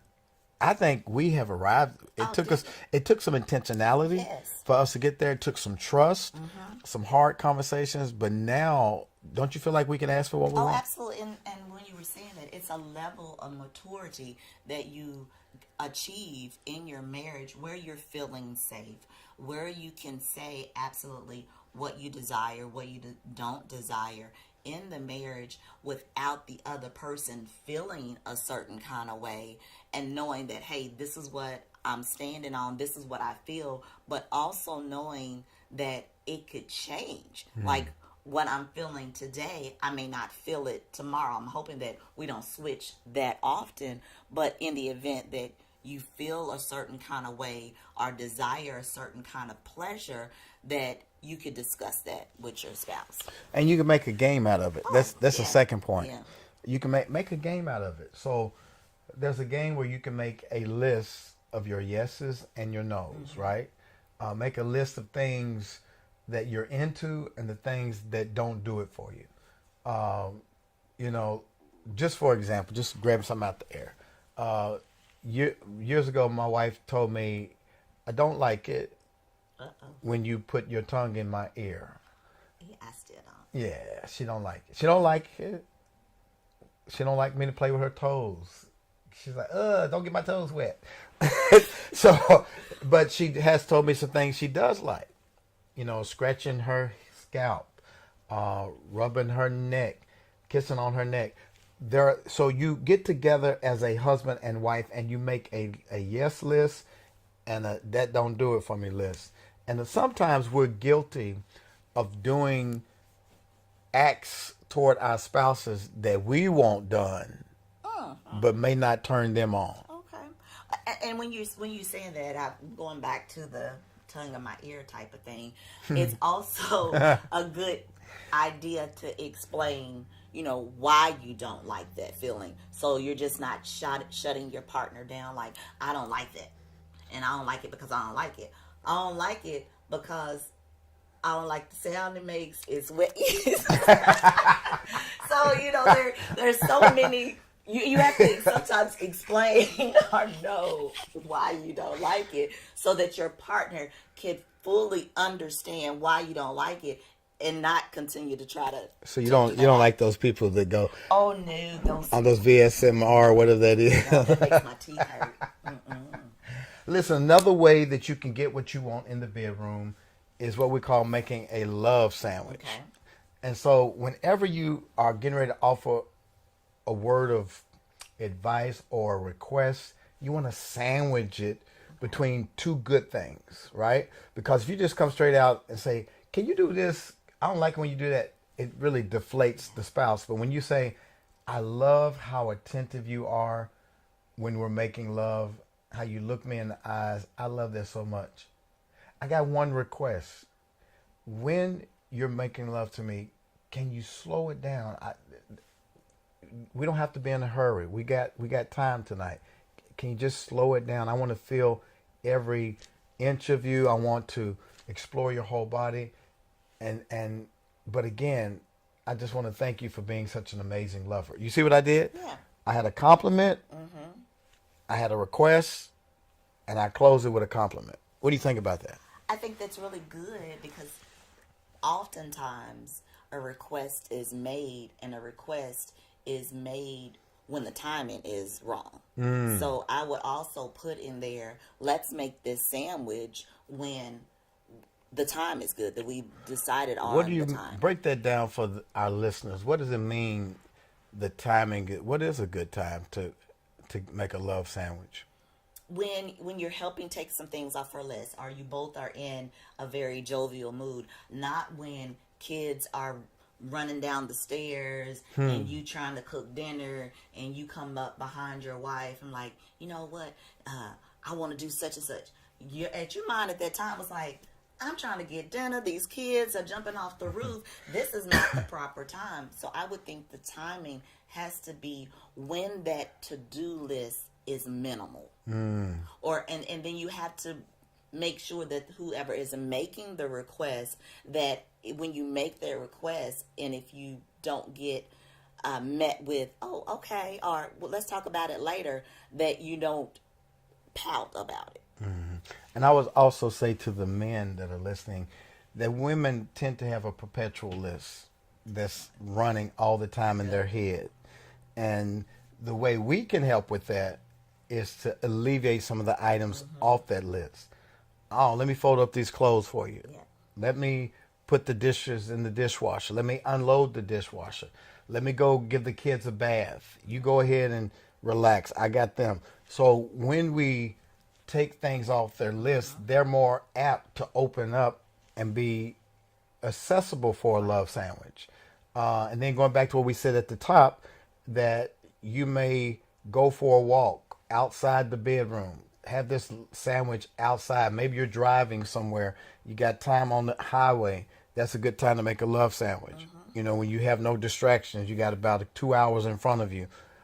Perfect time. We've had some of our greatest conversations on the highway. Yes, absolutely. What's another way for people to ask for what they want in the bedroom? I think another way that people can ask for, we said, make a game out of it, do the love sandwich, having, great communication and being playful. I think sometimes we're not playful enough with one another, that we lose that childlike curiosity. That's so true. On well, what if, even if it's something you thinking, I know my husband has made this request on something, why don't we try that? Why don't we try to, let's take a shower together tonight, or let's take a bath together tonight, and, add some spice into it. So I think just continuing to be playful. And being spontaneous, just getting out of the regiment and the ruts and the routines, trying different places. But you're right, that childlike curiosity and imagination. We have to remain playful so we can get what we want in the bedroom. Another way is to focus on the we, not just the I. Okay. Focus on the we, because what pleases me solo, something I might like solo, may not transfer into the bedroom when we come together. Okay. And I think that's why it's important that for those of you who are comfortable pleasing yourselves and touching yourselves and find nothing wrong with it, because biblically there's nothing wrong with touching yourself. However, you got to incorporate the fact that when you come together as a couple, you have to take more time in making sure the other person feels included. Right. And what works together as a couple may not work together solo. What do you think? So what works together as a couple may not work. So the opposite. What? Both Okay. way. Like if you're pleasing yourself solo and you have a toy and that womanizer vibrator might work quicker than it would if you were with me. Okay. I'm going to have to take my time warming you up. I'm not going to get you there immediately. And so part of your frustration may be what's taking so long, right? Because I'm used to pleasing myself with this toy, but now I got my husband at play and I got to tell him go soft or stay right there. And so we got to make sure that what we do personally transfers to what we do as a couple. And I like the idea when you saying the we, put the we in it and not, just the I, because you have to think of the collective pleasure. I know that we are each responsible for our own That's so true. pleasure. We're each responsible for our own orgasm. We're each responsible for knowing what pleases us individually so that we can communicate that with our husband, our wife. But putting that we into the mix helps to make that pleasure more pleasurable. Because you don't want to be like, okay, well, I have my toy and be so desensitized by using it all the time on yourself where you don't have the pleasure, or it's hard to get the pleasure from your spouse. And I think it's important too for lovers to know, who is this for? Who is this act for? Am I the receiver or am I the giver? Okay. Or is it mutual? And it took me a long time to really catch that principle, because you go into the sex act sometimes as couples and you just jump in there and you begin to make love, but you really don't know, who is this for? So if I'm the giver, I am concentrating on giving you pleasure. I'm listening to nonverbal cues. I'm listening to your body. Is your body rigid or is it relaxed? I'm cueing into every nuance of me giving you pleasure. If I'm receiving it, I've got to concentrate on what? On just what the other person is Relaxing. Yes. The sensation. Like, how does this feel? Is it pleasurable? Do I need to give feedback to my spouse? Like, yeah, stay right there. Slow it down. Go faster. Hard. Whatever it is.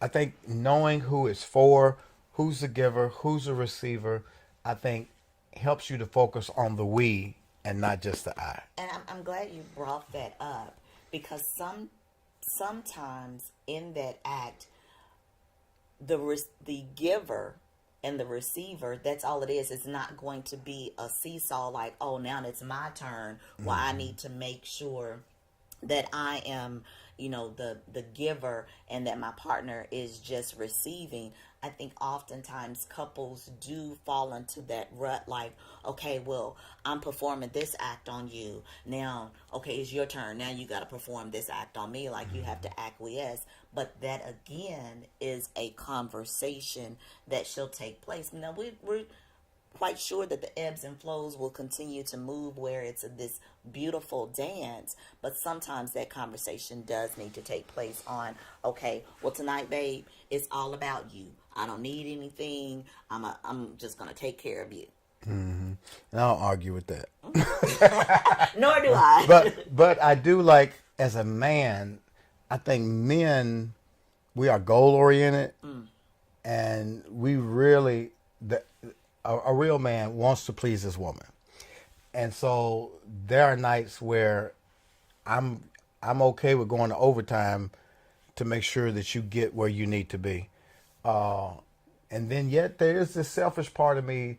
It's like, man, my neck got a cramp in it, and she got hers. Can you please come in now and pleasure me? And so there has to be some quid pro quo. Yeah. But to your point, you shouldn't always go into it looking for reciprocity. I think organically it just happens. When you're really in the throes of pleasing each other, you just quite naturally want to make sure that your spouse feels the same kind of pleasure that you just felt. Like, oh God, that was so good. Let me come here, boy. Let me take care of you.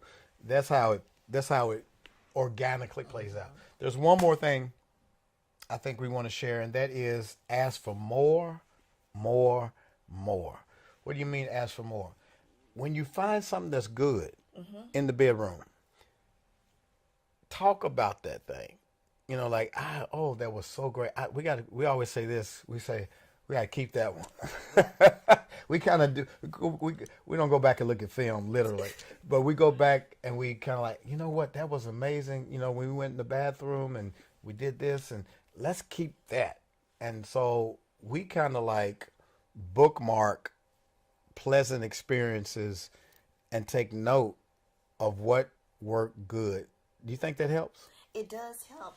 But sometimes I think, and I said, but you just right? wiped out I everything. just wiped out everything. So tell me how you really feel. However, let's use another transitional word. I think that there are times that we try to recreate something that we bookmarked, and it doesn't always hit the target like it did the first time. So be mindful that although you may be bookmarking some things, just let nature take its place and don't expect the ride to be the same. Yeah, she's talking to me, y'all.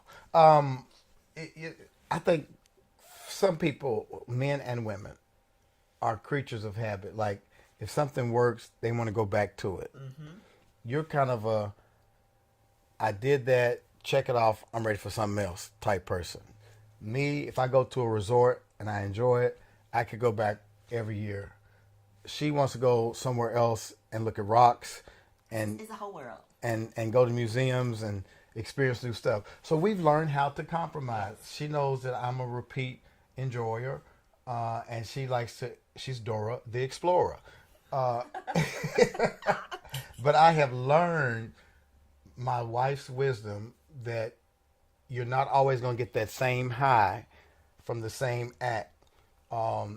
It may be you have to change environments for that same act for it to get close or to exceed what you had before. But the thing I want to harp on is ask for more. Whatever it is that you do like, that's my point. Whatever you like, say, Stacy, can you do more of that? And I'm like, for sure. And I think it's a part of the body that will also crave it. Like, the more that you enjoy a sexual experience, that your mind is going to remember it in your deep memory. It's going to be in your brain stem, like, okay, this was enjoyable. And then your body will react in that way where you become, your hands moisten, you start getting more saliva, your vagina starts to wet. And so I think it's one of those things when you do continue to please one another, that your body will crave it. Yeah. There is as you were talking about those signs of being turned on, I know people probably like, oh my gosh, I can't believe a pastor and his wife are talking like this. Well, let's go to Song of Songs in the Bible. And it is chapter 5 that I referenced when we first started. It says, I slept, but my heart was awake. Listen, my beloved is knocking. Open to me, my sister, my darling, my dove, my flawless one. My head is drenched with dew. My hair with the dampness of the night. She's wet. I have taken off my robe. Must I put it on again? I have washed my feet. Feet in the Bible is never feet. It's always the genitalia. I've washed my feet. Must I soil them again? My beloved thrust his hand through the latch opening. My heart began to pound for him. I rose to open for my beloved, and my hands dripped with myrrh. My fingers with flowing myrrh on the handles of the bolt. I opened for my beloved, but my beloved had left. He was gone. My heart sank at his departure. I looked for him, but did not find him. I called, but he did not answer. She's having a moment where she's anticipating what's about to happen in the bedroom. I think she's dreaming. Having a wet dream? Yeah. I think she's dreaming. But our dream for you is that you can ask for what you want in the bedroom, and everything you want your love life to be, it can happen. It's possible. You don't have to look over the fence. I told a young man the other day, he was like, I thought the grass was greener on the other side of the fence. I went out chasing women on the other side of the fence. I said, no, the grass is greener where you water it. And if you water your grass, you're going to get some. All right, so it's important to ask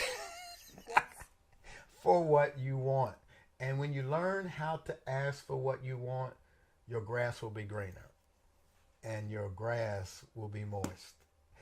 Anything else you want to say to the people? Thank you for watching us this afternoon. Make sure that you continue to like, share, and subscribe.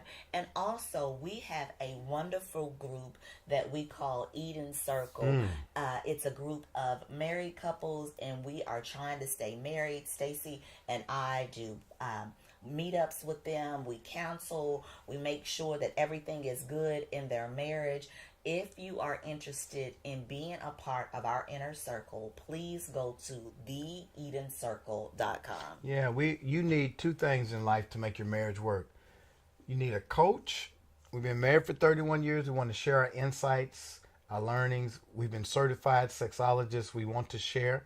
You need a coach, and you need community. You need people who are trying to stay married. Your altitude determines who you're flying with. And so we want you to soar with these other couples who are committed to living their lives naked and unashamed. And so we invite you to be a part of that. And then we're also planning a retreat, a marriage retreat, international marriage retreat for next year. We're talking about going to the Bahamas possibly. We're almost close to it. So stay tuned. And we're going to give you some details in the next couple of weeks. And we want you to be, it's June 5th through the 8th? Yes. Of 2025. So it's between the Bahamas and Los Cabos. Yes. We're getting close to determining which place. So be patient. We're going somewhere. All right. So listen, do me a favor. Do us a favor. If you like this tonight, would you please leave a comment in the comment section? Would you please subscribe? And do one more thing. Share this with your married couple friends. Share this with people who are getting ready to get married. They need it. We say this a lot of times. The church has done a good job in telling us what we cannot do. But there's not very many people telling us what we can do in the bedroom with our intimacy. And that's why we're here. We're here for you. We're here for your friends.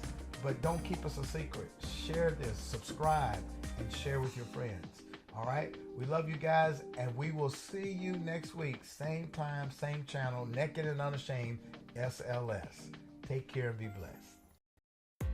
What's up, everybody? It is the Spencers, and we are back at it for an exciting episode about slowing it down. Slow love. You remember Prince had a song called Slow Love? He talked about slow love. I can't sing. But anyway, listen.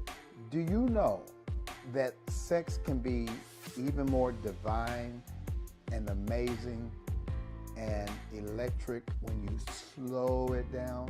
So we want you to come and tune in tonight because we're going to be talking about slow love. Come on in to Naked and Unashamed. We made it through the test.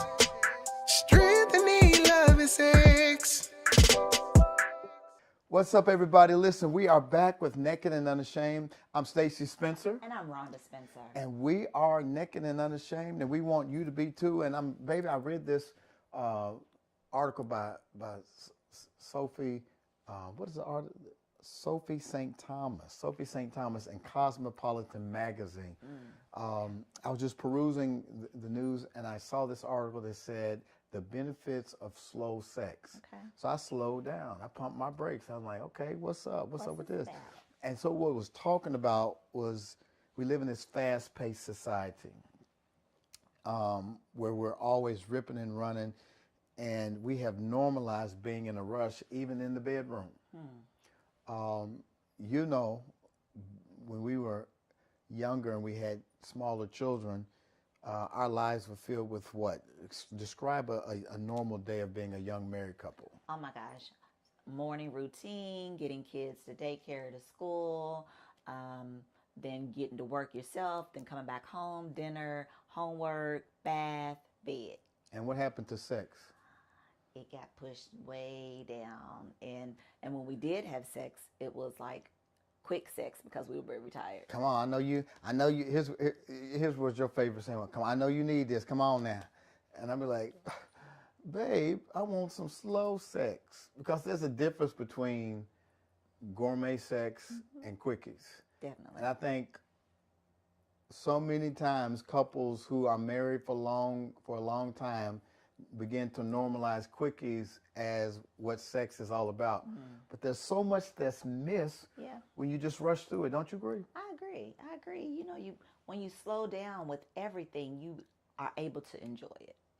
One of the things we've learned through our studies as sex educators is that to be deeply embodied in your eroticism, there must be this intentionality about slowing down. And there's something divine that happens when you slow down your sex, your intimacy, your lovemaking.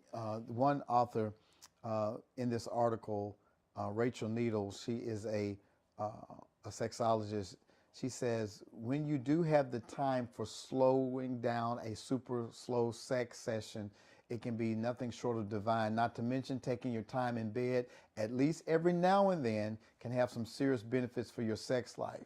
She says, when you slow down, every touch, kiss, and caress becomes more intense.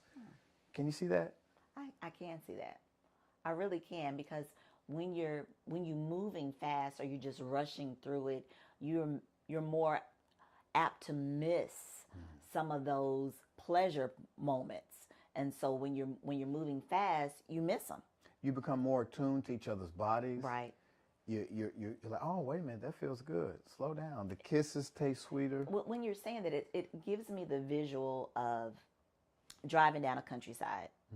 And you're driving really fast, and you're missing all of this beautiful scenic view. But when you're just enjoying the ride, the journey, you'll see the colors of the trees, the flowers that may be in the field, maybe some other things that's in the field. So you take notice of those things around you. She says that slow sex allows you to connect on a deeper level, leading to a more connected relationship.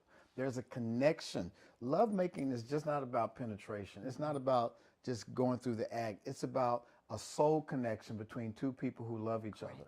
It's about becoming one, knowing each other on a deeper level. So as we're talking to you married couples, we want you to intentionally go deeper in your relationships. And in order to do that, you got to slow it down. Somebody type in the comments, slow down. Slow it down. Sometimes my wife, she tells me that, baby, slow down. You're going too fast. Take your time. It's true. Slowing down in the bedroom can help to increase intimacy with your partner. Plus, slow sex allows for more time to build up more powerful orgasms. Why do you think orgasms are more intense when you slow down the lovemaking? Well, I would think because you're allowing your body to relax. And when you allow your body to relax, you're able to feel all the sensations from your partner. You know, the slow kisses, the different movements, the different touches, and that allows you to be more in tune with yourself so that you can get greater pleasure out of it. I think what I've heard you say before is that you're like, no, no, no, no, touch me. I need to feel different sensations. I want to feel your fingers on my back. I want you to touch my legs. We have to explore all of those erogenous zones, and the biggest sex organ on the body is the skin. It's the brain, but then it's the skin, right? And so when you are able to explore, it's almost like being with each other the first time. You make a deeper connection. And so it's so important that we slow down. Jesse Kahn, a director and sex therapist at Gender and Sexuality Therapy Center in New York, says there's so many benefits to inviting slowness into your life, especially your sex life. While cultural depictions of sex often go from 0 to 100, taking your time with sex-related play can be fun and engaging, and also an anxiety-reducing approach. Why do you think slowing down in sex reduces anxiety in lovemaking? I would think because everything's in hyper speed. Life is in hyper speed. We want fast food. We want to get to a place fast. So I think with slowing down, it allows us to really be in tune with what's happening, and therefore it doesn't cause us any stress. Like if you're rushing about something, you have a bit of some anxiety about it regardless of what it is. So I think with the slowing down the sex, it allows us to decrease that stress. Yeah, and a lot of men and some women have performance anxiety as it relates to sex. Am I going to have an orgasm? Is my erection going to stay up? But when you are kissing and taking your time and doing foreplay, giving hand jobs or oral sex, there's this slow build that heightens your orgasm. Whereas if you're just going in and you're just totally concentrating on ejaculation, again, as we said in the previous episode, ejaculation and orgasm are two separate things. And a lot of times men confuse ejaculation for orgasm, miss out on the spectacularness of orgasm because you're only focused on performance. But when you slow down and you're kissing and you're touching and you're really feeling the pleasure of all those different sensations, it intensifies your orgasm. And because we want y'all to be able to reap all of the rewards of a super slow motion sex experience, there are 13 things that we want to go over with you tonight on how you can reap the benefits of slow love. I'm excited already for you. Slow love. The first thing we have to do, though, is redefine what sex is. I agree. Sex is not just what, babe? It's not just penetration. Come on, talk to him. Sex is the total experience.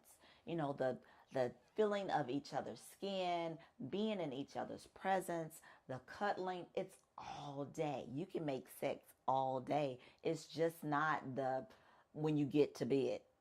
So Right. it's all day.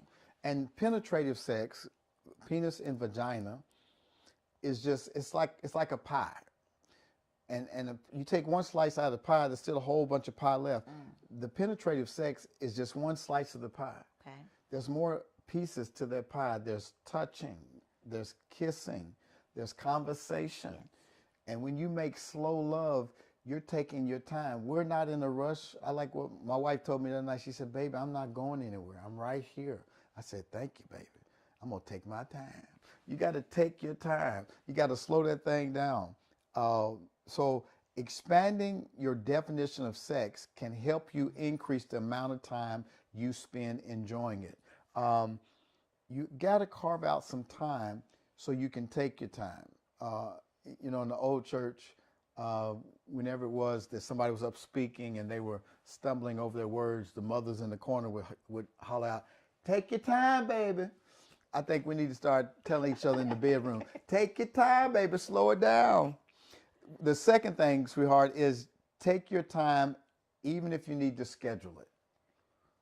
What would you say to somebody that says that doesn't sound very romantic to schedule sex? Well, depending on the season that you're in, scheduling sex may be a necessity. We schedule everything else.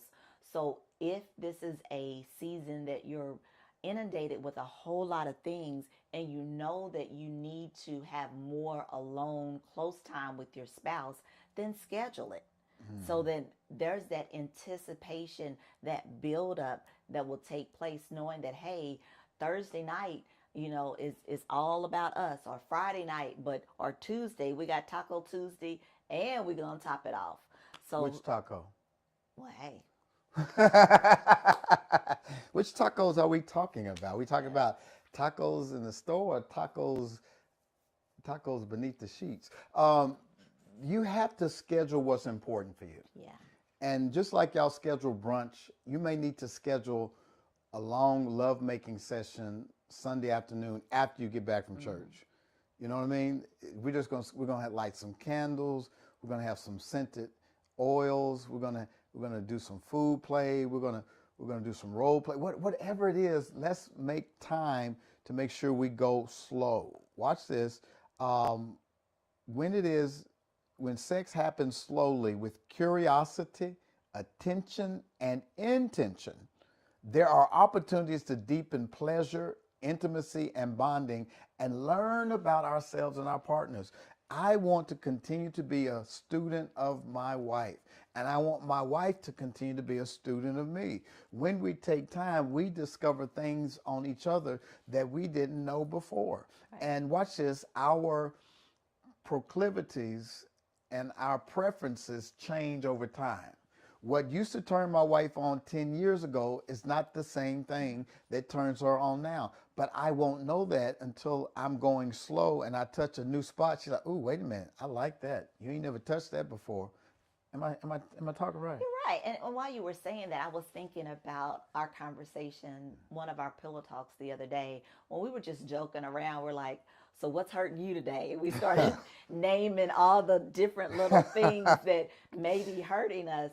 But just by going slow, you wouldn't know that, hey, my hip may be hurting this week. So we might not be able to do this particular position. Or I need you to massage it a little more so that we can move into position to do other things. So just by slowing down and being intentional, we not only find out what's pleasurable, but some things that we may need to change around a bit. Yeah, I was going to flip that and say, not only finding places that hurt, but finding places that give us pleasure. Right. Like, "Ooh, I didn't know I like you licking on my neck. Ooh, I didn't know I like your hand under the small of my back. Oh, wow, I didn't know I like you licking between my scrotum and my buttocks. I didn't know that felt good." So whatever it is, you have to slow down to take inventory of the total landscape of your spouse. The third thing is what? Use all of your senses. What does that mean? Well, you got to think about your senses, what you see, what you hear, what you feel, what you taste, and play with it. But make sure that your bedroom is pleasurable. Light some candles. Making sure there's nice, romantic, slow playing music. Setting that ambiance. Food play, or if you have flavored markers or some other thing that you want to use that's edible during that time, but engaging all your senses. What smells good? What feels good? Using feathers or different toys. So it's a lot of things. Engage all of your senses. Yeah, the next time y'all make love, you need to take inventory of what you're sensing, right? What do you like? What smell do you like the most on your lover? My wife loves the smell of she said, "I love the smell of your neck." And don't judge me. I said, "I love the smell of your arms." I think that's where the pheromones are. I love the smell. I love how she feels, how soft she feels. I love the texture of her moles on her back. I love how she groans when she's receiving pleasure. And I know that's my cue, man. Listen to the groans of your wife. If she's groaning at a certain point, you know, let me slow down and stay right there. Typically what happens with men is when we hear our wives groaning, we think what? Speed up. Speed up. And the wife gets mad like, I was almost there. And you change up the speed. No. Go slow. This is so important. This is really important because men, I know we are so performance driven that when we hear that moaning, it's like, all right, let me speed up. She's almost there. But you got to be counterintuitive and slow that thing down. And when you slow it down, and watch this, and even when you go lighter, it's better. When you go slower, some of y'all have been taking your cues from pornography or from Hollywood. And again, all those movies and directorial debuts go from 0 to 100, pounding. But true lovemaking is very intimate and slow. And you want to hear, you want to taste, you want to feel, all of those senses have to be a part of your sexual activity. Slowing down the sexual experience increases awareness towards our senses, which makes us, watch this, feel a wider range of pleasure. You can even help yourself get into this practice by running through them all mentally. So the next time y'all get together, ask yourself as you're laying in the bed, as you're making love, what do I feel? What do I hear? What do I taste? What do I smell? All of those are important. Here's the fourth one. Communicate. When you slow down in your lovemaking, it helps your communication. If you want to have the best sex possible, you're going to have to talk about what you like. During slow sex, even those in long-term relationships have opportunities to learn more about their partner's fantasies. Why do you think, this is one of your favorites, baby, why do you think communication is so important when you slow down in your lovemaking?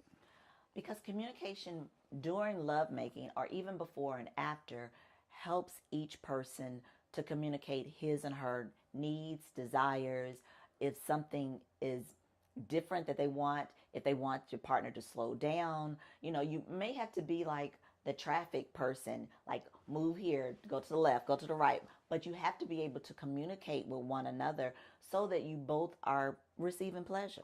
I love it. It's two things I love when we talk, when we're making love. I love when my wife gives me instruction. When she's like, no, can you slow down right there? Oh, right there, stay right there. And that, as a man, I'm like, ooh, I'm doing good. She likes it. I love instruction. And when your wife gives you instruction or your husband gives you instruction, the only thing you're supposed to say is what? Thank you. Thank you. Don't let your ego get bruised, but say thank you. Another thing is a big turn on for me. Sometimes just laying in the bed with you, babe, and talking about what you desire, your fantasies. I remember a time we sat in the bathtub, we talked about fantasies, and I'm like, boy, I cannot wait to get out this bathtub and make love to my wife, because I didn't even know she thought like that. I'm not going to tell y'all, I'm not going to divulge her fantasies, but we talked about different scenarios of what we would like to do. We like to do it out here. We like to do it over there. And just hearing that made me aroused, gave me an erection. And I think when we slow down and talk to each other, even in the afterglow of making love, we've had some great conversations.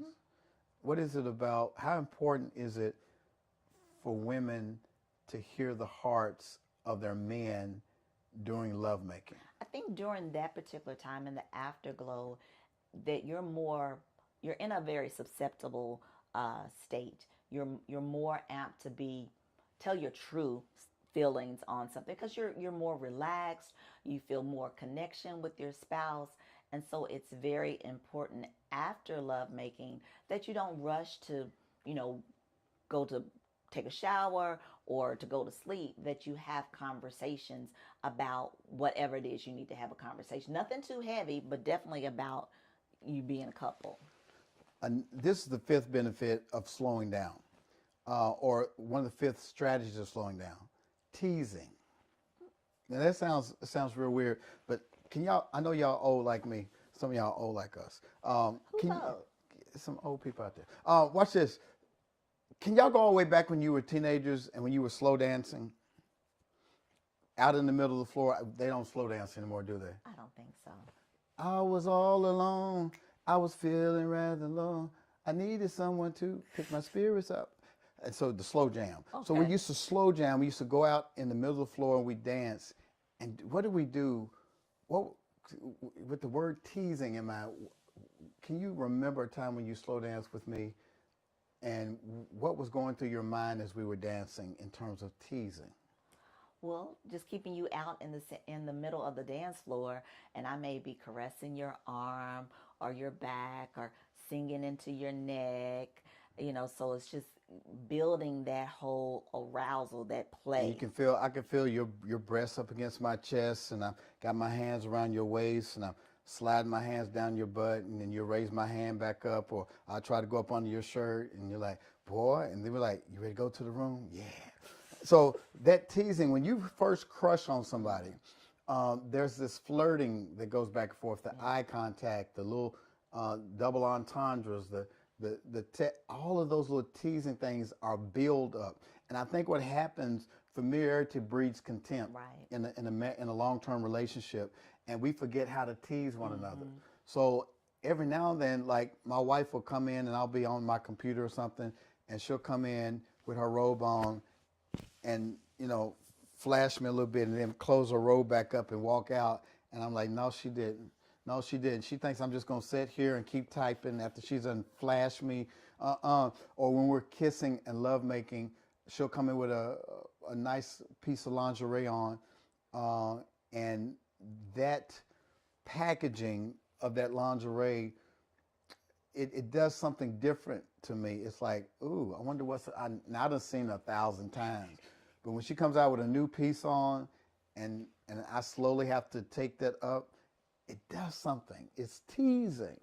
And so we have to learn how, when we slow down to tease. Is there anything else you want to say about teasing? No, make sure that you have fun with it.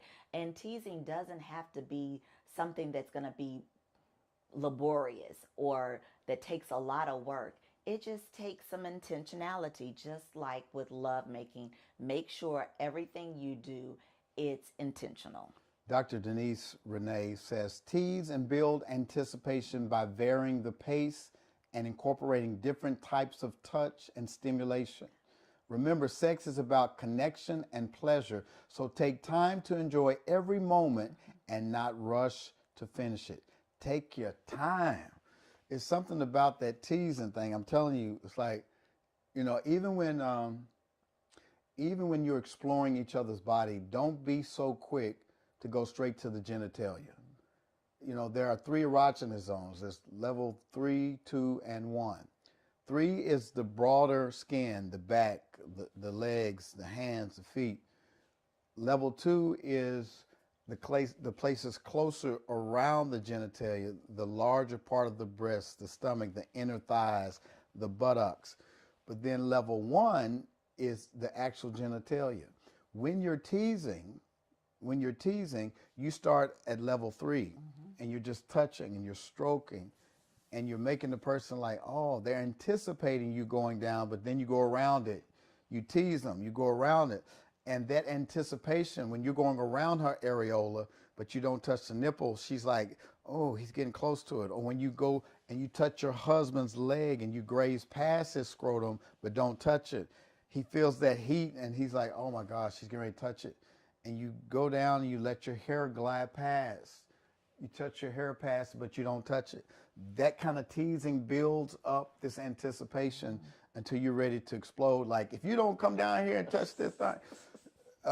Here's one more we're going to share before we take a pause for the night, and that's practice mindfulness. Mindfulness is the practice of paying full attention to the present moment without judgment.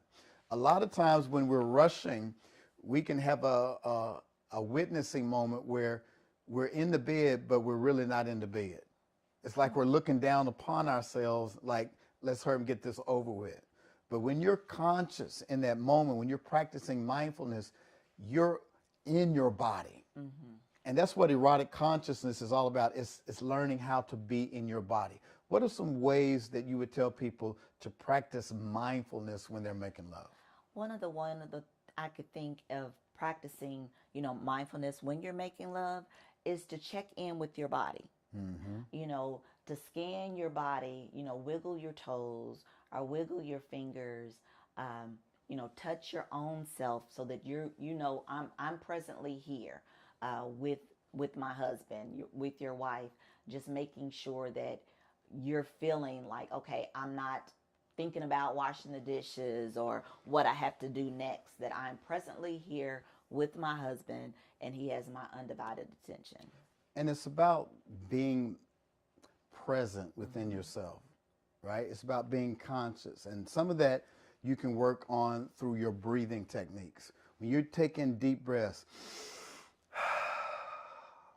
and you breathe together, there's such a powerful connection. When Rhonda and I are breathing in deeply together, when we're in the throes of making love and we start breathing deeply, watch this, it slows you down so that you begin to feel everything. Right. You feel the stroke, the ridges, you feel the skin touching skin, you feel the motion of being inside your partner, you feel all of that. Whereas when you're just rushing through it, all you feel is friction. But when you slow down and you're mindful, you slow your heart rate down, you spread that erotic energy, not just in your genitalia, but throughout your whole body. So mindfulness is so important. And it kind of helps you slow down when you're intentionally taking those deep breaths together. It makes you become more conscious and aware of where you are in your body, and you're not just feeling your own pleasure, you're feeling your spouse as well. It's like that extra connection that takes place. It's all about connecting. It really is. It's about going deeper. And I hope that you all hear us when we're saying that lovemaking is supposed to be divine. There is this intersectionality between spirituality and sexuality. There's been this false division in the church that separates sexuality from spirituality. So much so that people have cognitive dissonance having a pastor and his wife talk about sex as if it's something foreign to marriage. There's nothing foreign about marriage. We have to slow down to have a deeper connection. When the Bible talks about Adam knowing his wife, that word know means a sexual connection, right? And the only way for us to really know each other on a deeper level is to slow down and to really come into connection and contact and consciousness through intentionality. So this is just the first half of this conversation about slowing down. And so we hope that you slowed down enough tonight to really hear what it was that we were saying on how you can make your lovemaking much more powerful. And so next part 2, we're coming back with part 2 next week, and we'll be talking about 7 more ways to slow down your lovemaking so that it's much more passionate. Is there anything else, babe, you want to say before we pause for tonight? No, just make sure that you like, share, and subscribe to Naked and Ashamed SLS. Yes, we have about 300 couples that have already subscribed. Our community, our tribe is growing. And there's a tribe of us out there who are naked and unashamed. People who want to know, how can I enhance my lovemaking? If we're going to stay married the rest of our lives, shouldn't we have fun? Absolutely. Shouldn't it be fun? Shouldn't it be passionate? Man, we should be able to make love like it's the first time every time we make love. And that's what we want to teach you. So don't be ashamed to share this with your couple friends. If you got some couple friends that are trying to stay married, share this with them. As my wife said, please leave a comment. I want to see how unashamed y'all are, because some of y'all are so shamefaced that you have not said anything on our comment section. If this is a blessing, if this is helping you, would you please leave a comment? We've got plenty of people who want to leave some kind of shameful remark about this is wrong. No, I want to hear the people that are not ashamed and who are being blessed, and this is helping your marriage. And if you want to be a part of our inner circle, we have an inner circle called Eden Circle. And all you have to do to be mentored by us, to have quarterly meetups with us, to do master's classes with us, get discount on our retreats, All you have to do is go to theedencircle.com and go register there. And any other inquiries, you can also go to drstacyelspencer.com and check out the retreats and stuff we have coming up. We enjoyed being with you tonight. We're going to be back next week, same time, same channel. We're going to finish our part 2 discussion of slow love. We'll see you next time. What's up, everybody? We are back for part 2. Bad boys. What you gonna do? What you gonna do when they come for you, bad boy? Yeah, we're talking about liking versus love. As a matter of fact, shout out to Will Smith and Martin Lawrence. Yeah. That was an incredible movie, Ride or Die. These guys continue to get funnier and funnier with age, and the little guy Reggie, he makes the movie. I'm not gonna tell you the movie, but that'd be a good date night. Mm-hmm. Yeah, a good date night for y'all to go see Ride or Die. Go check them out. We talked last week about what does it take to love your spouse when you don't like your spouse. Oh my gosh. Babe, is it possible to love me, but sometimes you don't like me? Absolutely it is. I love you though. I love you too.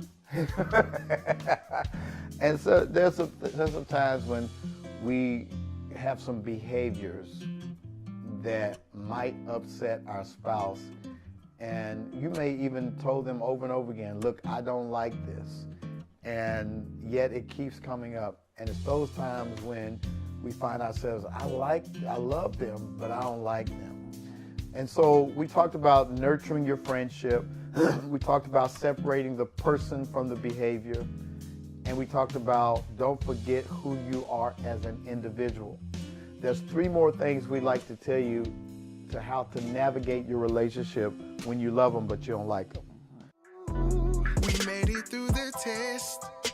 Strengthening love and sex.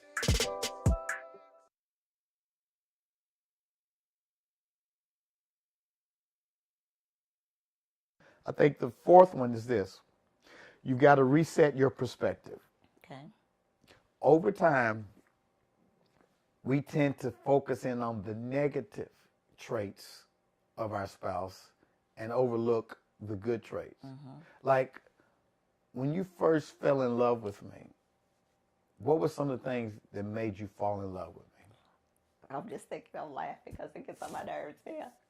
I fell in love with your humor. Oh my God, y'all listening to this? And what happened? Well, sometimes your jokes are not funny anymore. You don't like my dad jokes? No, not all the time. But I did. I fell in love with it. Sometimes you don't take things seriously, and that you're funny, and that you are sometimes a. Did y'all hear what was the question I asked my wife? I said, what was the things that made you fall in love with me? And then she done gone to the negative. She said, my jokes ain't funny. What were some things that made you fall in love with me? I fell in love with your personality, your mind, how smart you are. Even when you were working on your bachelor's, I knew you were going to be a doctor. So I saw that beforehand. I fell in love with how you love your mom and your siblings, how you love your dad.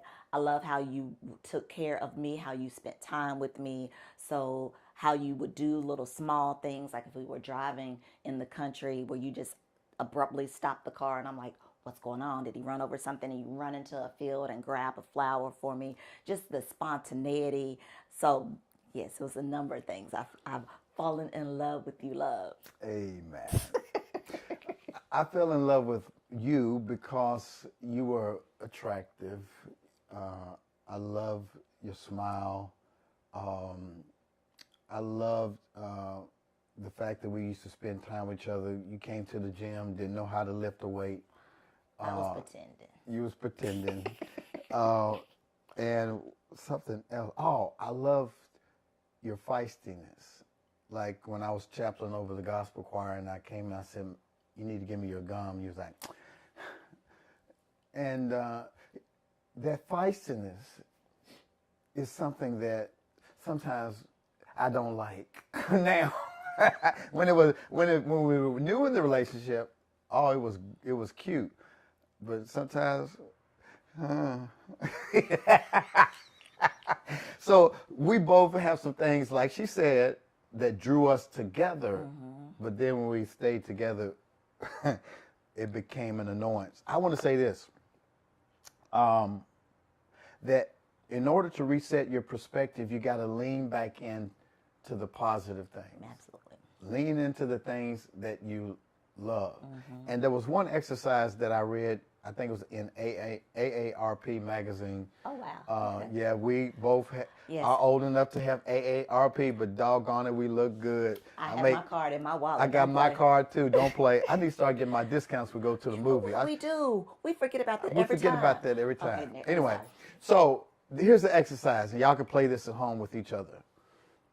You got to sell imagine you're selling your spouse to somebody else, and when you sell something, you got to do what? You got to list the positive attributes. So real quick, babe, I want you to sell me to somebody else. There's a woman looking for a husband, and you got to sell me because, you get ready to make a deal. So how would you sell me? There is this God-fearing man. He's so attractive. Oh my gosh, his lips are so divine. So he may no longer, have the waves, but he is rocking that very short haircut with that salt and pepper beard, Keep going. What? He said he ain't got no waves, but keep going. I'm sitting no longer. You got to sell me. I'm selling you. No. Okay, so and then his muscles, he's very strong. He works out in the gym. I promise he probably goes to the gym 12 days a week, and it's only 7 in the week. So he's very health conscious. He's very loving. He loves his family. He likes to travel. He not only within the States, he likes to travel outside the state. He's honest. Did I say he's God-fearing? He has a photographic memory. So it's just, this person, I think, will be the best person for you. Is there any other packages to this vehicle that might? Yeah, he got a lot of packages. All right, my turn. How do I sell this woman? Listen, I want to tell y'all something. This woman right here is a quintessential diva. She is a great mixture of a godly woman, but don't get that twisted. She is a passionate lover. She is beautiful. She seems to get better with time. She doesn't age. She ages in reverse. Her body is impeccable. She has a Coke bottle figure. You would not think that she is a middle-aged woman. She looks like she's still in her 20s. Her smile is radiant. When she walks in a room, she takes over the room. She is 9 times out of 10 the best-looking woman in the room.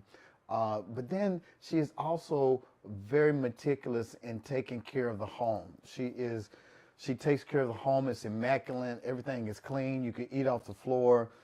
She's a great cook, great friend. She's adventurous. I love this model because you can take her on a trip and she's going to be a party starter.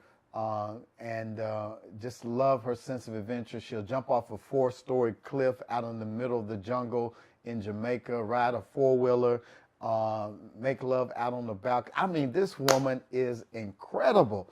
And so I got a deal for you. You can get this woman with this all complete package for $999,000. 9 billion, trillion, billion, McMillion. I'm putting the price up there because I don't want nobody to have you. Nobody else. Nobody else got me, baby. You got me. But y'all see what we did? You have to accentuate the good qualities in your spouse. If you've been together for a while, you tend to lean in on the negative. Mm-hmm. You always do this. You always do that. And we have to be careful of attaching those qualifiers of always and never, because that's not true. It's just sometimes there's some things that your spouse does that can get on your nerves. And when you say always and never, you overgeneralize to the point where you can't even see the good qualities. Reset your perspective. What's number 5? Number 5 is prioritize your relationship. Okay, what's that mean? So that means you need to make your relationship a priority. Yes, we said to continue to nurture your individualism, but make sure that you're prioritizing your spouse. Make sure that you're spending time with one another, that you're intentionally doing things together. Don't leave it up to him to always plan date night or vacations. You take the initiative and plan those date nights and vacations. Make sure that you're doing things in the city together. Make sure that you're checking in with one another. So always keep your relationship first. I love that. And fellas, let me tell you what that means practically. So I'm a pastor of a mega church, and I've been president of a social justice organization. I've sat on boards. And when I make out my calendars and I say yes to certain events, what I do first is to think about my wife. When we had small children, I thought about my wife and children. And I would have to get their permission if I accepted more than 3 engagements that took me away from the family, because my marriage was a priority.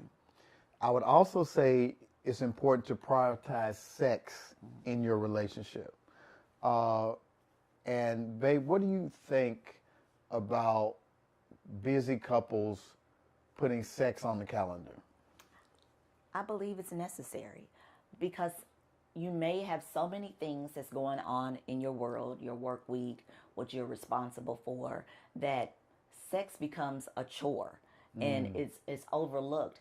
And unfortunately, well, for that time being, if you are scheduling sex, it's more likely that you're going to have sex. That is, if you haven't been prioritizing it, if it's not something that is an automatic.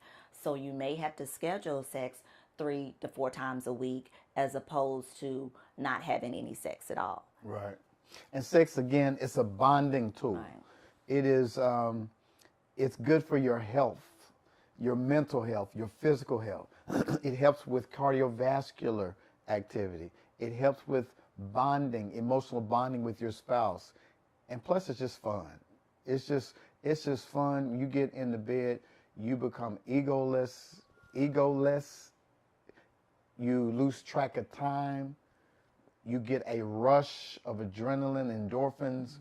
It is something that is needed to keep a marriage strong. And also, you need to know what your spouse's sex window is. Okay, what's that is? You know, so some men may have a 48-hour sex window or a 72-hour sex window, meaning that they need to have sex, a release every 48 to 72 hours. Or there may be some that's every 24 hours. You just really need to know what your spouse's sex window is and make sure that you stay within that sex window, because you don't want it to be your husband has a 48-hour sex window. Now you're coming up on 72 hours and you don't see an end in sight, and somebody is at the water cooler with them. Oh, you smell good today.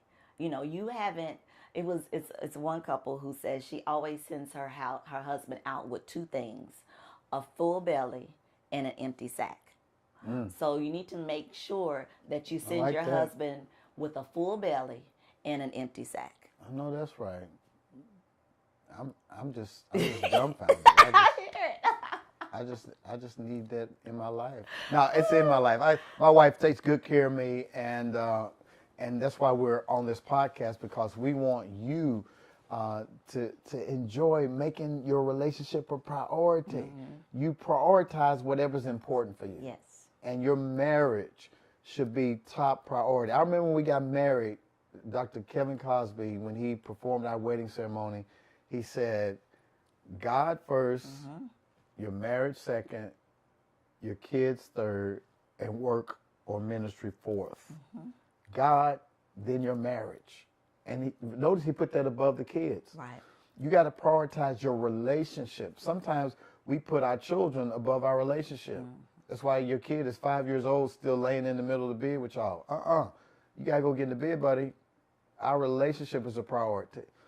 You should not take work into your bedroom. Your relationship is a priority. You got to make sure you're intentional about that. Number 6, You got to do some self-reflection. When it is that you're in a relationship and you find that you don't like the person you love, you got to do some self-reflection, because watch this. You can't change anybody but who? Yourself. Yourself. And sometimes when there's things that irritate you, you got to do some introspection to say, why does this irritate me? Is this really about my spouse, or is this about me? It could be, but there's some kind of trigger of some unresolved issue from your past that makes something that your spouse does extra irritable because you never resolved what it was from the past. Does that make sense? Definitely. Unresolved feelings buried. Buried feelings don't die. Yes. They just keep resurfacing. Yes. So that could be a point of contention where that there's something that's been going on for so long and it hasn't been resolved, that just keeps coming back up. Yeah. And if it keeps coming back up, you have to dig it up and see, okay, how do I get healing from this? So that might require you saying, I need to get some personal counseling. Mm-hmm. I believe there's 2 types of counseling that's needed, maybe even 3.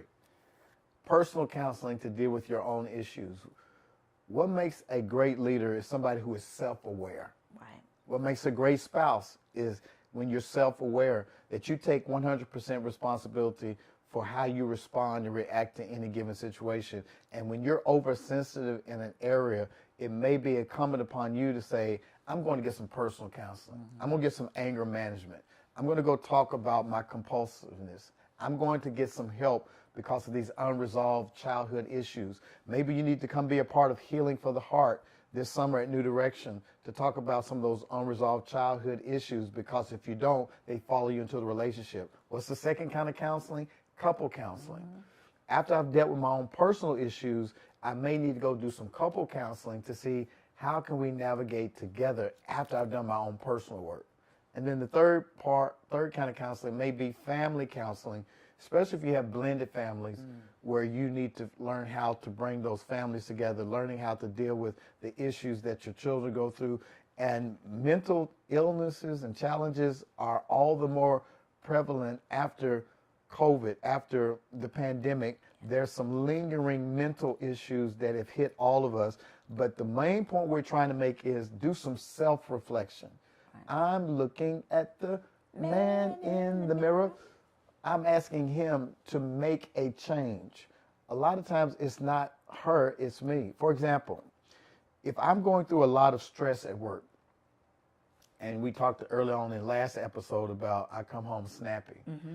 There have been times when I'm going through something at work, very frustrated, and I'm bringing that stuff home to her. And she, being a very supportive wife, has tried to talk me out of that dark space. But it came a time when I realized I'm depending on her. I'm venting on her too much. Number one, I don't want my wife resenting where we worship. So I try to differentiate what I need to deal with versus what I can share with her. And so I would say that for everybody, regardless of what your profession is, you may have to decompress before you come home, so that you don't bring the negativeness of what you're dealing with to the house. You got to do some self-reflection. Right. You got to process your own pain points, and don't put all that work on your spouse to the point where they resent seeing you coming. Yeah, and you made a great point. It is not the spouse's responsibility to make you feel good. It's or make you feel happy or to get you out of a slump. It is not. And you mentioned the 100% responsibility. We teach that a lot, that you are 100% responsible for your own actions. And if you're not good, you can't show up good for everybody that needs you. You know, you have to be good first to yourself, and then you can be good to your spouse and your children. Yeah. And how do we practice self-reflection as it relates to our sexual preferences as a couple? Why is self-reflection important for good lovemaking? I think it will go back to knowing what pleases you individually, being able to be fully erotic with yourself, on knowing what your touches are, and like I said before in the previous episode, knowing what your yes is and what your no is, having agency over your own body, being able to talk to your spouse if there are any lingering issues or things that have been unresolved. You know, erotic consciousness simply means being present within your own body, to know what feels good to you. And I think sometimes we are guilty of witnessing sexual moments rather than being in sexual moments. And witnessing is almost like you're outside your own body looking down on your body, and that can be a result of sexual trauma, or it could just be a point of you not being conscious about who you are and what you like and what you want. And I think self-reflection helps you to get in touch with what are some of the things that prevent me from getting in touch with my own sexuality? What are some things I need to overcome so that I can be more present and actually enjoy what my spouse is offering, rather than, watch this, when you're not embodied in your own pleasure, some of the stuff you should enjoy becomes a nuisance. Does that make sense? I think there is a balance to that, where you could be so engrossed in your own pleasure that you neglect your spouse and how that may affect your spouse. So make sure that you're having those conversations together, and to make sure everything that you do, that it's still edifying. So there's a balance of self-reflection, knowing what you like, and then being focused on what is a pleasure point for your spouse. And those two have to integrate. But I think the best reflection to start with is with yourself, to know what you like so that you can tell your spouse what you like and what you don't like. So this whole conversation has been about love versus like. There are going to be times in your relationship where the person you love, you don't like them so much. And you got to be able to work through that. Yeah. You can't just discard your relationship because you don't like what your person is doing right now. There may be some behaviors that they're doing that they irritate you, but you got to separate the behavior from the person and be able to talk lovingly. Baby, it really bothers me when you do such and such. Now, things like snoring, you're not going to magically be able to make somebody stop snoring. I know there's some couples that sleep in separate bedrooms because the other person snores. That's not us. Occasionally I snore. And occasionally my wife snores. I snore, and I have had every sleep apnea test. I don't know what's going on. It's my little diesel train. I love my little diesel train. No, it's music to my ears because, man, I can be in a 5-star hotel by myself and can't sleep. Same. It could be a feather mattress. It could have the immaculate furnishings, but I cannot sleep because my little diesel train is not with me. Her snoring has become a background noise to... It's your white noise. It's my white noise.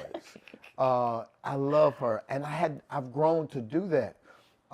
And what I'm saying to you all is that some of these negative traits, or could be annoying traits, my bad sense of humor, my wife laughs more at my jokes than she does not. So don't let her fool you. This is true. I'm still hilarious. Very. But every now and then I have a dud, and she's learned how to live with my duds as well as with my moments where I got her cracking up laughing. So don't let it make you think that all my jokes are not funny. Woo. But I hope that this has been a blessing to you all. We want y'all to stay married, man. We want y'all to have fun in your marriage. We want y'all to work through listen, you don't jump off of a plane because there's turbulence. No. Do you? You put your seatbelt on. You put your seatbelt on, you ride that Hunker thing down. out, and then before you know it, you're back in smooth, and you're going to a destination that is wonderful. So whatever turbulence you all are going through right now, you're going to make it through. Do not give up on your marriage. God wants you to stay married. You got to continue to work on yourself. You can't change your spouse, but you can change you. You can change your expectations, and don't sweat the small stuff. It's all small stuff. What would you say to the couples before we leave? As I said, marriage is a beautiful thing when you have two people working together for the same common goal. Whether it's things you like together or you don't like, you have to find a happy medium for both of them. Make sure that you're loving on each other daily, that you're finding new ways of doing things, so that the things that you don't like, you can turn them around to make it some things that you do like together. So let's continue on this journey of loving each other wholeheartedly through and through. All right. Naked and Unashamed. Listen, thank you guys for tuning in. Shout out to all our new subscribers. Really appreciate you all subscribing to this podcast. And if you have some couple friends, seriously dating friends, and you're like, you know what, this is some great information I wish I would have had when I got married, then what are you waiting for? Would you please share with your family, friends, your couple friends, your coworkers? Tell them to subscribe to Naked and Unashamed SLS, because we want to take it to the next level. Speaking of take it to the next level, for those of you who are looking for some coaching and some mentoring, I think there's two things that are necessary for a successful marriage. Coaching. You need some people who are experienced. We're running upon 31 years of marriage in September, and then you need a community of like-minded people. You need a tribe. I tell Rhonda, we are sanctified freaks. We enjoy love making. We enjoy teaching people how to take their love making to a higher level. And if you need a tribe like that, we would want you to consider being a part of our tribe, the Eden Circle tribe. And if you want to be a part of our circle, simply go to theedencircle.com, theedencircle.com. And baby, tell them about saving the date. We are going to scout out a new location for our international retreat for 2025. We had a wonderful domestic retreat here in the city a couple weekends ago, and they're already asking what's next. So go to drstacyLspencer.com website, click on to save the date. It's June the 5th through the 8th of next year, June 5 through 8 of next year. We're going to Mexico. It's going to be a Cancun takeover. All right, we're taking over. It's going to be lit up in this piece. You understand what I'm saying? And I might do a comedy set at the retreat, since my wife thinks I'm so funny. Listen, we love you guys. Thank y'all for tuning in to Naked and Unashamed. Please share this podcast. Leave some comments. Don't be secret lovers. I don't know why y'all act like y'all ashamed of us.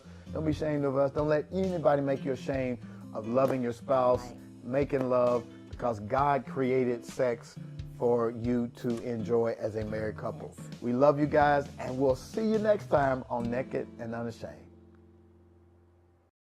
What's going on, everybody? Hello. It's the Spencers, and we're back at it. We're back at it. We're back for the 4th episode. I believe it is. Oh my goodness. Yes. Of strengthening love and sex. And I hope that everybody's been having as much fun as we have. I know. It's been a blast talking about how we strengthen love and sex in marriage.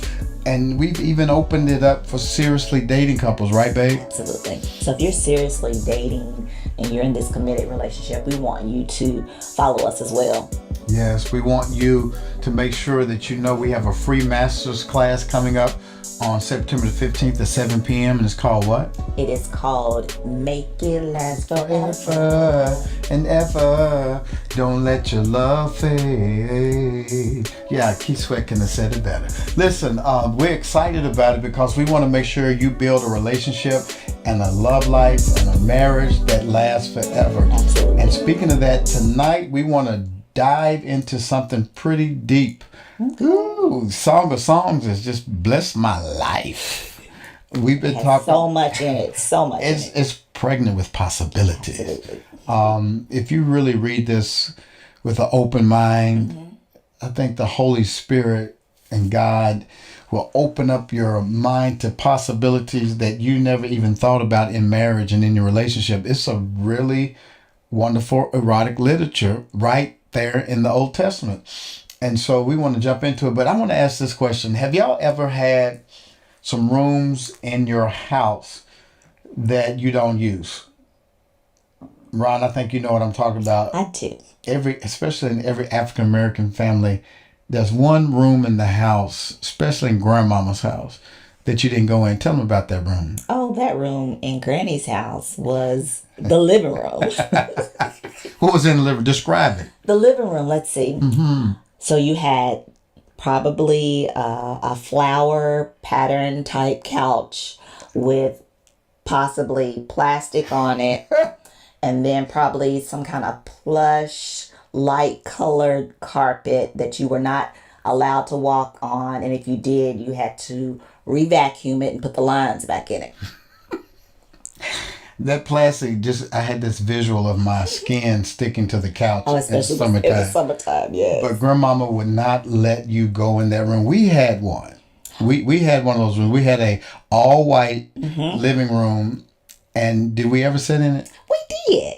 Come on, babe. When we had guests, we did sit. When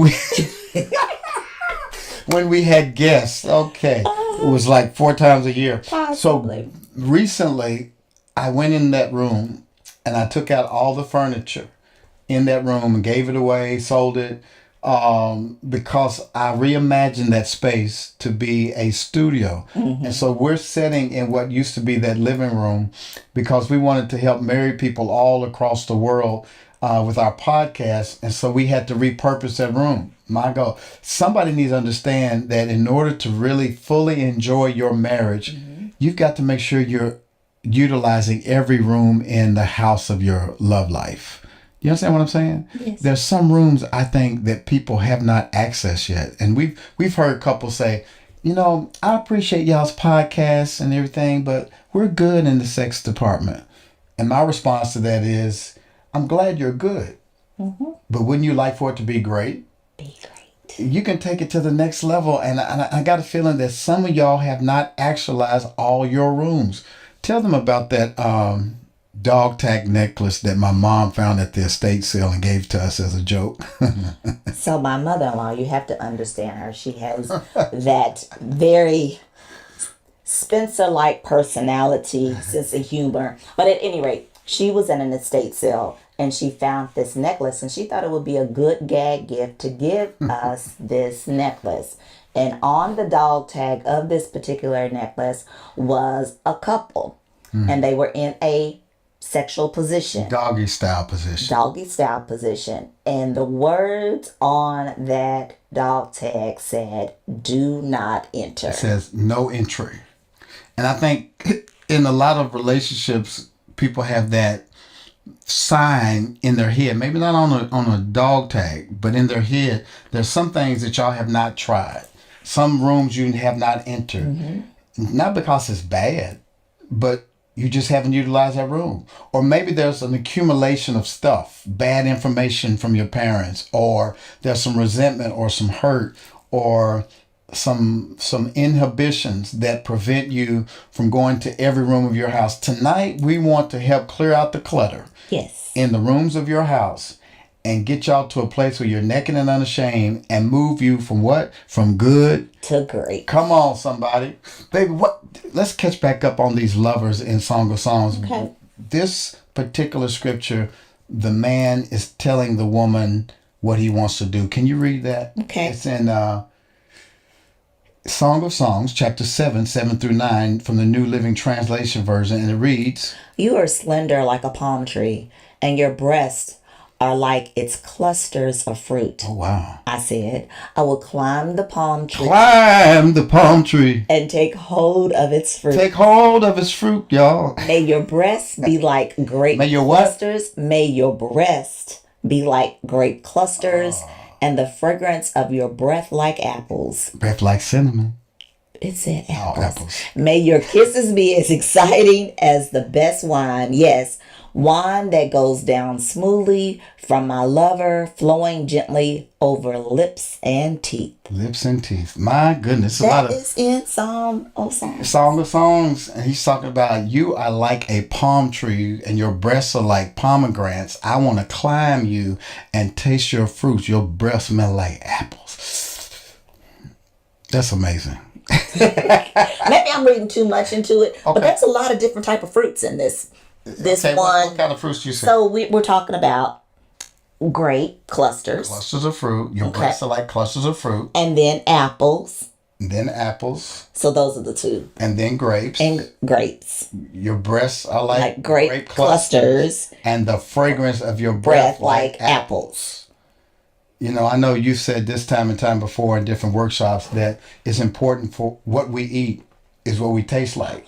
Yes. And so if you want your lover to have a good experience of tasting you, I would say make sure you brush your teeth and you don't smell like onions from your cheeseburger.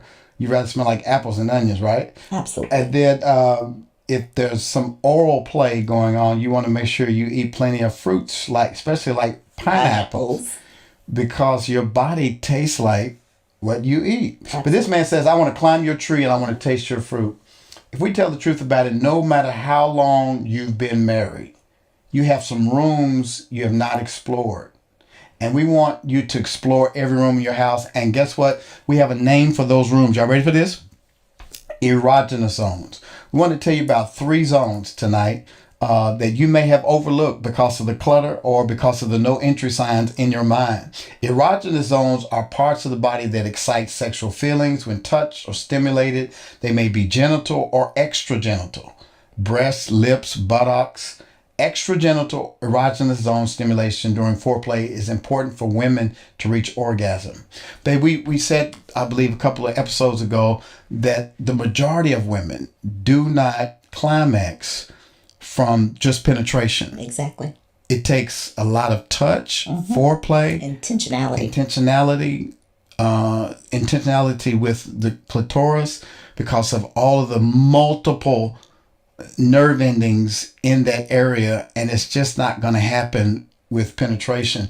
And so we want to teach you tonight how important the erogenous zones, these different rooms, are. Many of you have been together so long that you've marked out your favorite places to touch on your spouse.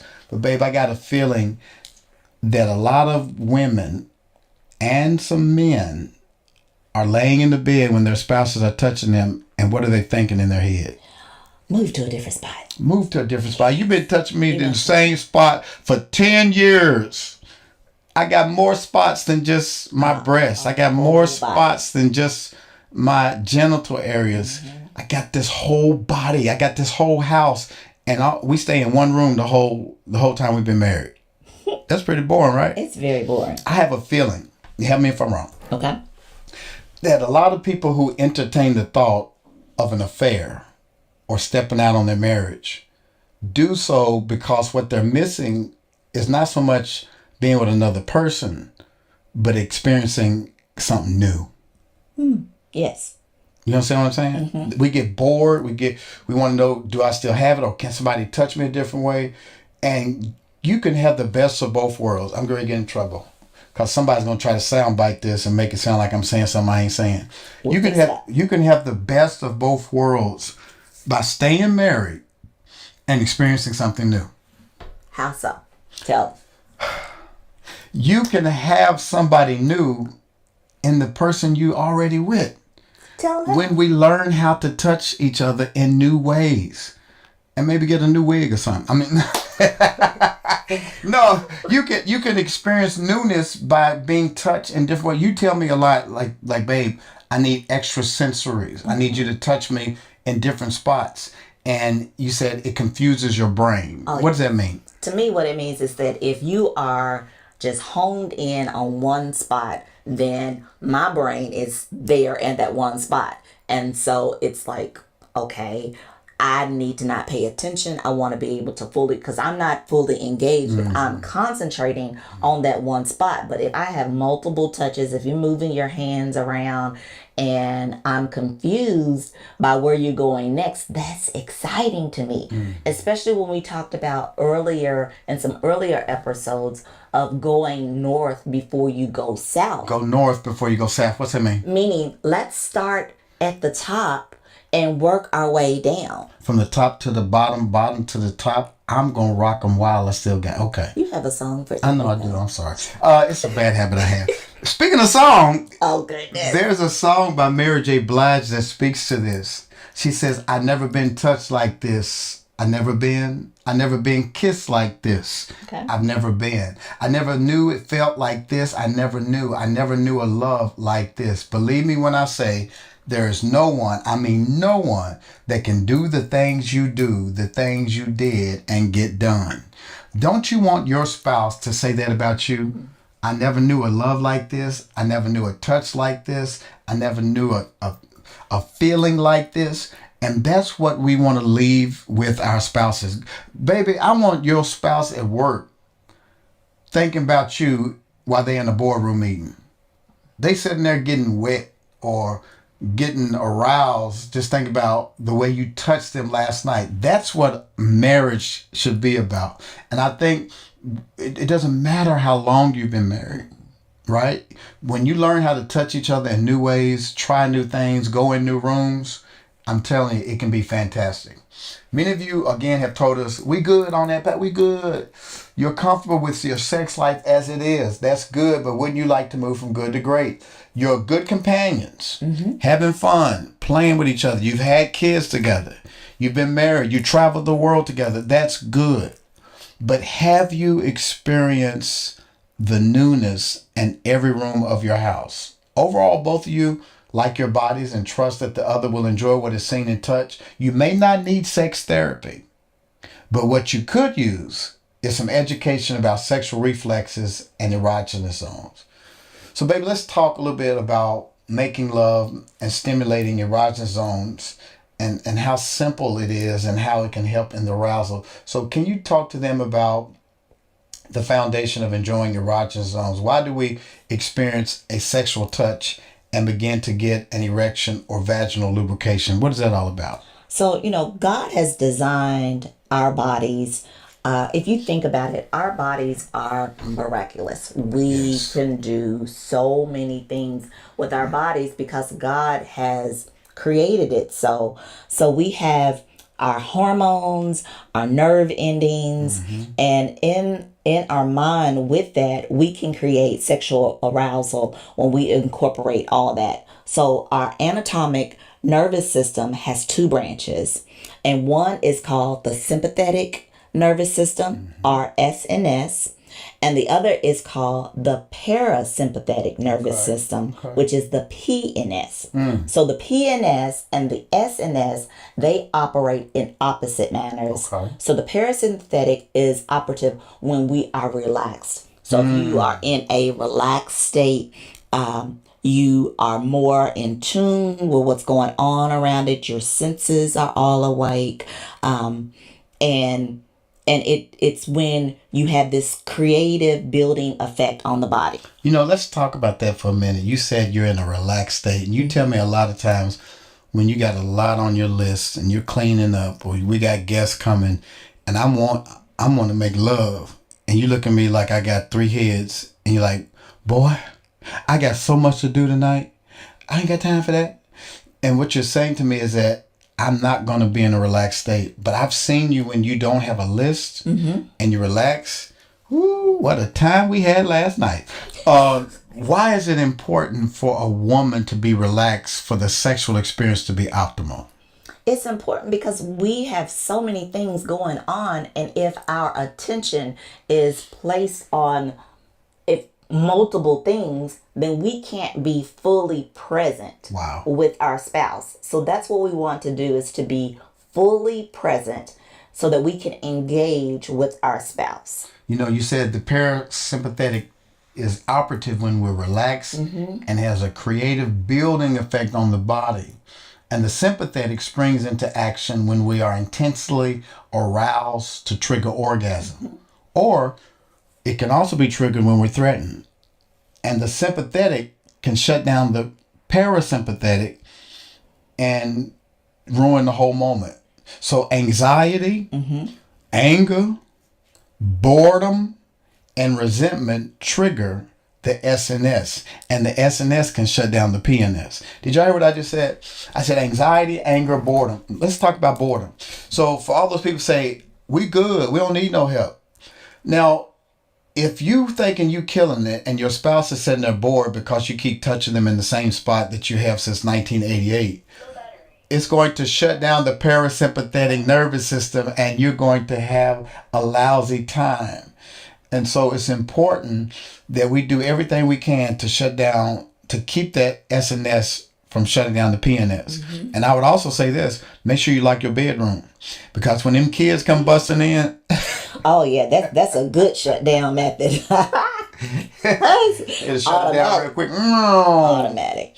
The erogenous zones, the erogenous areas can be divided into 3 levels. Okay. Y'all, I hope you're listening. Write these down. This is going to bless you later on. The erogenous zones can be divided into 3 levels according to their sensitivity in producing sexual arousal. Level 3 areas are less sexual in nature, but capable of producing sensual arousal and sexual excitement.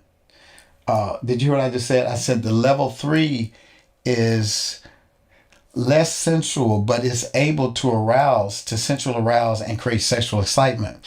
And I remember a funny episode on Seinfeld. Okay. George was going to get a massage, and he got a male therapist. And the massage got so good to George that his body had a natural response, which was he started getting an erection. Poor George had cognitive dissonance. He was anxious that his sexuality was in question. Because how is it he's a man and getting excited about another man? And the whole show played off of this guilt he felt from being aroused. But what George did not know is that the parasympathetic nervous system responds to touch. And it has nothing to do with the mind saying, oh, I'm being touched by a man or a woman. It's somebody is touching your skin. And the natural response to your skin is like, it could lead to arousal. So we're going to let George off the hook and say, George, no, your sexuality is good, man. It's just a natural function of your body that you're arousing that way. So that's the level 3. And then the level 2 areas contain a greater concentration of the nerve endings and can be more sexual. Mucous membranes, for example, the mouth and surrounding tissue and tissue in the areas around the genitals are very sensitive and sexually aroused. So when I kiss you and we have a mouth-to-mouth kiss or a tongue kiss, that can be arousing because there's more nerve endings there. Right. And so that's the level 2. And then the level 1 areas are what, babe? They're the nipples and the genitalia. And these are the most sensitive areas and are capable of building greater sexual tension, with the most crucial organs for triggering the orgasmic response. The orgasmic response, yeah. Orgasmic response being the penis and the clitoris. And then level 3, we're going to break them down some more. Again, let's get a recap. So level 3, this level includes the entire body. Everybody say entire body. Entire body. Type that in the comments. The entire body is level 3. With its skin and nerve endings, you may be asking, why is the whole skin area considered erogenous? If you want to become a sensual lover, learn to revel in and appreciate your whole body being caressed. I'm trying to help somebody real quick. I'm trying to help you graduate to the next level. If you can learn how to touch the whole body of your spouse, you can master being a great lover. My wife loves for me to scratch her scalp. Yes. And, I scratch till my hands get... She loves me to rub her back. She loves me to rub her feet. These are not considered so much sexual organs, but they are sexual in the sense that she loves to be touched. And what it's doing is that the parasympathetic is relaxing me so that it will take me to the next level. Take you to the next level. So that's why I rub, I touch, I scratch. I love it. So level 3 is about what? The whole body. Whole body, the skin, all of it. Was it? Who's that said? Touch me all over my body. I got sweat all over my body. So you gotta touch your spouse all over their body. Tell me about level 2, baby. Okay, so level 2, this level includes parts of the body that are normally stimulated during foreplay. Okay. So if you desire to be a great lover, become familiar with these areas of your partner's body. Have your mate take his fingertips or mouth and or tongue and explore the level 2 erogenous zones. Another thing that we would always have couples to do is, if you're not really sure, then because if you as a woman or a man, if you don't know what feels good to you, then you can't tell your spouse what feels good to you.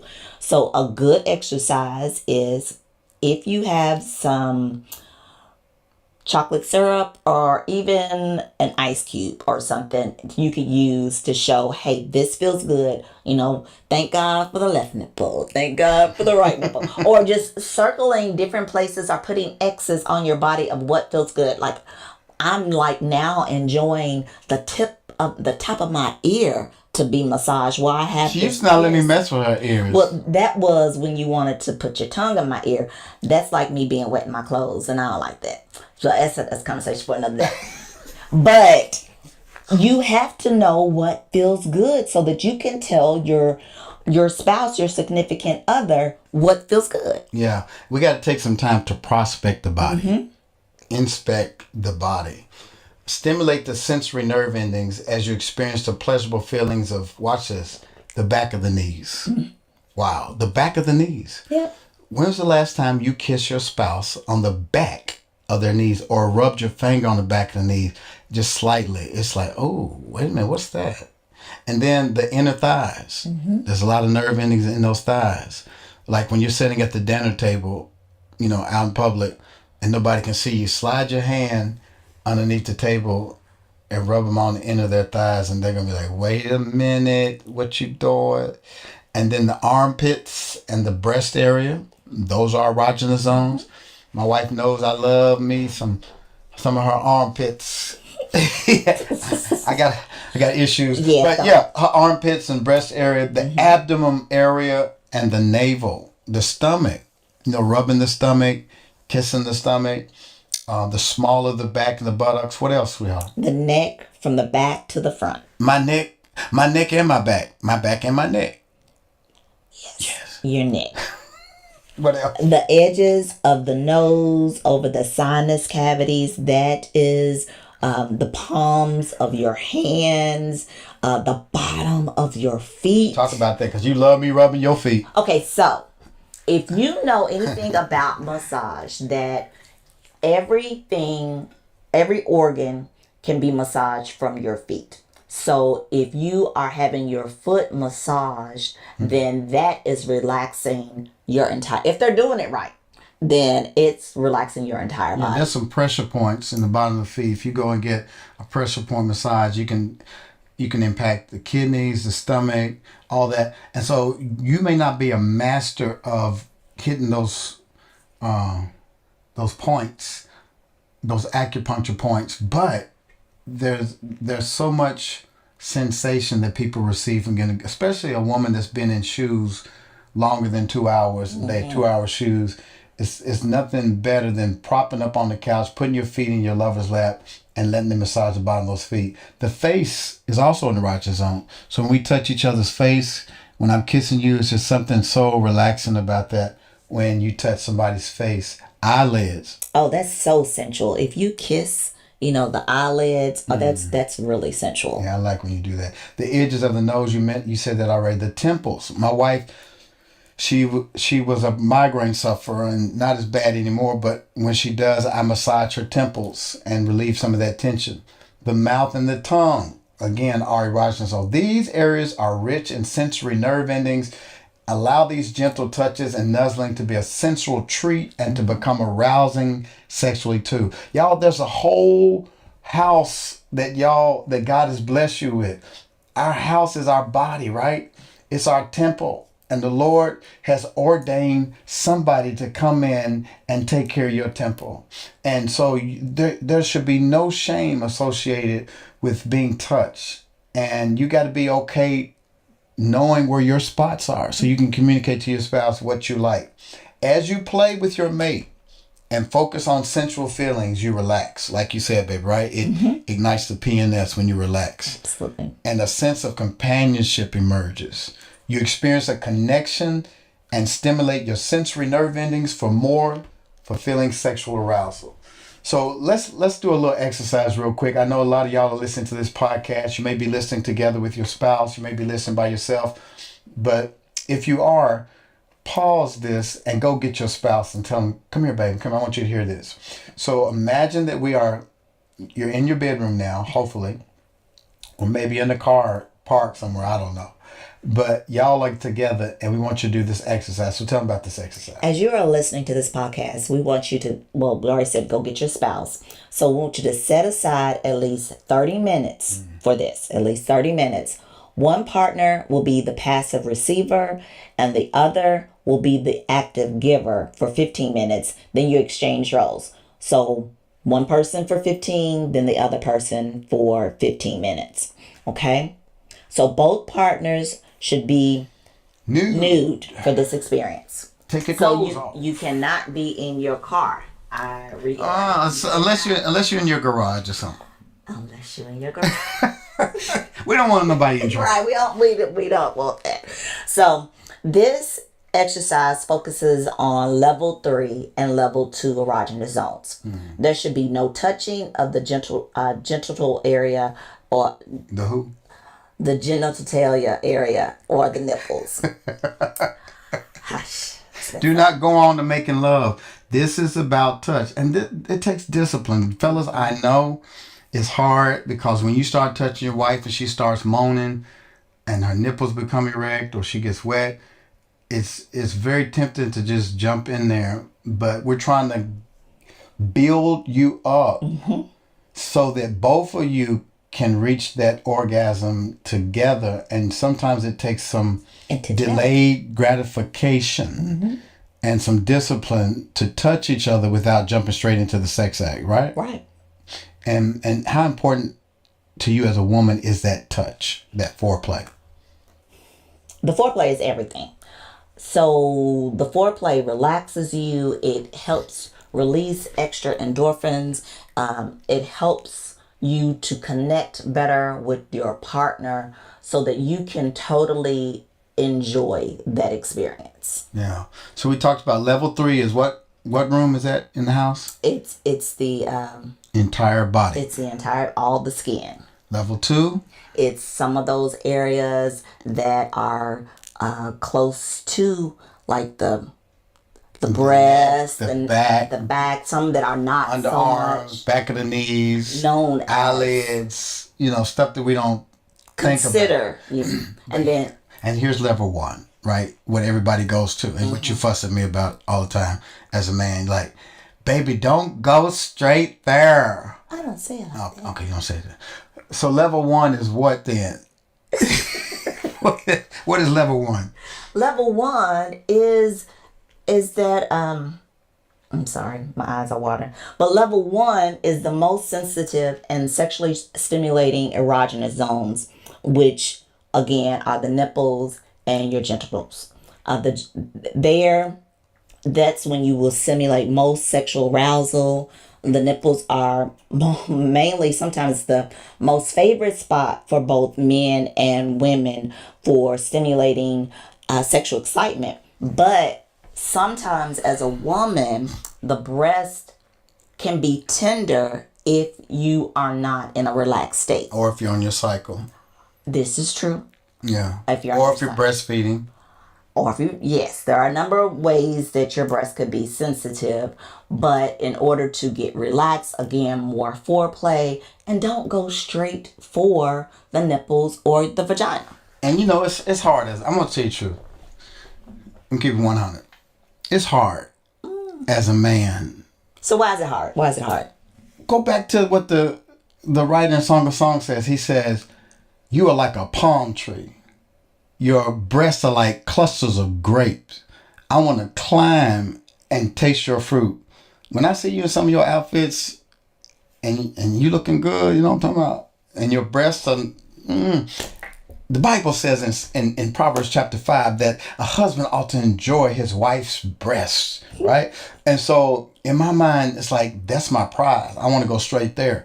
But what I've learned tonight is that I am not exploring all the rooms in the house when all I do is go straight for the breast. And what I've learned, and you've rewarded me with, is that when I rub your feet, when I scratch your scalp, when I rub your back, when I touch your whole body and you are relaxed and you get to that space where you are extremely aroused, then you reward me by saying, go ahead, have your way, with my breast. But that's not the place to start. And even watch this, when you get to level 1, what I've also learned is that you work your way to those spots by teasing your spouse. So if you're getting ready to please your husband in his level 1 spot, which is his penis, then you put your leg on his thigh, you maybe blow around it, tease his stomach,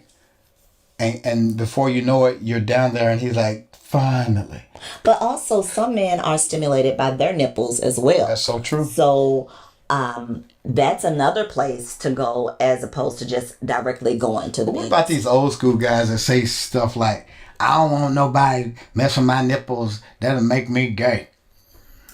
Well, as we've said in the beginning, the communication should be between each other on what you like and what you don't like. Everyone is not going to like the same thing. So you have to determine, that's what makes us all so unique, is that we are turned on by different things. We're stimulated by different things. But that communication is so important with your spouse so that they can find out exactly what you like, because they may be doing some things that actually are running the night for them, and you're being so gracious and not saying anything. Don't be gracious.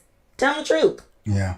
And we got to stop labeling stuff as freaky and gay. Yeah. Man, please.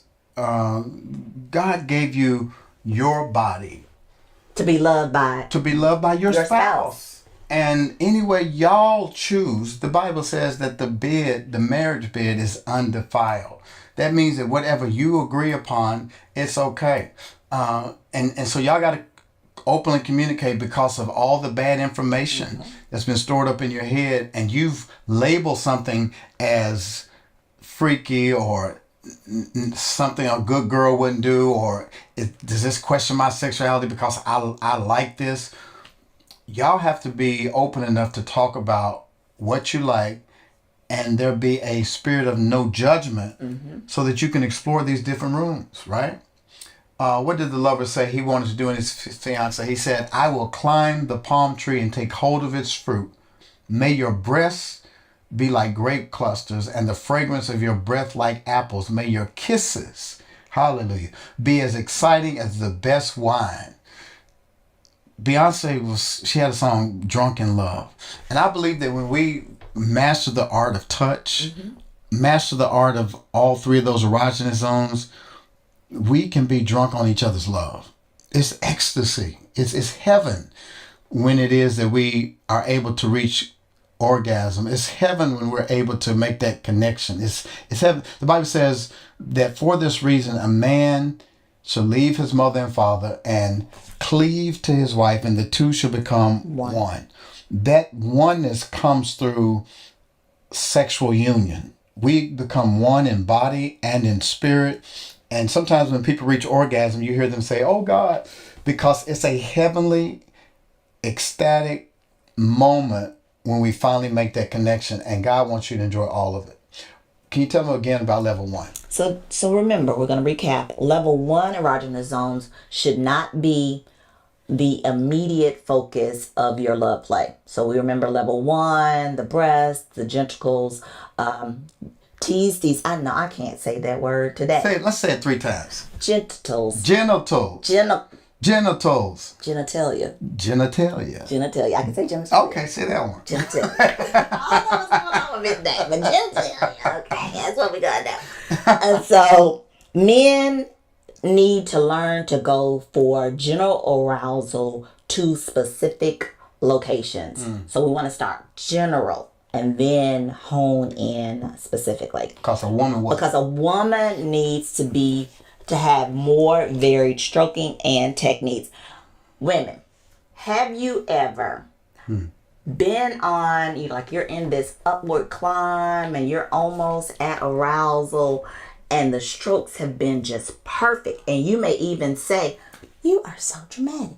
You may even say to your partner, "Stay there." Yeah. But then he doesn't. He moves, and it takes you all the way back to first base. I wonder who does that. I do it. Oh. So now I do it. And let me tell you why. Man, and y'all can probably identify with this. So when it's good, right, and your wife is moaning and groaning, and you're doing what you're supposed to do, you're hitting the spot. Sometimes we take a cue as men that the moaning means speed up or go harder. And that's when they get thrown out of their rhythm, because you had a good rhythm going.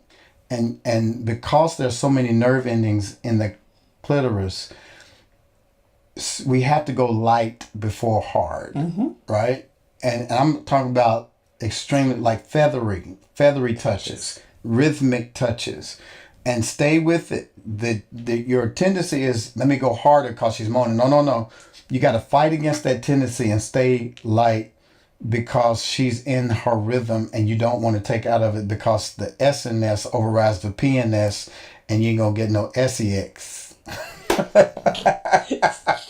So a woman needs varied stroking and techniques, right? Yes. And men, let me say this to the brothers. Let me help y'all. Quit being obsessed with penis size. Thinking that, there's a rise, there's a decrease in BBLs. Okay. Brazilian butt lifts. Okay. And there's been an increase in men getting enhancements. What type of enhancement? Penis enhancements. Oh, Lord. Pumps. Oh, wow. Because they think they're not big enough. The average penis size, I think, is like 6 inches.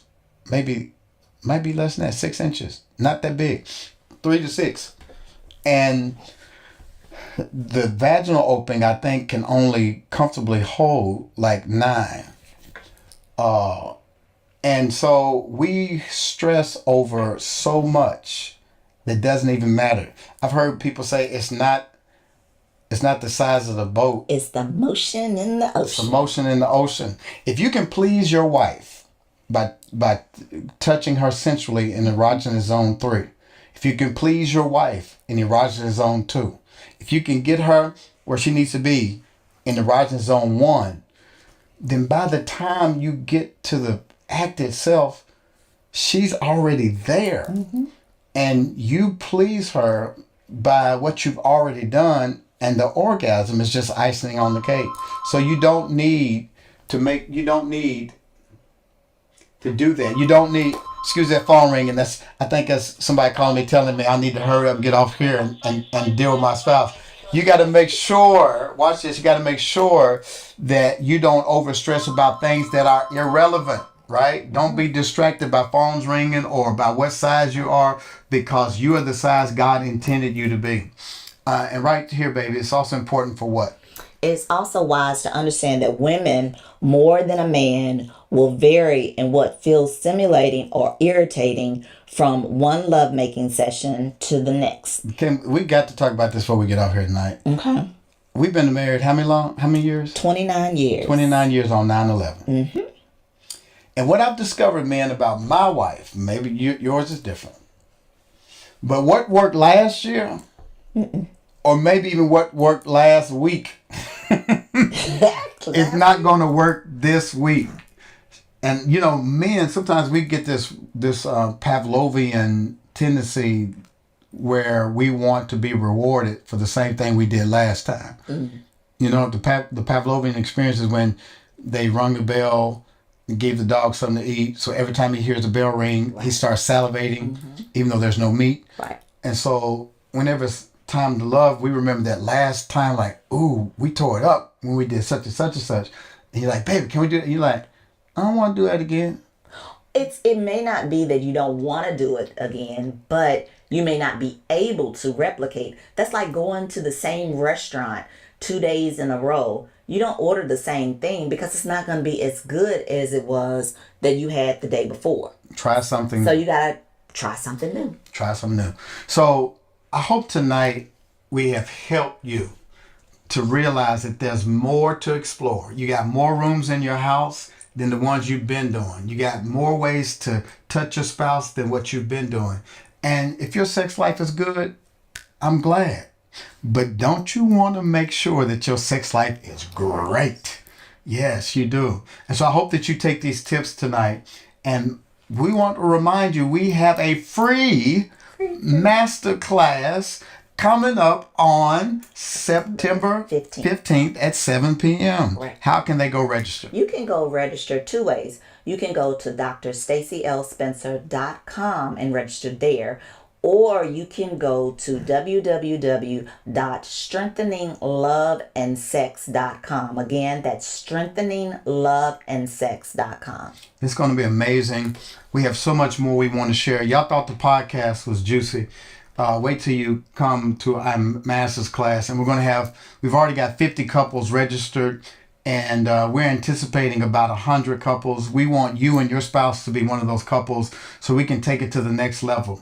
And the things that we're going to offer you are going to be life-changing.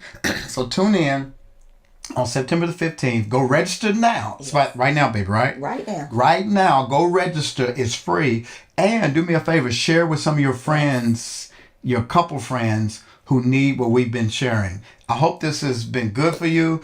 If it's good for you like it's good for us, do us a favor. Leave a comment on the podcast in the comment section. Like it. Give us 5 stars. And then if you're on YouTube and you're watching this, would you please share it with some friends? Cut and paste the link. Put it in your phone and text about 10 people. Say, y'all got to check this couple out. They are coming with it. They are keeping it 100. And that's what we're trying to do, because we're not ashamed of how God created us. We are naked and unashamed. Back to the book of Genesis, when he created Adam and Eve, it says he created them male and female, and made them in his image, and they were naked and without shame. And that's what we're trying to get you back to. We want to rescue and rediscover our sexuality under the lens of God.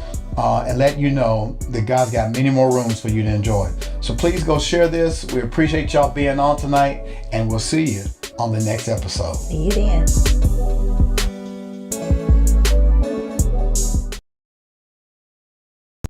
Hey everybody, we are back. We're back. Season 3 of Naked and Unashamed SLS. We've been gone for so long now, it's time to bring it back. Ooh, you ready? Y'all, are y'all ready? We have an exciting season 3 lined up for you. We're trying to reach 1,000 subscribers by the end of the year. What's that on the screen? 1,000. We need 1,000 subscribers. Yeah, so what we plan on doing is we're going to randomly choose from people who are commenting, and we're going to send you guys a small token of our appreciation. So make sure you subscribe, like, and comment. And let us tell you, we have to give this disclaimer.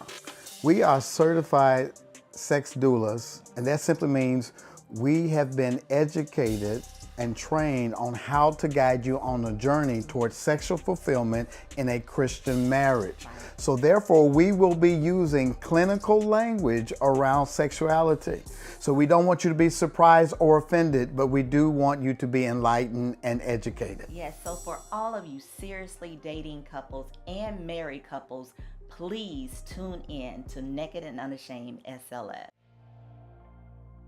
We have a new feature, and it's starting August the 12th, called Spencer's After Dark. All right. We realize that after watching our podcast that you may have some questions, so we want to be able to answer those questions. And listen, this is exclusively for you, our subscribers. So come and tune in on TikTok, Instagram, and YouTube, 8 p.m. Central Standard Time, starting August 12th. We'll see you there. I'm talking about. Can we have one without the other, one without the other? Hey everybody, we are back for Naked and Unashamed Season 3, and tonight it's going to get hot in here because we need to talk about some things that affect a lot of couples, and it's around infidelity. Why do people cheat? Sweetheart, let's jump right into it. Why do you think people cheat in their relationships, whether it be marriage, whether it be people who are engaged, people who are in an exclusive relationship? Why is infidelity such a big issue? Well, there's so many reasons, different reasons why individuals choose to cheat, because it is a choice. But I think one of the things is they're not happy in their relationship. And although I'm saying the word happy, happy is circumstantial. You know, just almost like this thing didn't make you happy, so you did this. It's almost a reactionary thing. So a lot of couples or individuals cheat because they're not happy. You know, that word happy is a dangerous word. It's a word that is conditional. Right. Yes. You remember when Will and Jada went through their whole big deal about the entanglement. And Will said that he gave up on trying to make Jada happy a long time ago because happiness was something she had to determine within herself. Right. And a lot of us look to our spouses or our significant others to make us happy. Happiness is something I think that the other person has to figure out within themselves, and we complement each other when we have resolved our own issues within ourselves. Does that make sense? It does. It does. Because when you were saying that it's circumstantial, that it depends on what's going on, the circumstance, not really. It's some internal things that's going on that may be causing the rift, or it could be something going on within the relationship that causes the rift. But that word happy is almost like a double-edged sword. I think it was Mary J. Blige that said, you're not happy because you're not happy with yourself. Yes. I think when you are happy, secure in your own self, and you find a person that compliments you, and you're in a committed relationship, happiness is about the two of you working towards those external situations or circumstances that may not be perfect. But when you're honest and open in your communication, you can talk about those things that are causing you not to be happy. A fatal mistake, I think, in relationships is to go outside of your relationship and try to find something to make you happy. Right.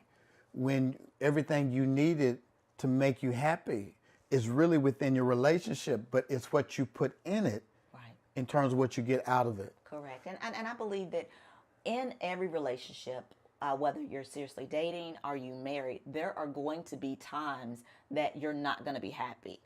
But it is incumbent upon you or the person, so you and your spouse or your significant other will talk about those particular times. You know, in the Ten Commandments, one of the first laws that God gave the children of Israel was to not to covet your neighbor's wife or your neighbor's property, not to be obsessed with OPP, other people's property. When it is that we start looking outside of our relationships to make us happy, it sets up a dangerous cycle that leaves the door open for you to go find happiness elsewhere. Right. Happiness is what you make of your relationship. So we can no longer use an excuse, well, I wasn't happy. I wasn't happy. That's why I cheated. No, you chose to cheat because you took an easier route to go find satisfaction somewhere other than the relationship in which you made the commitment. So that's one of the reasons people say, I'm not happy. I think it's a cop-out. I do believe that there are times in our relationship where we're not going to be happy. I agree. Right. And we've got to make a decision on how do I fix my happiness, first of all, within myself, and then what can I do in this relationship so that I'm happier with the person who I said makes me happy. Correct. Now, fundamentally, we know that we're supposed to be together. We love each other. We have a foundation. And yes, there have been times in our relationship where we weren't happy with maybe something the other person did. We weren't happy with our financial situation. We weren't happy with the level of intimacy. But when we learned to communicate about it, we found that we rediscovered how to be happy. Does that make sense? It makes perfect sense. It's almost like you have to fix what's broken.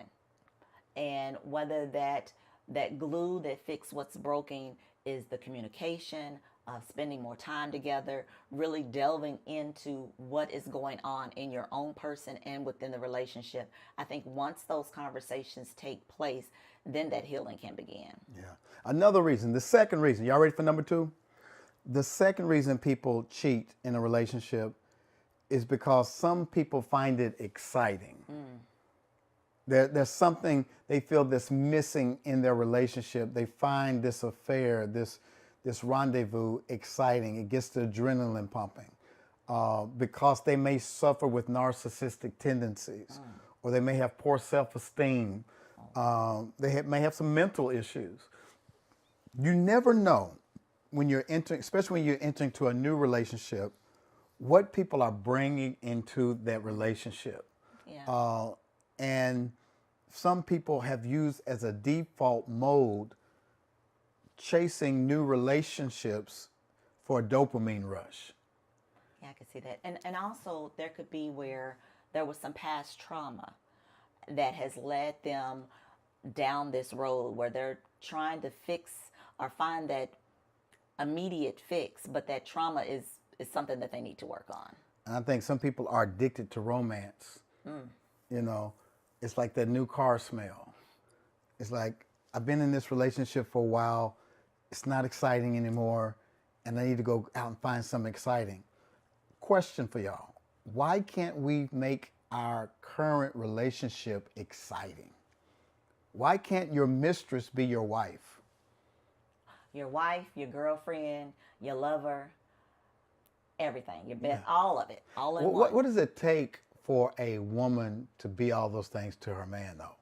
Well, I think that one, I know we said a minute ago, not happy, but she has to be happy within herself. She has to have enough positive outlets that pour into her so that she can pour into the relationship, and also having a spouse that's very caring and attentive and that they can continue to communicate when things are not always perfect, but they could get to that next level. And you got to be flexible. I mean, that woman and that man have to be flexible. You can't be so rigid that you get stuck in these ruts and these routines and have the same boring vanilla sex, Right. The same position every night. You got to mix it up. Y'all got to keep your love life exciting. You said something a minute ago. Fun and flexibility. You have to be flexible because there are going to be times when things are not exciting, but you have to be flexible with one another. Yeah, we intentionally carve out moments throughout the year where we go on trips or we go on a date night or we do something spontaneous because we want to be married for the rest of our lives.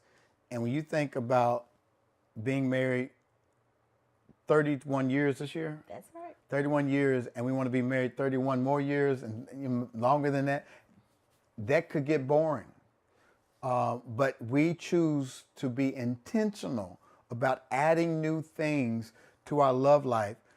I want my wife to be, like she said, my girlfriend, my wife, the mother of my children, my mistress, my plaything, and she has the capacity to switch it up. And I try to keep it exciting for her. That's why I go work out. I want to make sure I'm looking good. I want to make sure I'm smelling good. I make sure I groom myself. You smell good. I smell real good. Tom Ford, ask somebody. So, you know, you got to keep that thing exciting.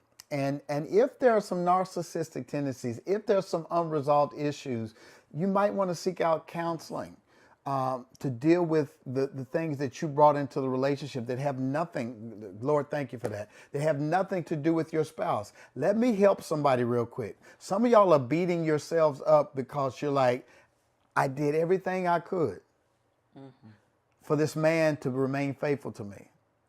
I was sexy. I cooked dinner. I took care of the kids, and he still went out and cheated on me. I provided for her. I took care of her, and she still went out and cheated on me. Sometimes it doesn't have anything to do with you. It's the selfishness of that person, the laziness of that person that they give in to lazy lust. Somebody at work caught their attention. They begin to talk. Next thing you know, they're in a relationship. Because watch this, infidelity doesn't begin in the bed, it begins in the mind. You're right.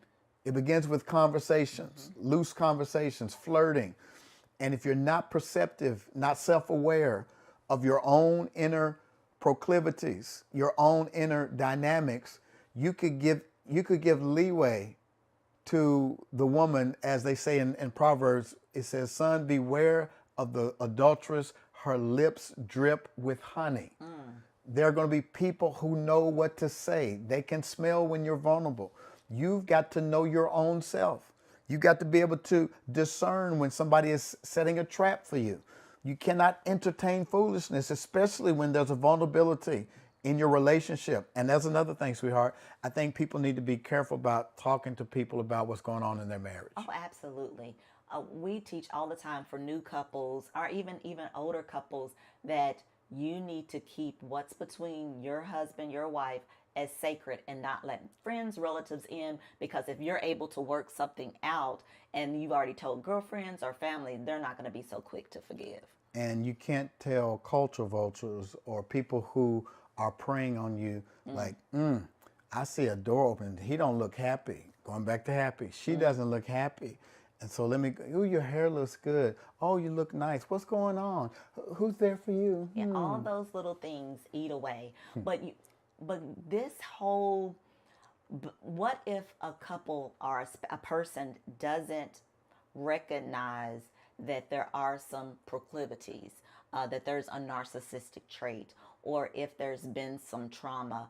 How can that spouse, if that spouse even sees that, then how can they seek out to try to get help for their spouse? That's a good question. I think that's where love and communication come in. The Bible tells us to speak truth in love.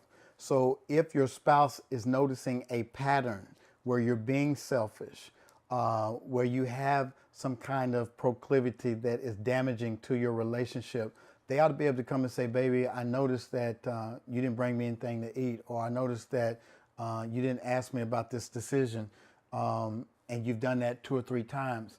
I think it's incumbent upon us to be able to listen with loving ears, with nonviolent communicative ears, to say, okay, what's your concern? What's your unmet need?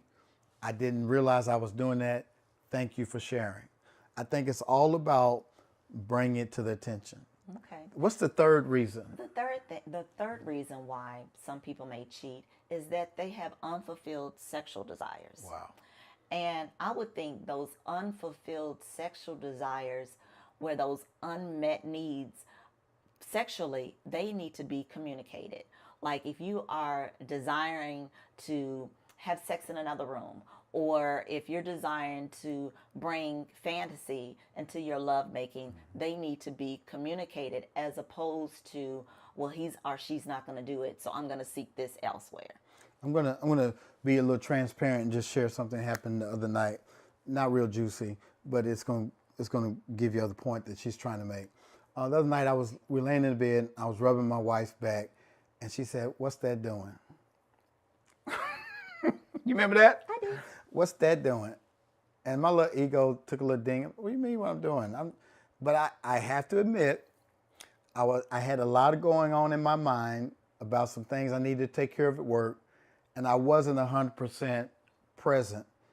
And I was just rubbing my wife out of a mechanical routine. Wasn't much passion attached. She said, it's annoying. And so after I got over myself, the next day I said, you know what, babe? You're exactly right. I apologize for not being 100% present, and I'm going to be attentive. I'm going to give you foreplay. And the next night I said, how would you like for me to touch you for 3 minutes? So the point is, in unfulfilled desires, there's something that one spouse is missing in the relationship and they don't feel like they can ask for the sex they want. One of the liberating things that we have done in our marriage is to be able to ask for the sex we want, to be lovingly honest, not brutally honest, lovingly honest, like, babe, that doesn't really do anything for me, but I had this thought, I want to try this. And my wife is like, okay, well, I appreciate you sharing that. I know it took a lot of courage for you to ask me that. And we call that the imago dialogue, being able to ask for what you want, for the other spouse to listen and to repeat back what they heard. It's not a promise that you're going to do it, but at least they hear it.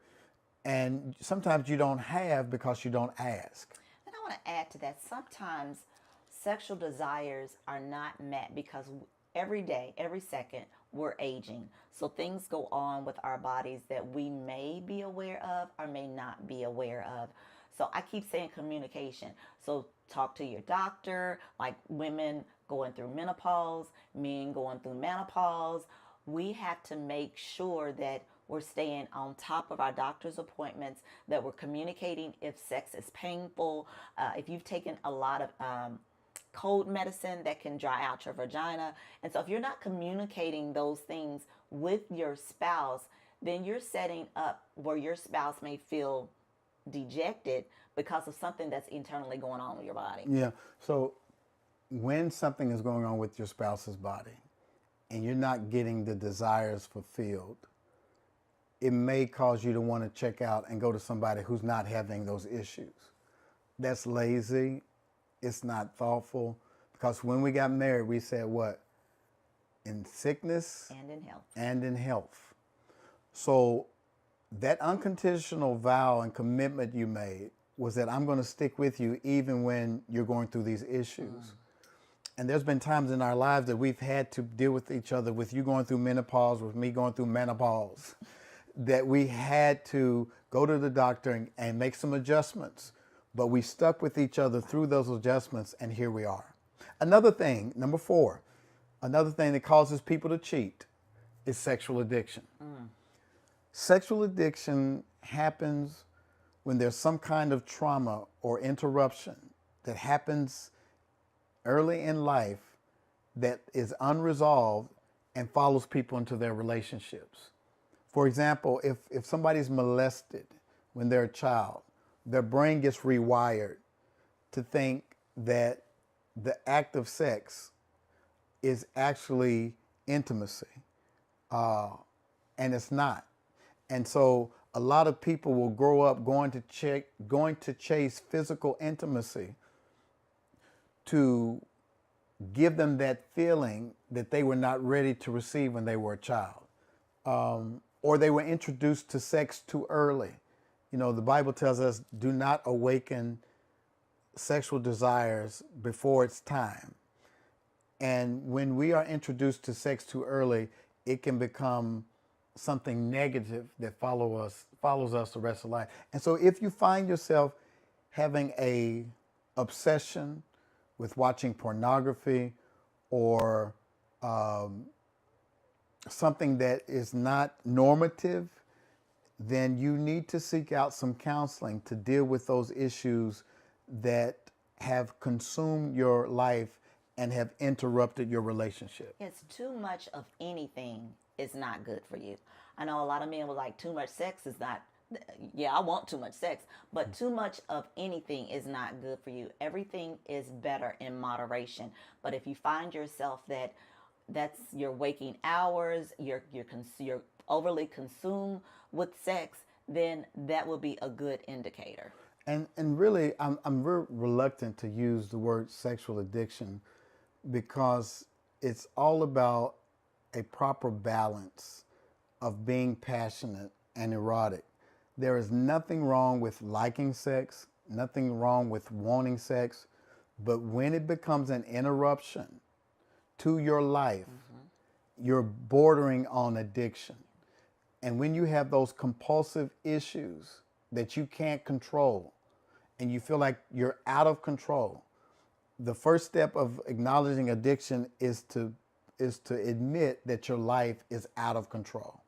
So if you find that you're out of control with your sexual desires and your sexual thoughts, It may be time to reel it in and have a conversation with your spouse, but more importantly, with your counselor. Absolutely. And another thing that may cause infidelity in a committed relationship is struggling with commitment. You know, there are a number of couples that when they're married, it's an easy out if something goes wrong. Like, well, I'm just going to get a divorce. You have to make sure that divorce is not an option.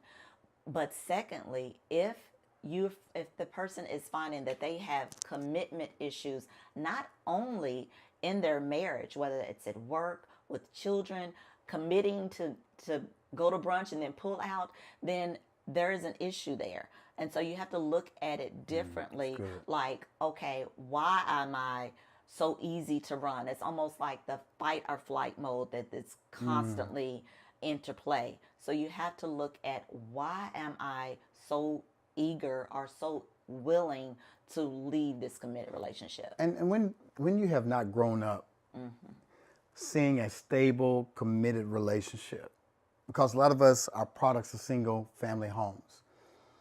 If you struggle with abandonment issues, some people live out what's called a self-fulfilling prophecy.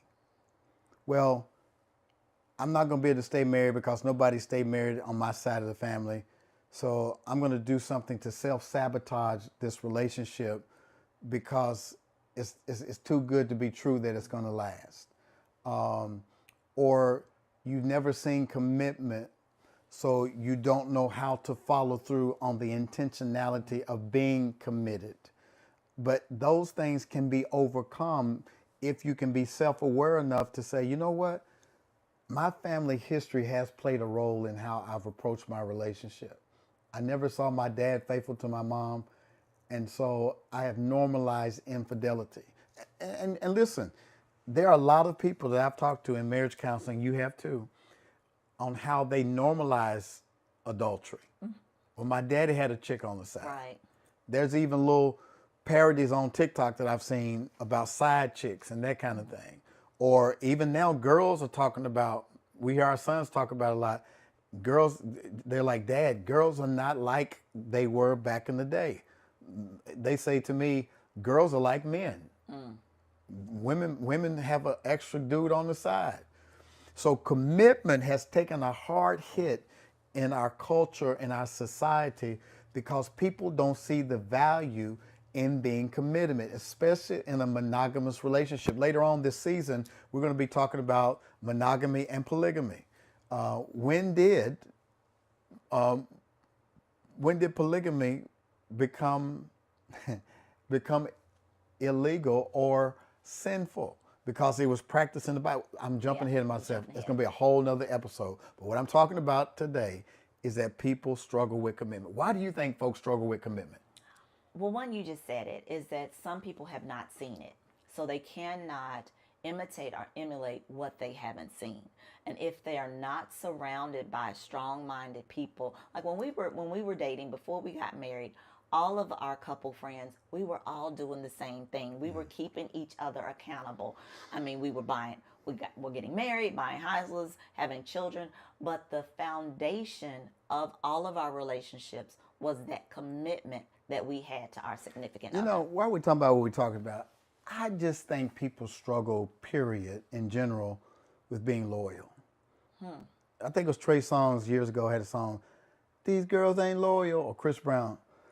I don't think anybody's loyal. My grandma, when she sent me to the grocery store, she said, come back with Morton salt, come back with Pledge, come back with Dawn detergent. I bet not come back with any other brand than what she told me. She was loyal to her brand. People used to go to the same church for life. Now, church hopping is a pandemic. I think loyalty is not what it used to be. But as it relates to marriage and relationships, we have got to make sure that when we enter into a relationship that is exclusive, that both of you have an understanding of what commitment looks like. A good question to ask somebody is, what is something you've stuck with and finished? Did you ever graduate? Did you start a program and you got certification? It's good to look at people's track record to see, have they had a track record of commitment in other areas? Right. Because if they haven't been able to commit to anything else, why should they be able to commit to you? And especially, do they have a commitment with God? How faithful is their relationship with God? So anyway, I don't want to go too deep. Another one is they made a mistake. Another reason why people cheat, they made a mistake. How many of y'all know that we're human? Yeah. We're human. And we're going to mess up. We're going to make mistakes. But are you going to admit and take accountability for your mistakes? Or are you going to justify it and make excuses for your mistake? Are you going to be Saul or David? Explain. All right. Thank you. I was hoping you were going to say that. So Saul was the first king of Israel, right? And God told him to go and destroy this village, this enemy village, and not keep anything in the village. But Saul kept the good stuff for himself. And when the prophet came to him and says, why were you disobedient in doing what God told you to do? He said, I kept the best for God. He was justifying why he was disobedient. And the prophet said, obedience is better than sacrifice. Okay. And he says, because you were disobedient and unfaithful, God's going to take the kingdom from you. And Saul grabbed the prophet and said, no, go back with me and go in front of the people. And I don't want them to know that God has pulled away from me. So he was so quick to try to keep the spectacle of still being used by God that he never truly repented to God. David, on the other hand, was the second king of Israel. And y'all may know the story when David committed adultery with Bathsheba. And David, when the prophet came to David and said and gave the analogy of this rich man had a party and he invited all these guests in, and he had a poor neighbor who had a little ewe lamb he raised like a child, and the rich man had all these flocks, but instead of using his own sheep from his flock, he went next door and killed the poor man's little ewe lamb. And he said, David, what should happen to a man like that? And David said, he should be killed. And the prophet said to David, David, you're that man. And David was conscience stricken. David was broken. And David repented. Go read Psalm 51. David repented. He says, I have sinned against you and you alone. He said, Lord, wash me and make me over. Cleanse me, forgive me of my sins. David repented. David was broken because David realized I made a huge mistake. I murdered somebody. I got a woman pregnant, and this was foul. I'm sorry. He was broken. A broken spirit and a contrite heart. What I'm saying is this: as perfect as we try to be, we all make mistakes. All have sinned and fallen short of the glory of God. But can you admit to the mistake? Is it possible, baby, for a couple to make it after somebody's made a mistake? Oh, absolutely. I read an article that was saying that if infidelity has taken place in a relationship, that relationship can never go back to the relationship that it was prior. It has to start from the ground up, and that's a new relationship. I think that's what Ozzie Davis and Ruby D said. When in your marriage, you're going to have a lot of little divorces and a lot of marriages. The thing is to have more marriages than divorces. So I think that if infidelity has taken place, then through prayer, also repentance, that it can be reconciled. God hates divorce, but Jesus says the only justifiable way to get a divorce is when there's adultery. But even with adultery, there's a way to bounce back from it if you're both committed to it. If you both can work on that marriage, work on that relationship, if you can take accountability for the mistake you made and truly show repentance, you all can work on it. You can get back together. You can make it back to where you need to be. It may not be the same as it was, but it can be better than what it was if you work on it. So we talked about all the reasons why people cheat, and we probably could come up with some more. As a matter of fact, I want you, if you can think of some other reasons why people cheat, put them in the comments right now. Right now. Write them in the comments. Why do you think people cheat? And if you want to talk further, if we didn't get all the questions answered and you're too embarrassed to say anything in the comments, guess what? You can email us. Tell them where they can email us. You can email us on Dr. Stacy and Rhonda Spencer at gmail.com. Again, that's Dr. Dr. Stacy, Stacy, and the word and Rhonda Spencer at gmail.com. This is a issue that's close to our heart. We want to see y'all make it. Don't give up on your relationship. Don't give up on your marriage. Now, there's going to be times when you have to walk away when people don't repent and people don't show the fruits of repentance and they keep repeating the pattern. We were just talking about Cardi B and her husband. She filed for divorce after 7 years. And my wife said, she warned him. She said, be careful with me. And he kept repeating the pattern until she couldn't take it anymore, even as she's getting ready to give birth to their third child. And I hate it because I wanted to see her and Offset make it. But Offset set her off because he could not stop his infidelity. But when there's repentance, when there's brokenness, you can salvage that relationship. And that's our prayer for you. Listen, before we let you go tonight, part 2, next week, we're going to pick back up on this and we're going to talk about how do you affair-proof your marriage? How do you affair-proof your marriage so that you don't repeat like what Offset did to Cardi B? We don't want to see anybody get divorced. God hates divorce. He wants you to make it. And we're going to teach you how to affair-proof your marriage. How many subscribers are we going to try to get this year? We are shooting for 1,000 1,000. subscribers. Somebody said 1,000. We're up to what? We're about 350 now, but we want to get 1,000 people in our tribe. Do y'all know some married couples, some seriously dating couples who could benefit from what we're talking about? Would you do me a favor? Invite them to subscribe. Before the end of the year, we want 1,000 subscribers. So go on and subscribe. And watch this. If this podcast has been a blessing to you, please leave a comment, share it with a friend. And if you haven't done so, subscribe. Like and subscribe, yes. Also, we have an exclusive, wonderful inner circle called Eden Circle, where married couples can come be coached by us. Y'all can come to the house if you need to, and we can have some sessions with you. We have meetups quarterly where we go out and have fun together. We have webinars, and you can be a part of Eden Circle by going to what? TheEdenCircle.com. All right. Y'all heard that.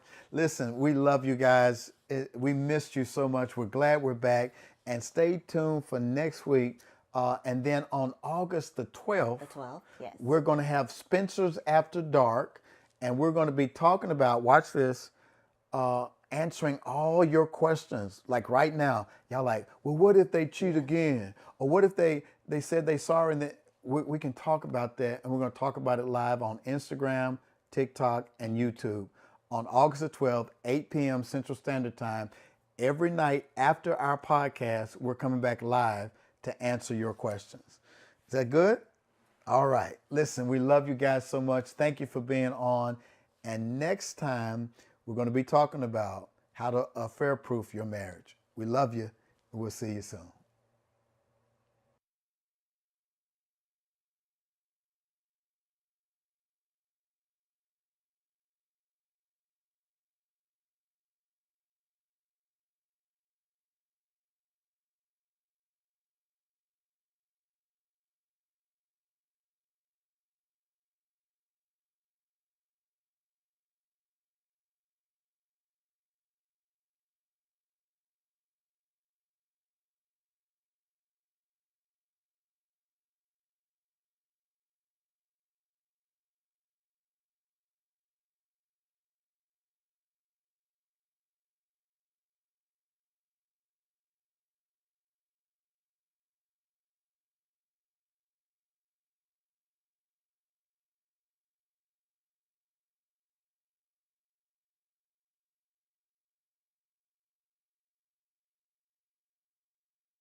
Just takes a little effort, we can work it out. These things go hand in hand, know what I'm talking about. Can we have one without the other?